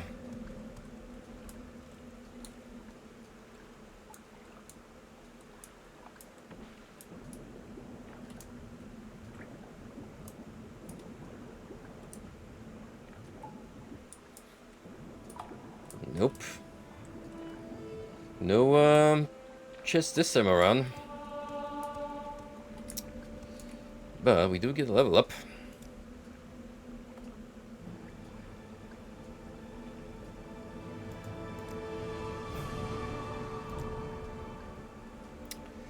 This time around, I'll increase our speed a little bit.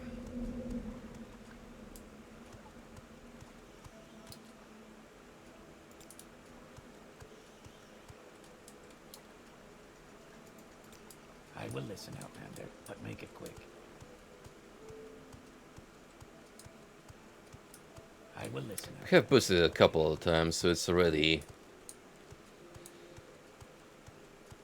noticeably higher than what we started out with.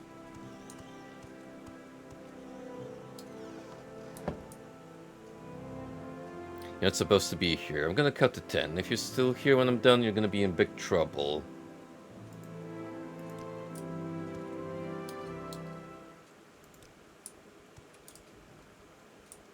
Oh. You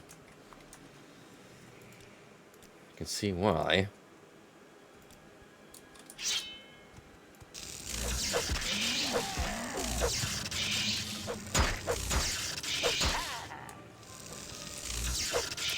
Hopefully that won't get me in trouble, because technically I kill a fellow legionnaire. And then again, he was kinda getting in the way of business. So that's more on him.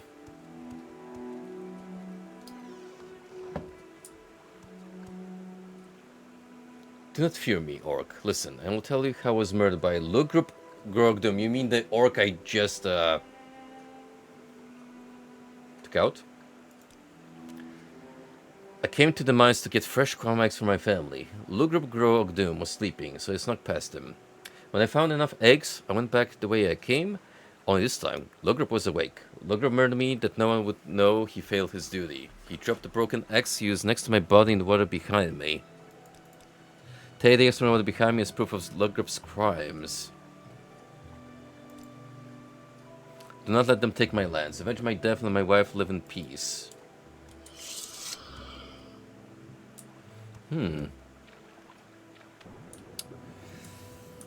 Well, that's gonna be interesting because if I side with the widow, I don't think my superior is gonna be particularly happy about it.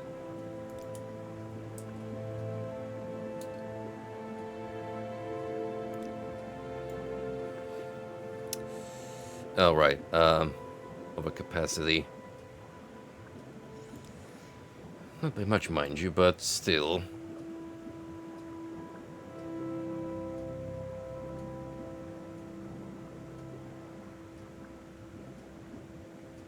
It's a flame atronach in there. Pilgrim's Path we gotta keep because that will keep progress of that quest line.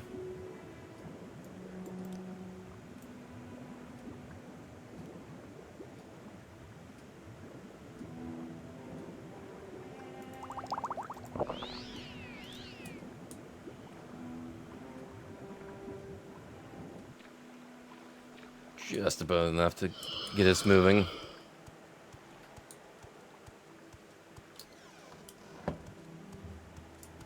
No wonder he was so eager to pick a fight.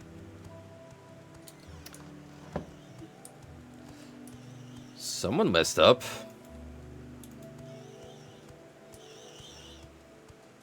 Quickly, Outlander. I haven't much time.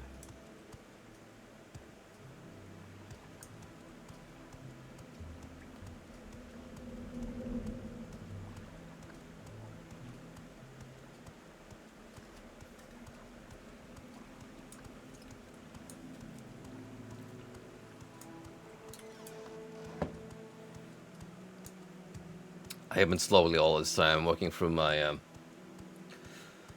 kind of monster energy, and now that after a few hours of streaming, it has turned into room temperature. What do you want? I can feel the contents becoming more syrupy.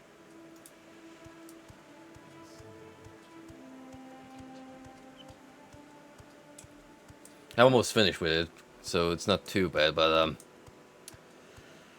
oh, probably gonna have to get a bottle of water out the fridge if I don't want to go for like another hour.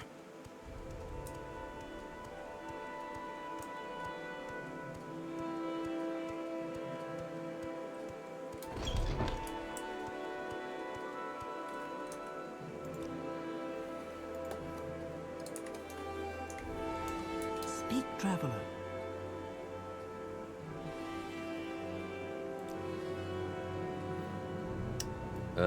Right. In that case, husband was murdered. Take the proof to Darius over at Medak Trade House.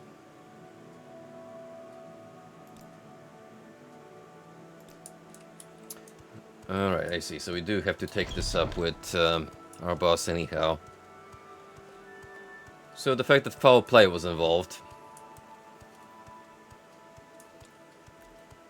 might actually work out in the favor, because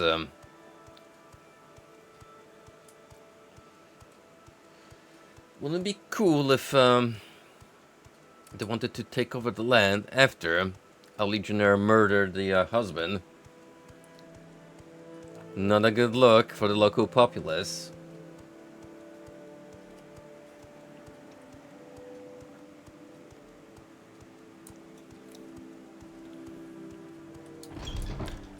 Why are you away from your post? Fight well. What have your accomplishments has spread fast? You're ready for the advancements. You're a good soldier, Bracketton. I'm proud to give you the rank of spearman and this shield. I didn't even report to you what went on.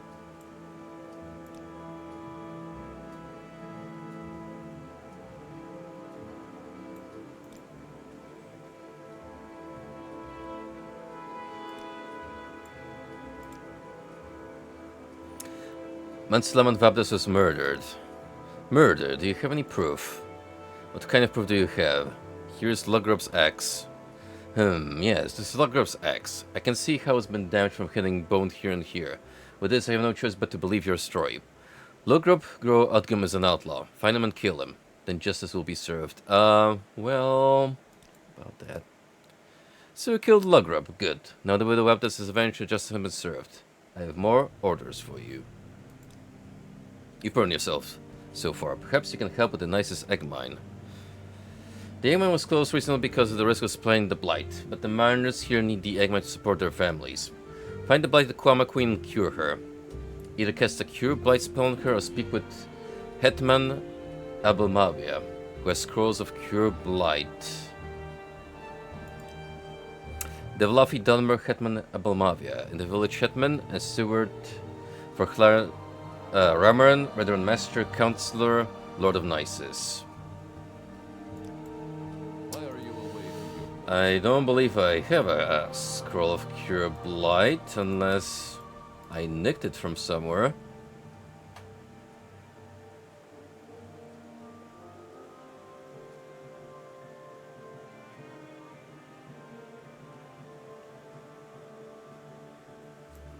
So we're gonna have to find the big cheese of this village. Why are you away?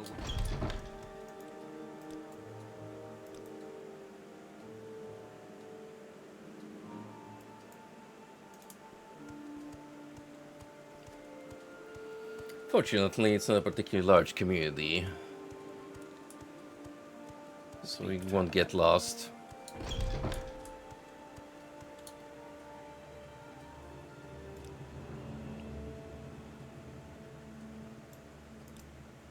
I have scrolls of blight curing if you'd like to barter.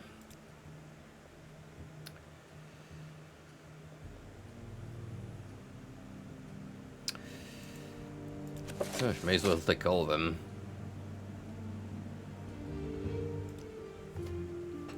Super expensive.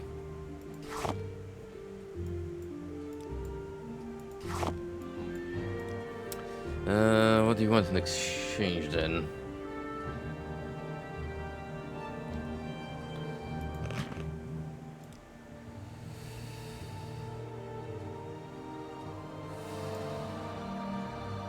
Gonna guess you take only gold, so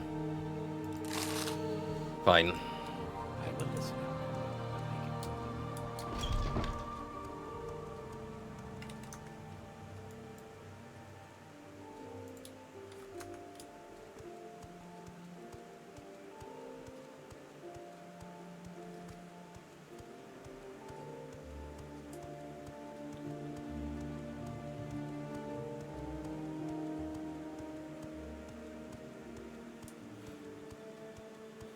I have to thank Farrell Maguire for that latest upload of his on overnight TV. Because he mentioned Adult Swim for a good share, especially regarding their parodies of late night TV ads. That actually inspired me to watch Too Many Cooks and unedited bear footage.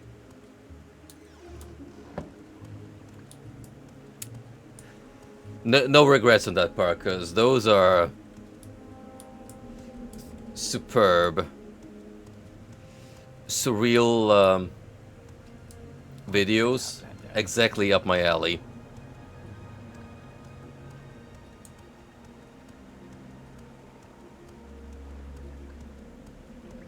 I like to think Adult Swim is purely weird, You've betrayed the clan. What's your plan? grotesque cartoons, but no, they've also made some pretty experimental stuff, especially back in the day, You've betrayed during their humble beginnings. What's your plan?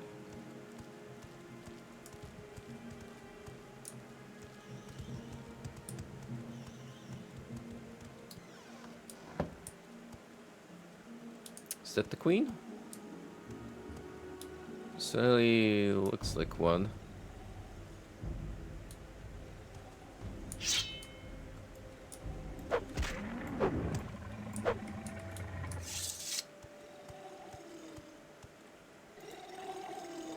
Alright, apparently you're tainted by blight, so you can just stand still.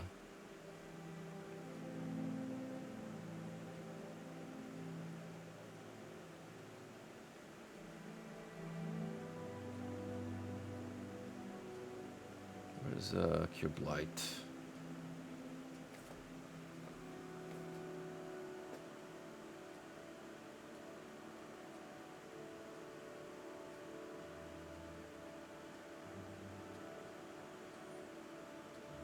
Cure Blight disease on self.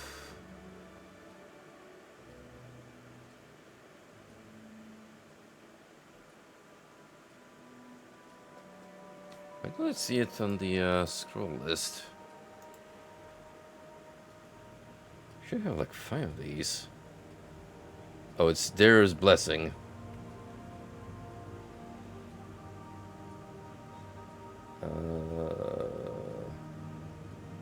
There we go.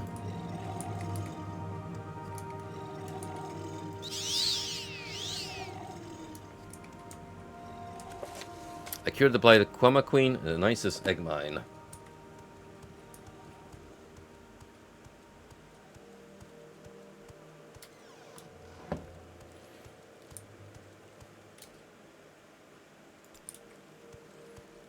They don't know yet, but long term I'm sure they'll be a little more appreciative knowing they can now safely forage eggs.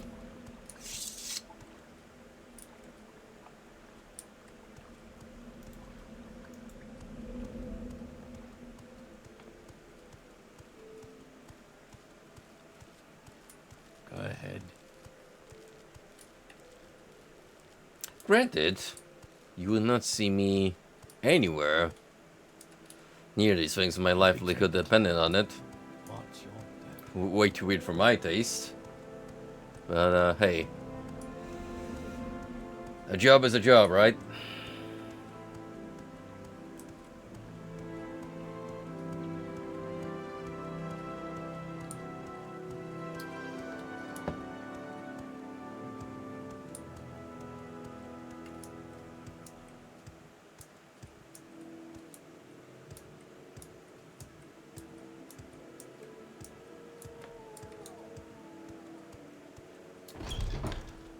Why are you away from your post? Because my post is flexible and basically wherever You suffer from wounds. Why my are head you officer away sends from me your to. post? You're a good soldier, Brackedoon. I'm proud to give you the rank of trooper and this armor.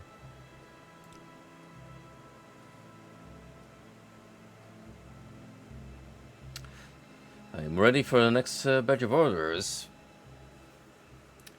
Assuming I don't have to report to you yet about that one. Not a wizard, and nowhere I could learn the spell of Cure Blight. Get scrolls of Cure Blight from Hetman Belhaven before. Perhaps someone knows where we can get some.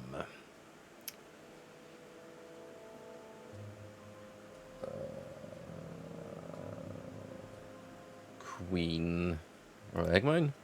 Ah, good. Now the miners can go back to work. We'll still have to put guards in the lower quarters. We'll still have to put guards in the lower parts of the egg mine, but at least the villagers can get their eggs. Take these 100 drakes as a reward.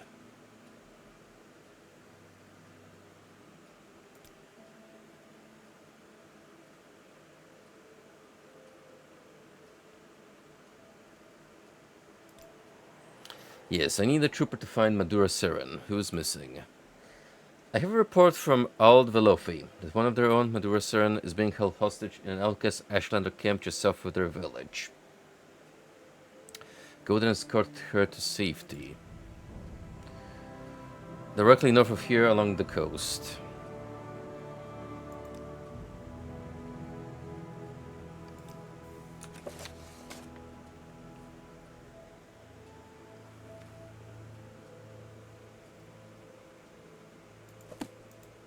How far to the north from here? Oh, on the coast actually, so we'll probably want to do that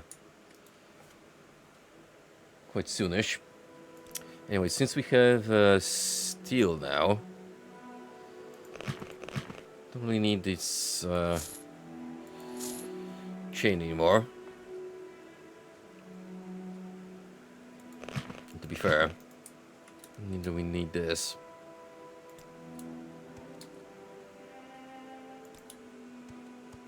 We're gonna pretty much just keep the chest piece in order to Why are you away? tuck with the legionnaires and be able to take on further missions.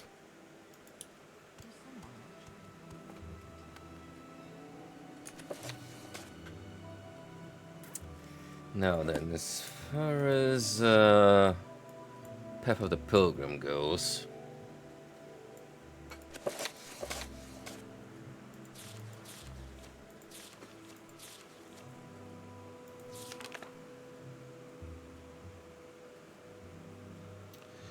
Mask of X, Shrine of Justice.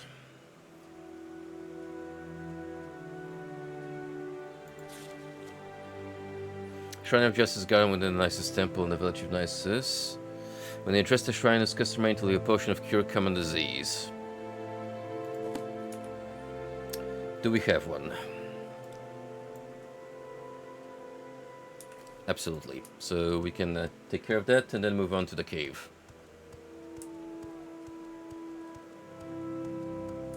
Quickly, Outlander. I haven't much time.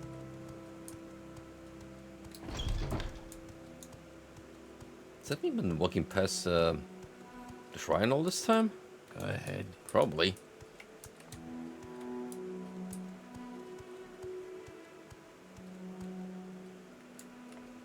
It's not either of these two, that's for certain.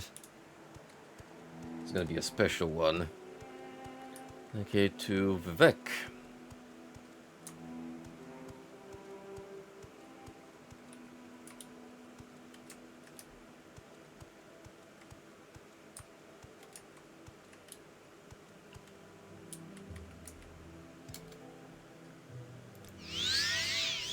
The grace of justice. Thank you for your justice, Lord Vivek. I shall be neither cruel nor arbitrary.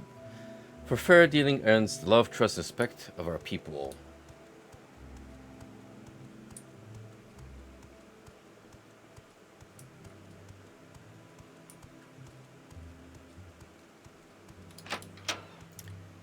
And with that done, we can now head to Coral Cave for penultimate pilgrimage. Final one will be at Ghost Fence.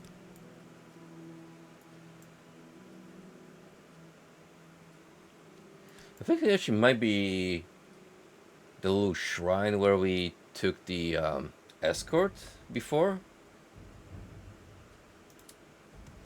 If so, that'd be an intriguing twist of fate.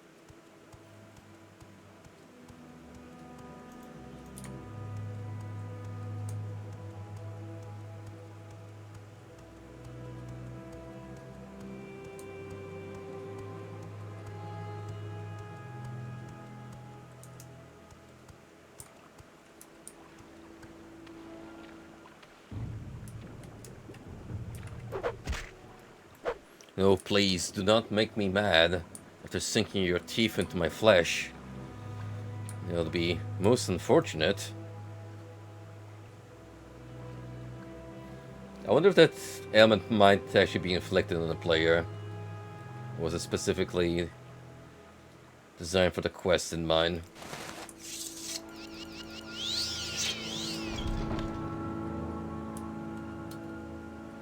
Here Vivek defeated Truddyman, the god of Drur. Vivek showed his people how to make armor from the wax of the Drur. Well, let's find one of these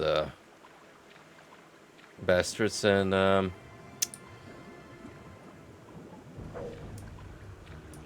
sacrifice a part of them to Vivek.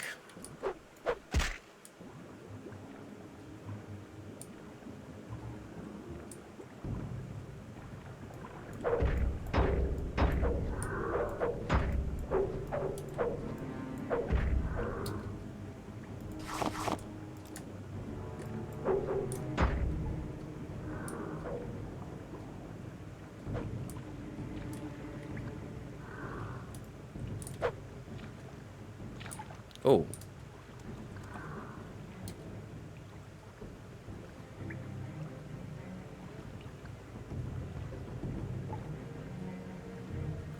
It didn't have to happen an ebony one. This would have been a good upgrade.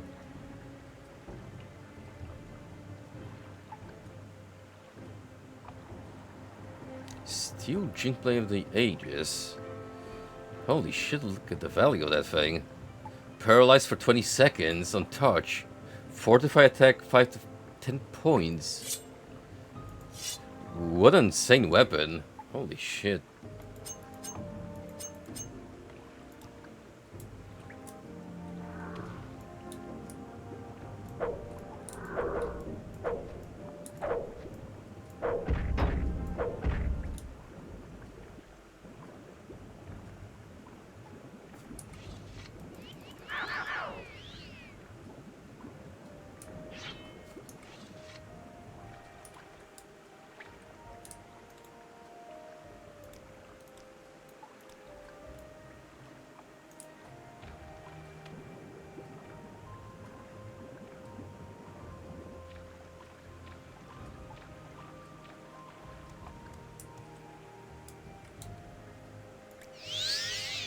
The grace of valor. Thank you for your valor, Lord Vivek. I shall not quail nor turn away, but face my enemies and my fear.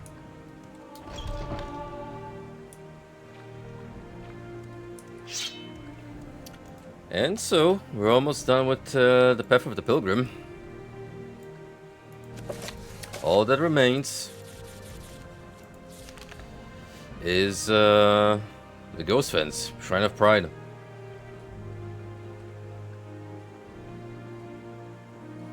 Leave a soul gem. Do have a couple of those, so pretty straightforward. We'll have to make our way there from Caldera, most likely. Or Aldrun.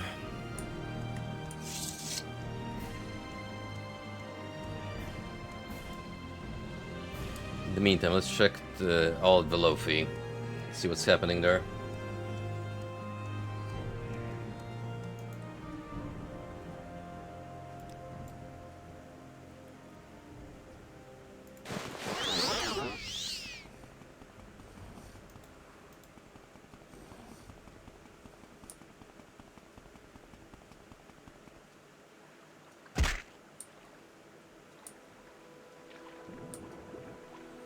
Happy little accidents.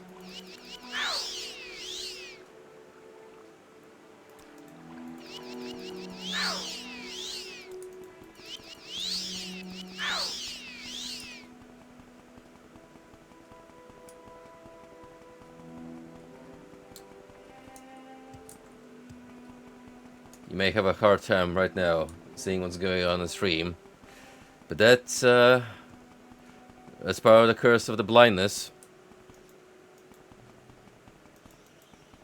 You can immerse yourself in the part where you actually put on a hexed piece of equipment and have to suffer the consequences of using it, which are very minor outside of combat.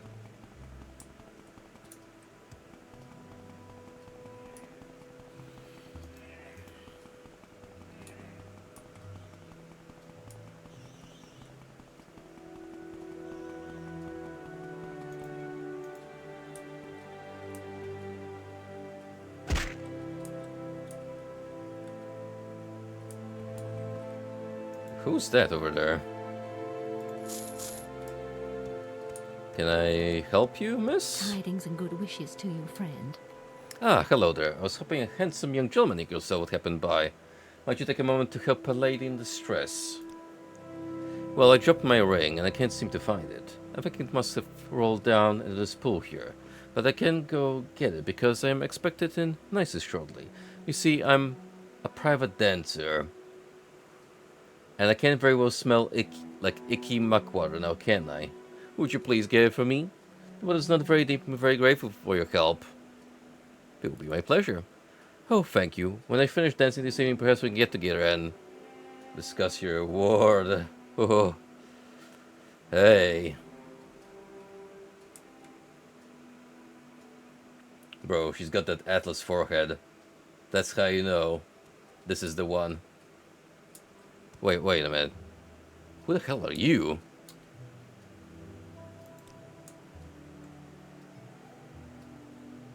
Huh?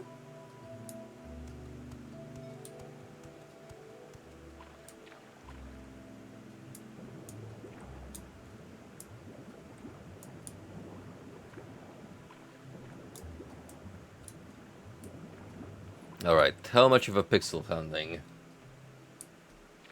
are we talking here with this ring?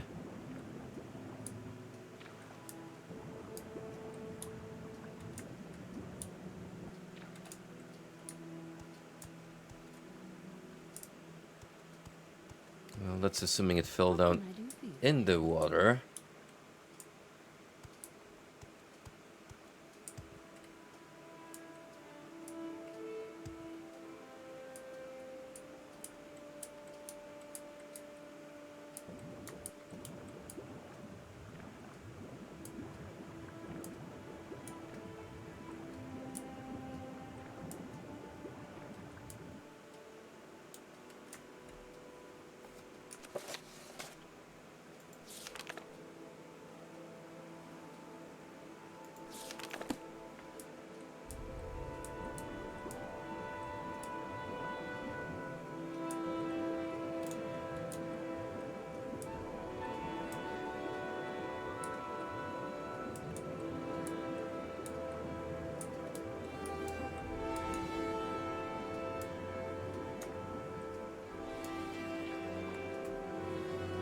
Can we see it?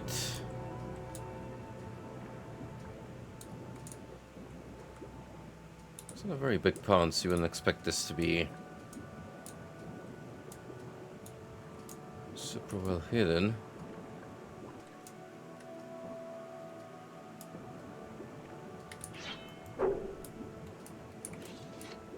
The plants are certainly not helping me.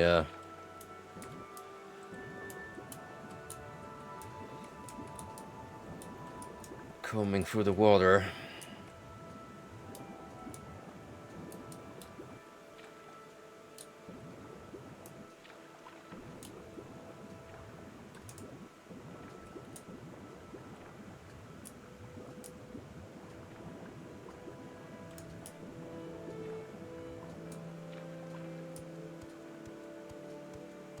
Tidings and good wishes to you, friend.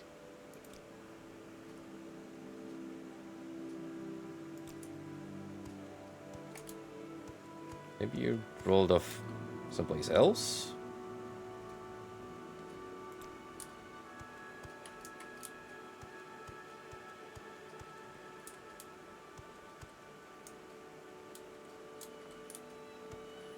Let's check the rocks around here.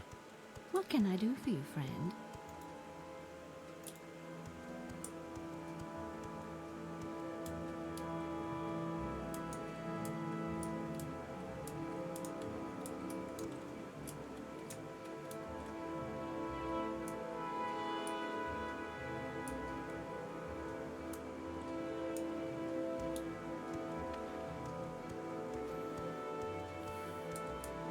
Tidings and good wishes to you, friend. How large is the ring?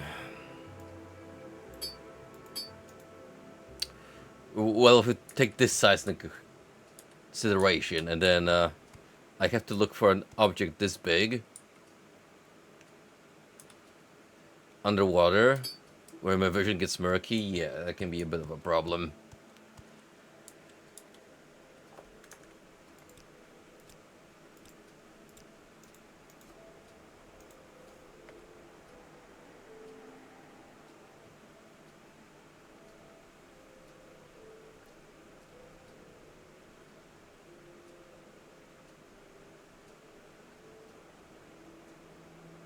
Like, it's not really gonna help me, because it's getting like a ball that sticks on the surface.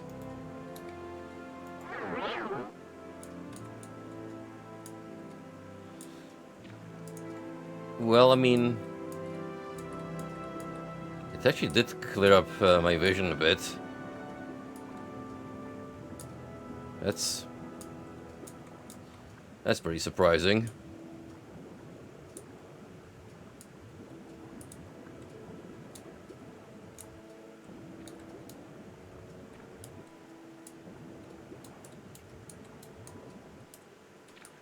Still nothing though. Oh. Hey. No good deed goes unpunished, Outlander. What? Betrayal?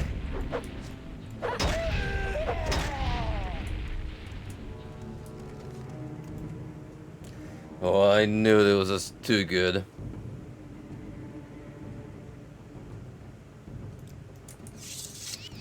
The moment she said we could get together, I knew it was too suspicious.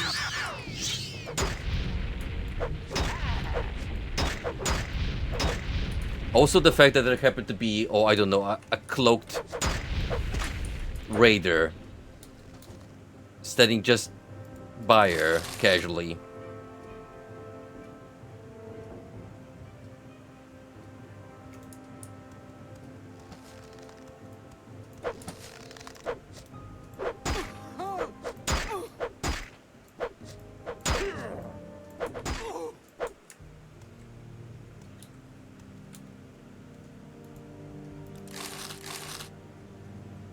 Element of Shadows.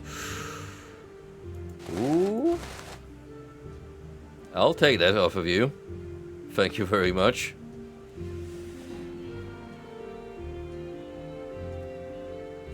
Hello, the Greckle. That is indeed the Magebane.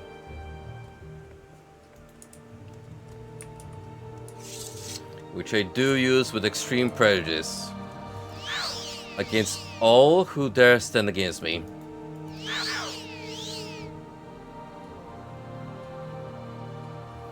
If I'm not using a shield, yeah, that is my go-to.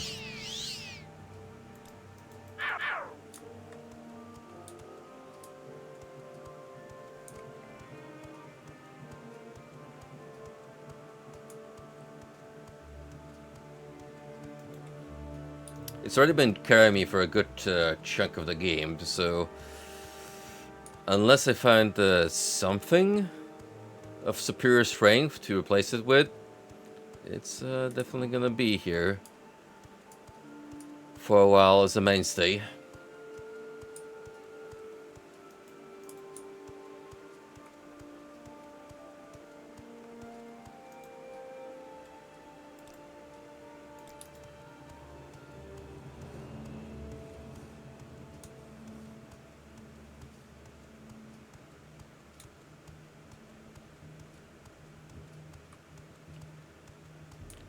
Ah, there you are. I heard you lost a pilgrim recently.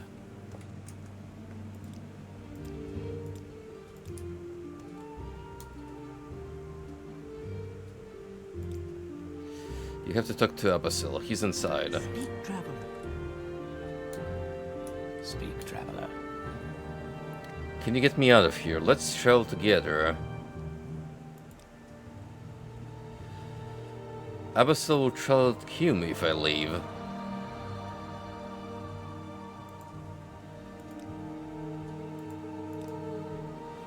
Please get me back to the outpost there.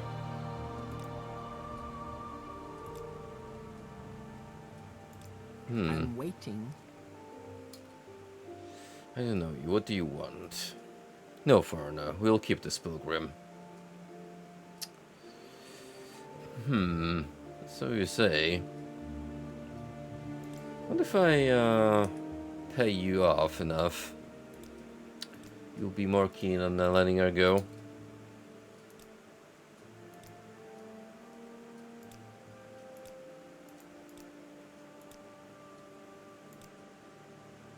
So this pilgrim has value. I will give her to you for 500 drakes. You know what? I think I'm just tell her to go with me. There is no escape. You will. There is no escape.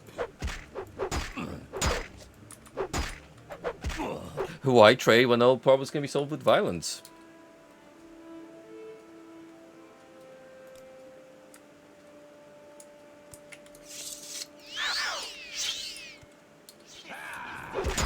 You will die.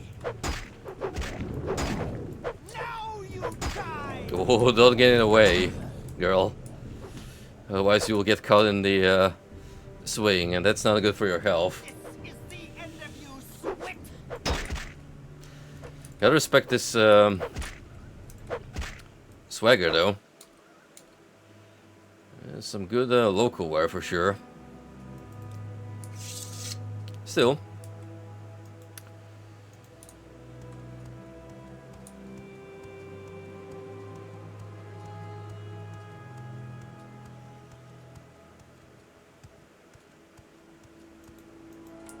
Hey, wait for me. Funny how they happen to keep you hostage right next to your destination.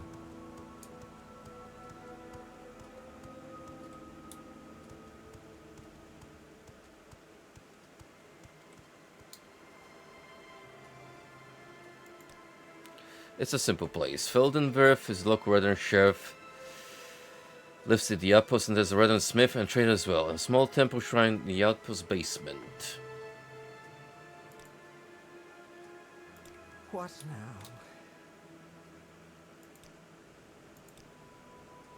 now? Alvelofi outpost. Oh, Thank you.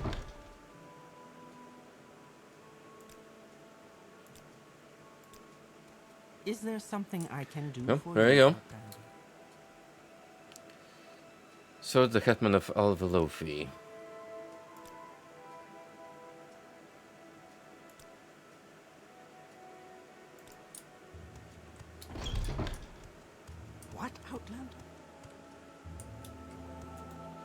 Sheesh, you aren't kidding. This is a tiny, teeny community. But you do have a boat here. So, chances are we can actually travel to a more desirable location.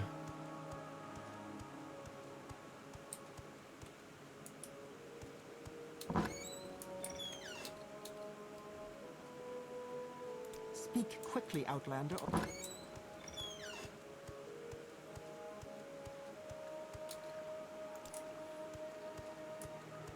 Any of you got some more employment from me? Now's your chance before I leave and probably never come back.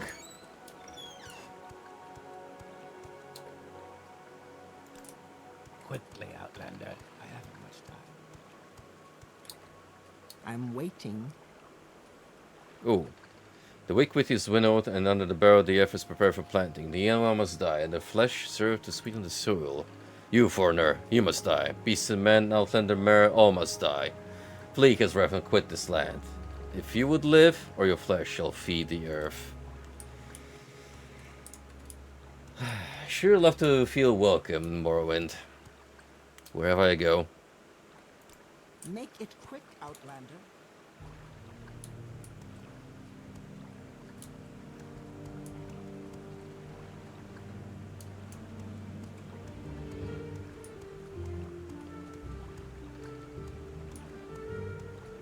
Speak, traveler. Okay, none of you seem like a guy, no?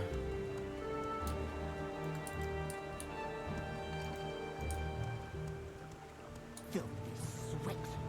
So, mayhaps I was mistaken.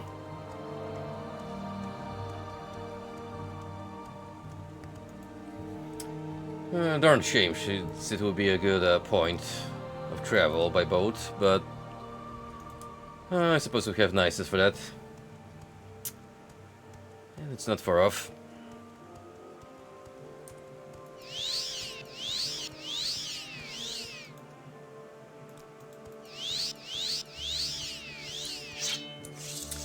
In case, let's head back and probably make another quick advancement in the Legion. It's pretty easy when all my jobs are localized within this small area of Morrowind.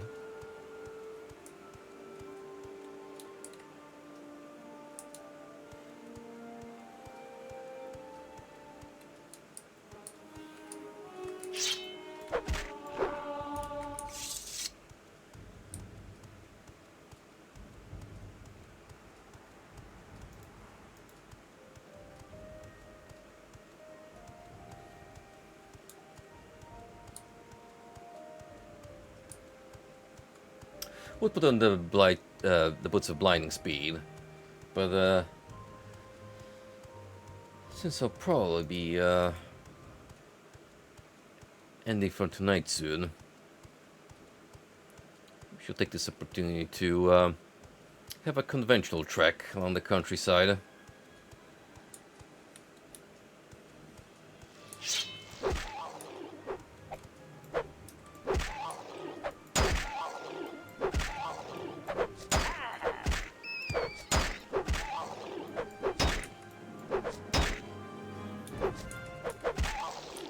A single horse inside, just me on my own legs. Occasionally boosted with the boots.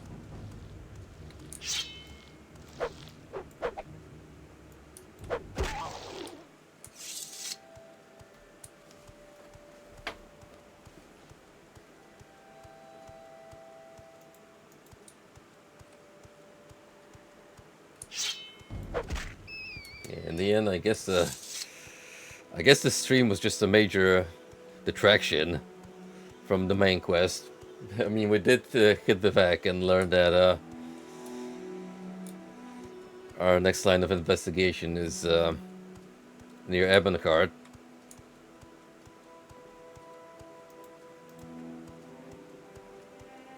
But other than that, we veered off into a completely different part of the region.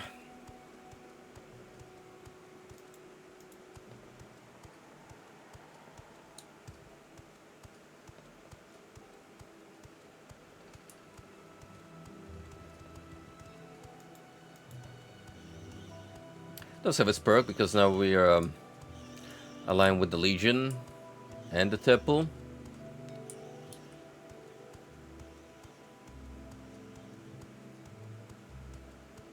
This allows us to get a little more friendly with certain communities that would otherwise not be so inviting towards us.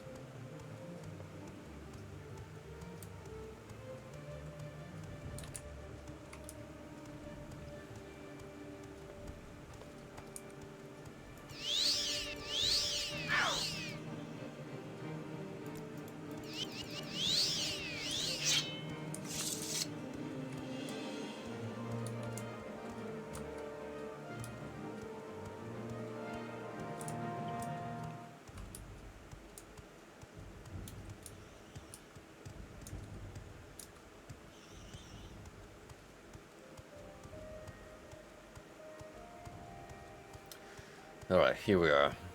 Watch for my next objective. There's the side. You know, I've been a little too easy on you, recruit. You're gonna have to go all the way down to the southeast of Morrowind and do this simple job for me. Go ahead. Because someone owes me 5 gold coins. Your uniform. And I can't be asked to collect them myself. And what is your business? How may we help? Why are you away from your post? You're a good soldier, Bakuten. I'm proud to give you the rank of agent and this helm and gauntlets.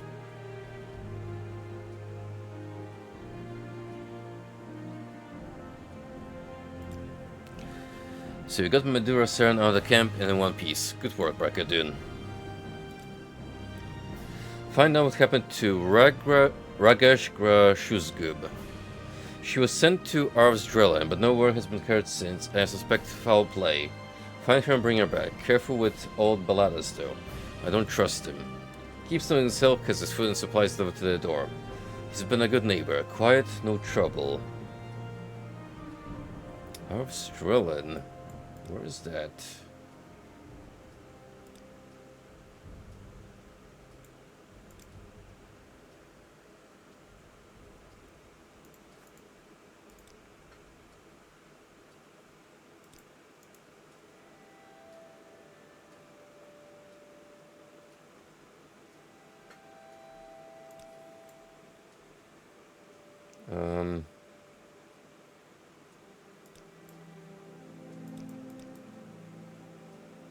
Don't really see it on the map.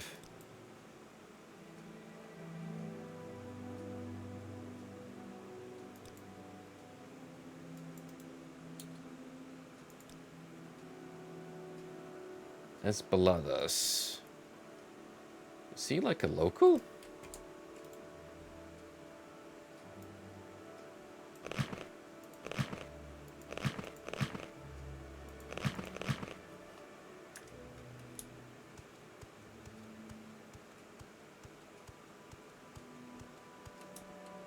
Your bidding, agent?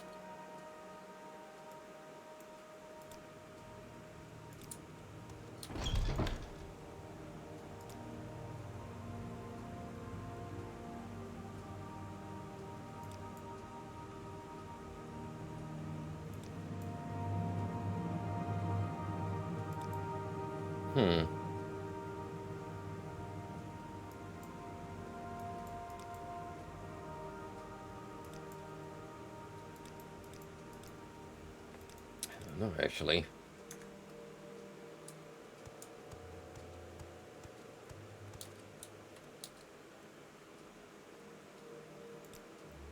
Rogue Tilvani wizard came here over 20 years ago and set himself up in Arzdrel, and they abandoned Velofi Tower on the northwest edge of town.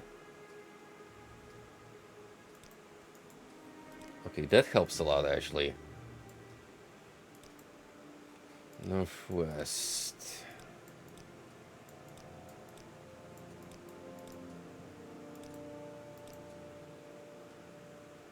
Actually look for a tower.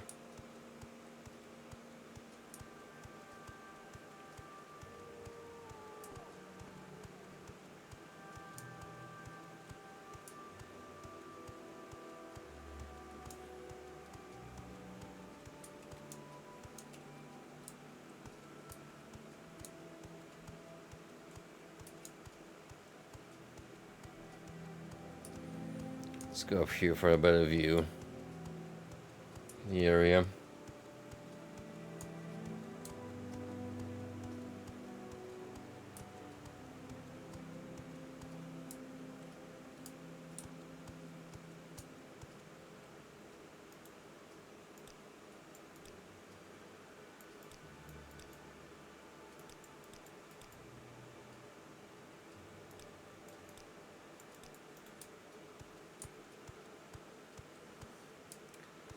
Can't say that I see anything of the sort immediately. Within my field of vision.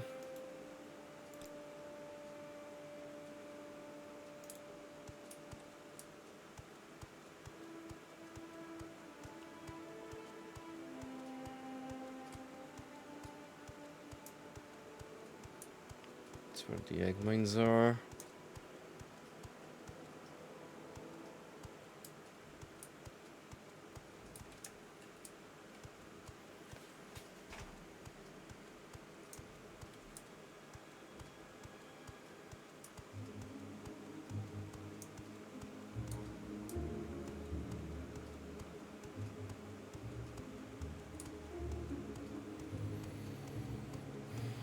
Um,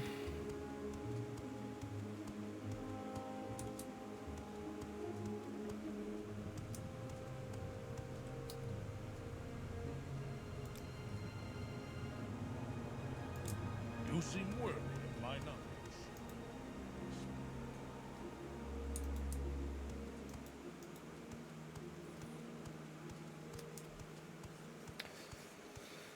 well, edge of the town might be a bit of a arbitrary here. I Your actually have to bidding, leave under that arch.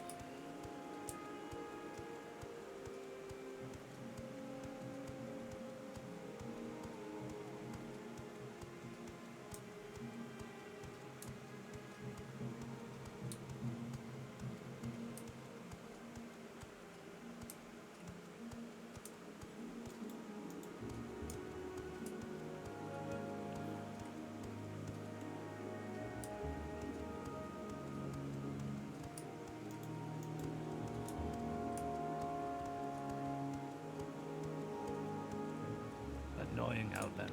Quart Trail. Noises, cool, Lofi. If we head up here, we'll find it.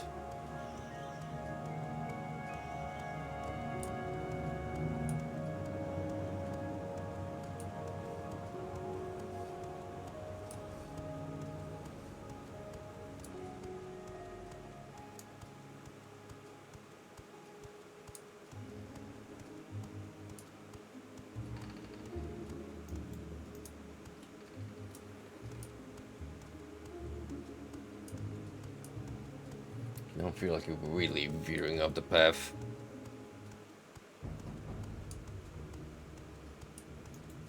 It's pretty much heading to Alva Lofi at this rate.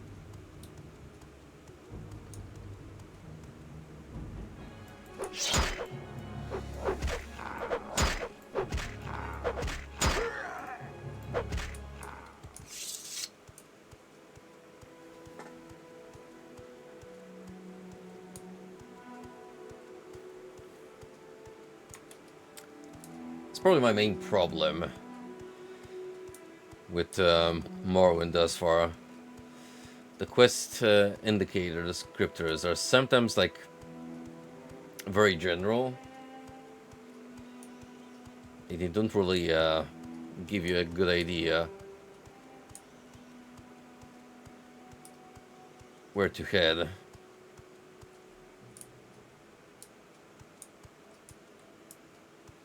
Because yeah, you'll see an NPC saying, "Oh, this guy lives in a tower northwest of the edge town." But then you go northwest, you don't see anything resembling what was just told to you, and you're like, "Well, do I have to go further, or am I going the wrong way completely?"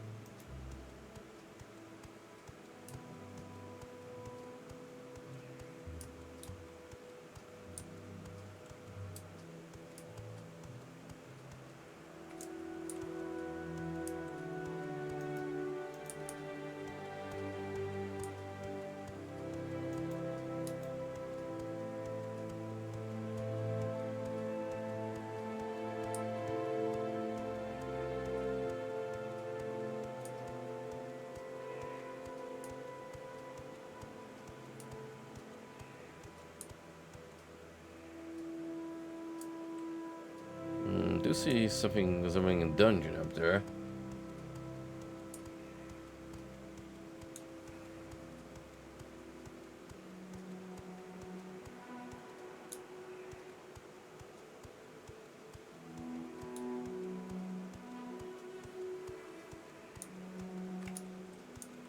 Nope, I think we'll have to leave those for another time, my friend. Especially since my mental capacity is already waning as you move on deeper into the evening. Well, night, pretty much.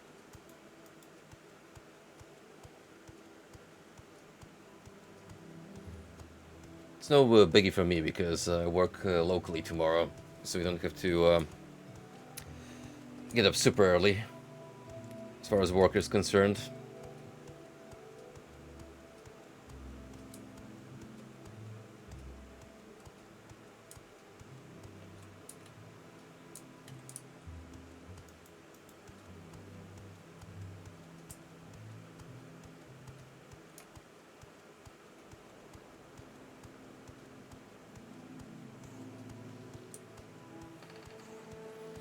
I mean, I succeeded finding a bandit outpost.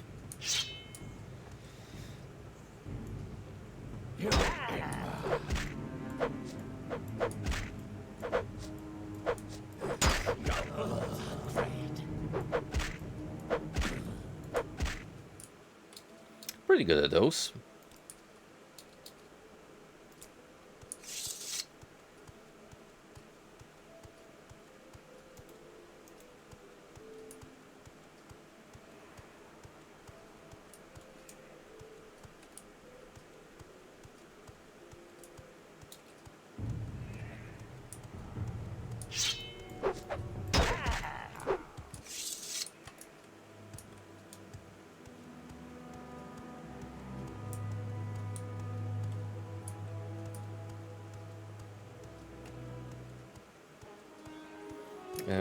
What's this over here?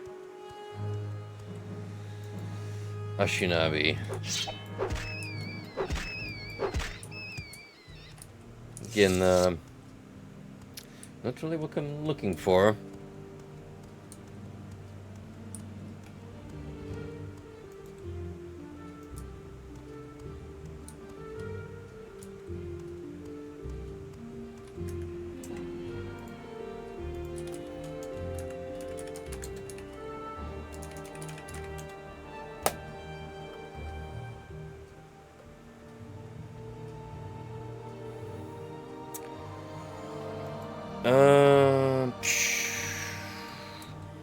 Let's see.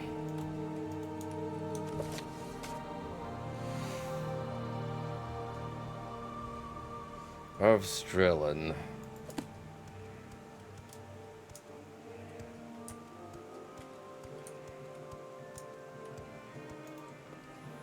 Let's get back to Nisus. Because more than likely I am overshooting.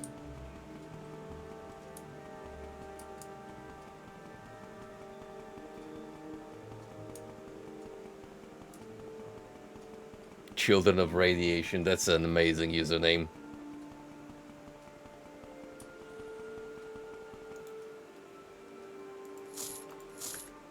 Listen, if I telepathically scan Kwampa's brain, I will already know the questions before they even asked. And that way I can surprise him by having the answers readied out in my head.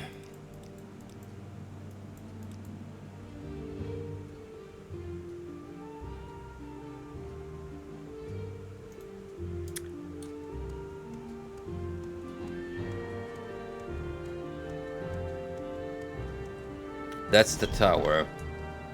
Oh, okay. Whatever you say, game.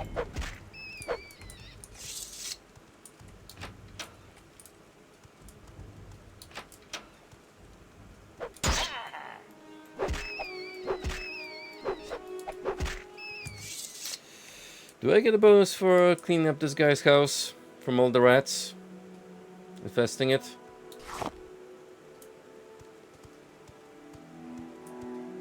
Or is he actually going to be angry because these happen to be his pets?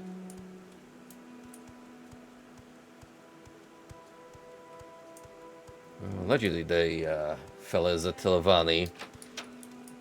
These guys are notorious for getting a little crazy as they get older.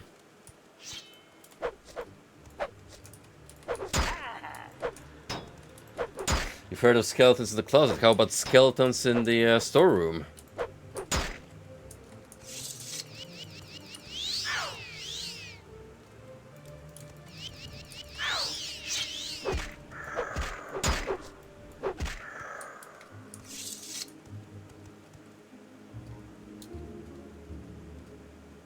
Demon Helm. Bound glass for 60 seconds. Yeah, I'll take that.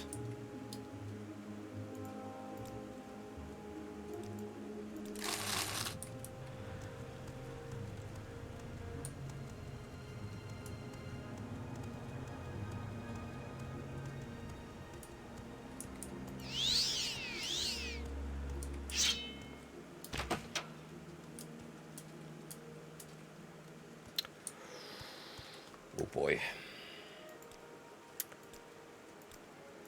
That's a day rough.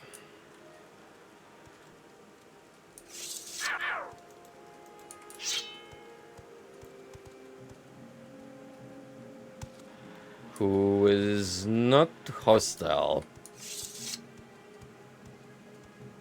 Which helps a lot, actually. I am Balalas Mivani, and this, Ausdron, is my home. Why have you come here? Speaking. Hurry up.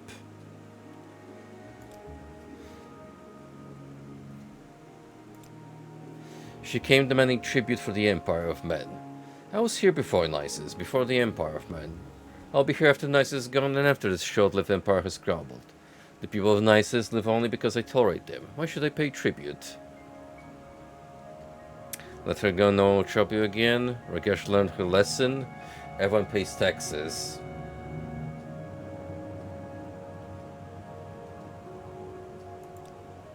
Well, too soon? Even the short-lived orcs need time to reflect on their transgressions. You trouble me now. Do you think I have nothing better to do than listen to such lies? Leave now or should join the orc in my prison. I do not pay tribute to any man. Do not anger me or should join the orc in my prison. There's no time for talk now. Go.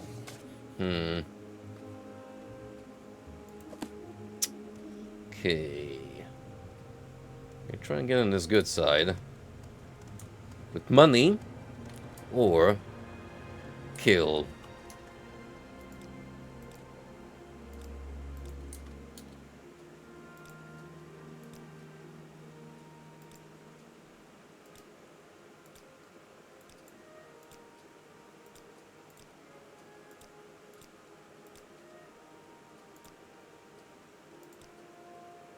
Very well, I shall let her go. Take this key, and take the rock with you when you leave.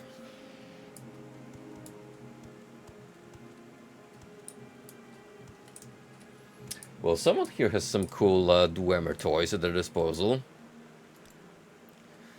It was unfashionable among the Dwemer to view their spirits as synthetic constructs free for the creational gradients below the divine. During the Dawn era, they researched the depth of the earth bones, what we call now the laws of nature, dissecting the process of the sacred willing itself into the profane. I believe their mechanists and tool architects discovered systematic regression techniques to perform the reverse, that is, to create the sacred from the depths of the profane. As the Dwemer left no corpses or traces of conflict behind, I believe that generations of ritualistic anti-creations resulted in their immediate but foreseen removal from the Mundus. They retreated behind math, behind color, behind the active principle itself. That the Dwemer vanished during a conflict with Nerevar, and that should be no mere coincidence.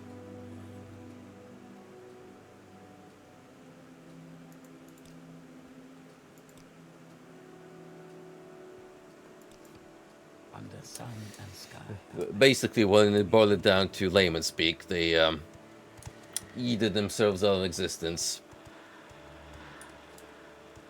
With science.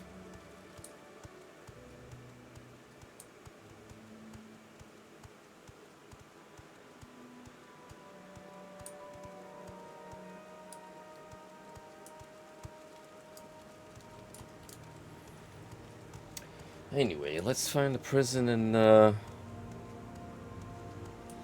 release our orcish accomplice. Seems like a lot of them here serve the Legion, alongside ourselves.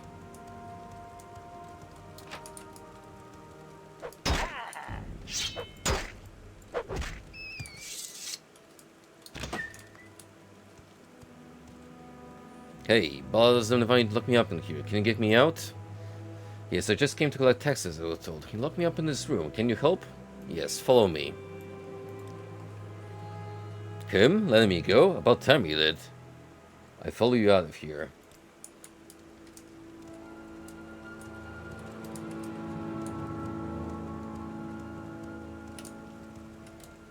Thank you. Don't think I ever got out of that place. Your actions show promise. What you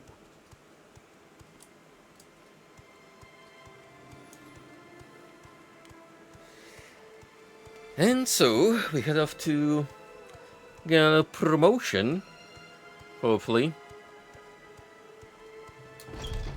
Keep moving.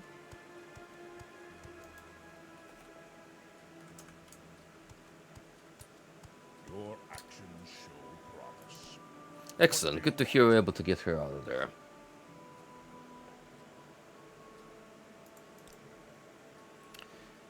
You can fight with the best of them, you don't seem to understand how to follow orders. I suspect there's something going on with some of my troopers. Informants have told me of a conspiracy brewing involving the Tellus cult. I have not yet been able to find any proof of this. Investigate the Sprecket Dune and bring me any information you find. They are a group that reveres Typer Septim. It is not the group as a whole with whom I am concerned. It is rumors of a conspiracy within the membership that interests me. Talk to your fellow soldiers, see if we can find out more. Proof of a conspiracy against the Emperor. Well, as a Blade agent, that would interest us greatly. Why are you away from your post? That, my friends, we will leave for another time.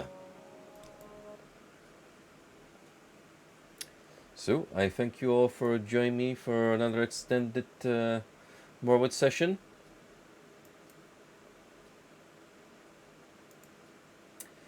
And, yeah, in essence, I'm just gonna consider what I want to do for the next stream. Thank you for the follow, D. Greco. I appreciate newcomers not only joining me, but also staying here for the long run. But, yeah, I got a couple of games I want to potentially start off in the near future, but kind of just wanna sort of through my game libraries and see what would be optimal for next time. in the meantime, thank you all for joining. Hope you have a good one, and I shall part ways by sending you off to bed, Mr. Frosty, who is currently streaming Tony Hawk, I believe.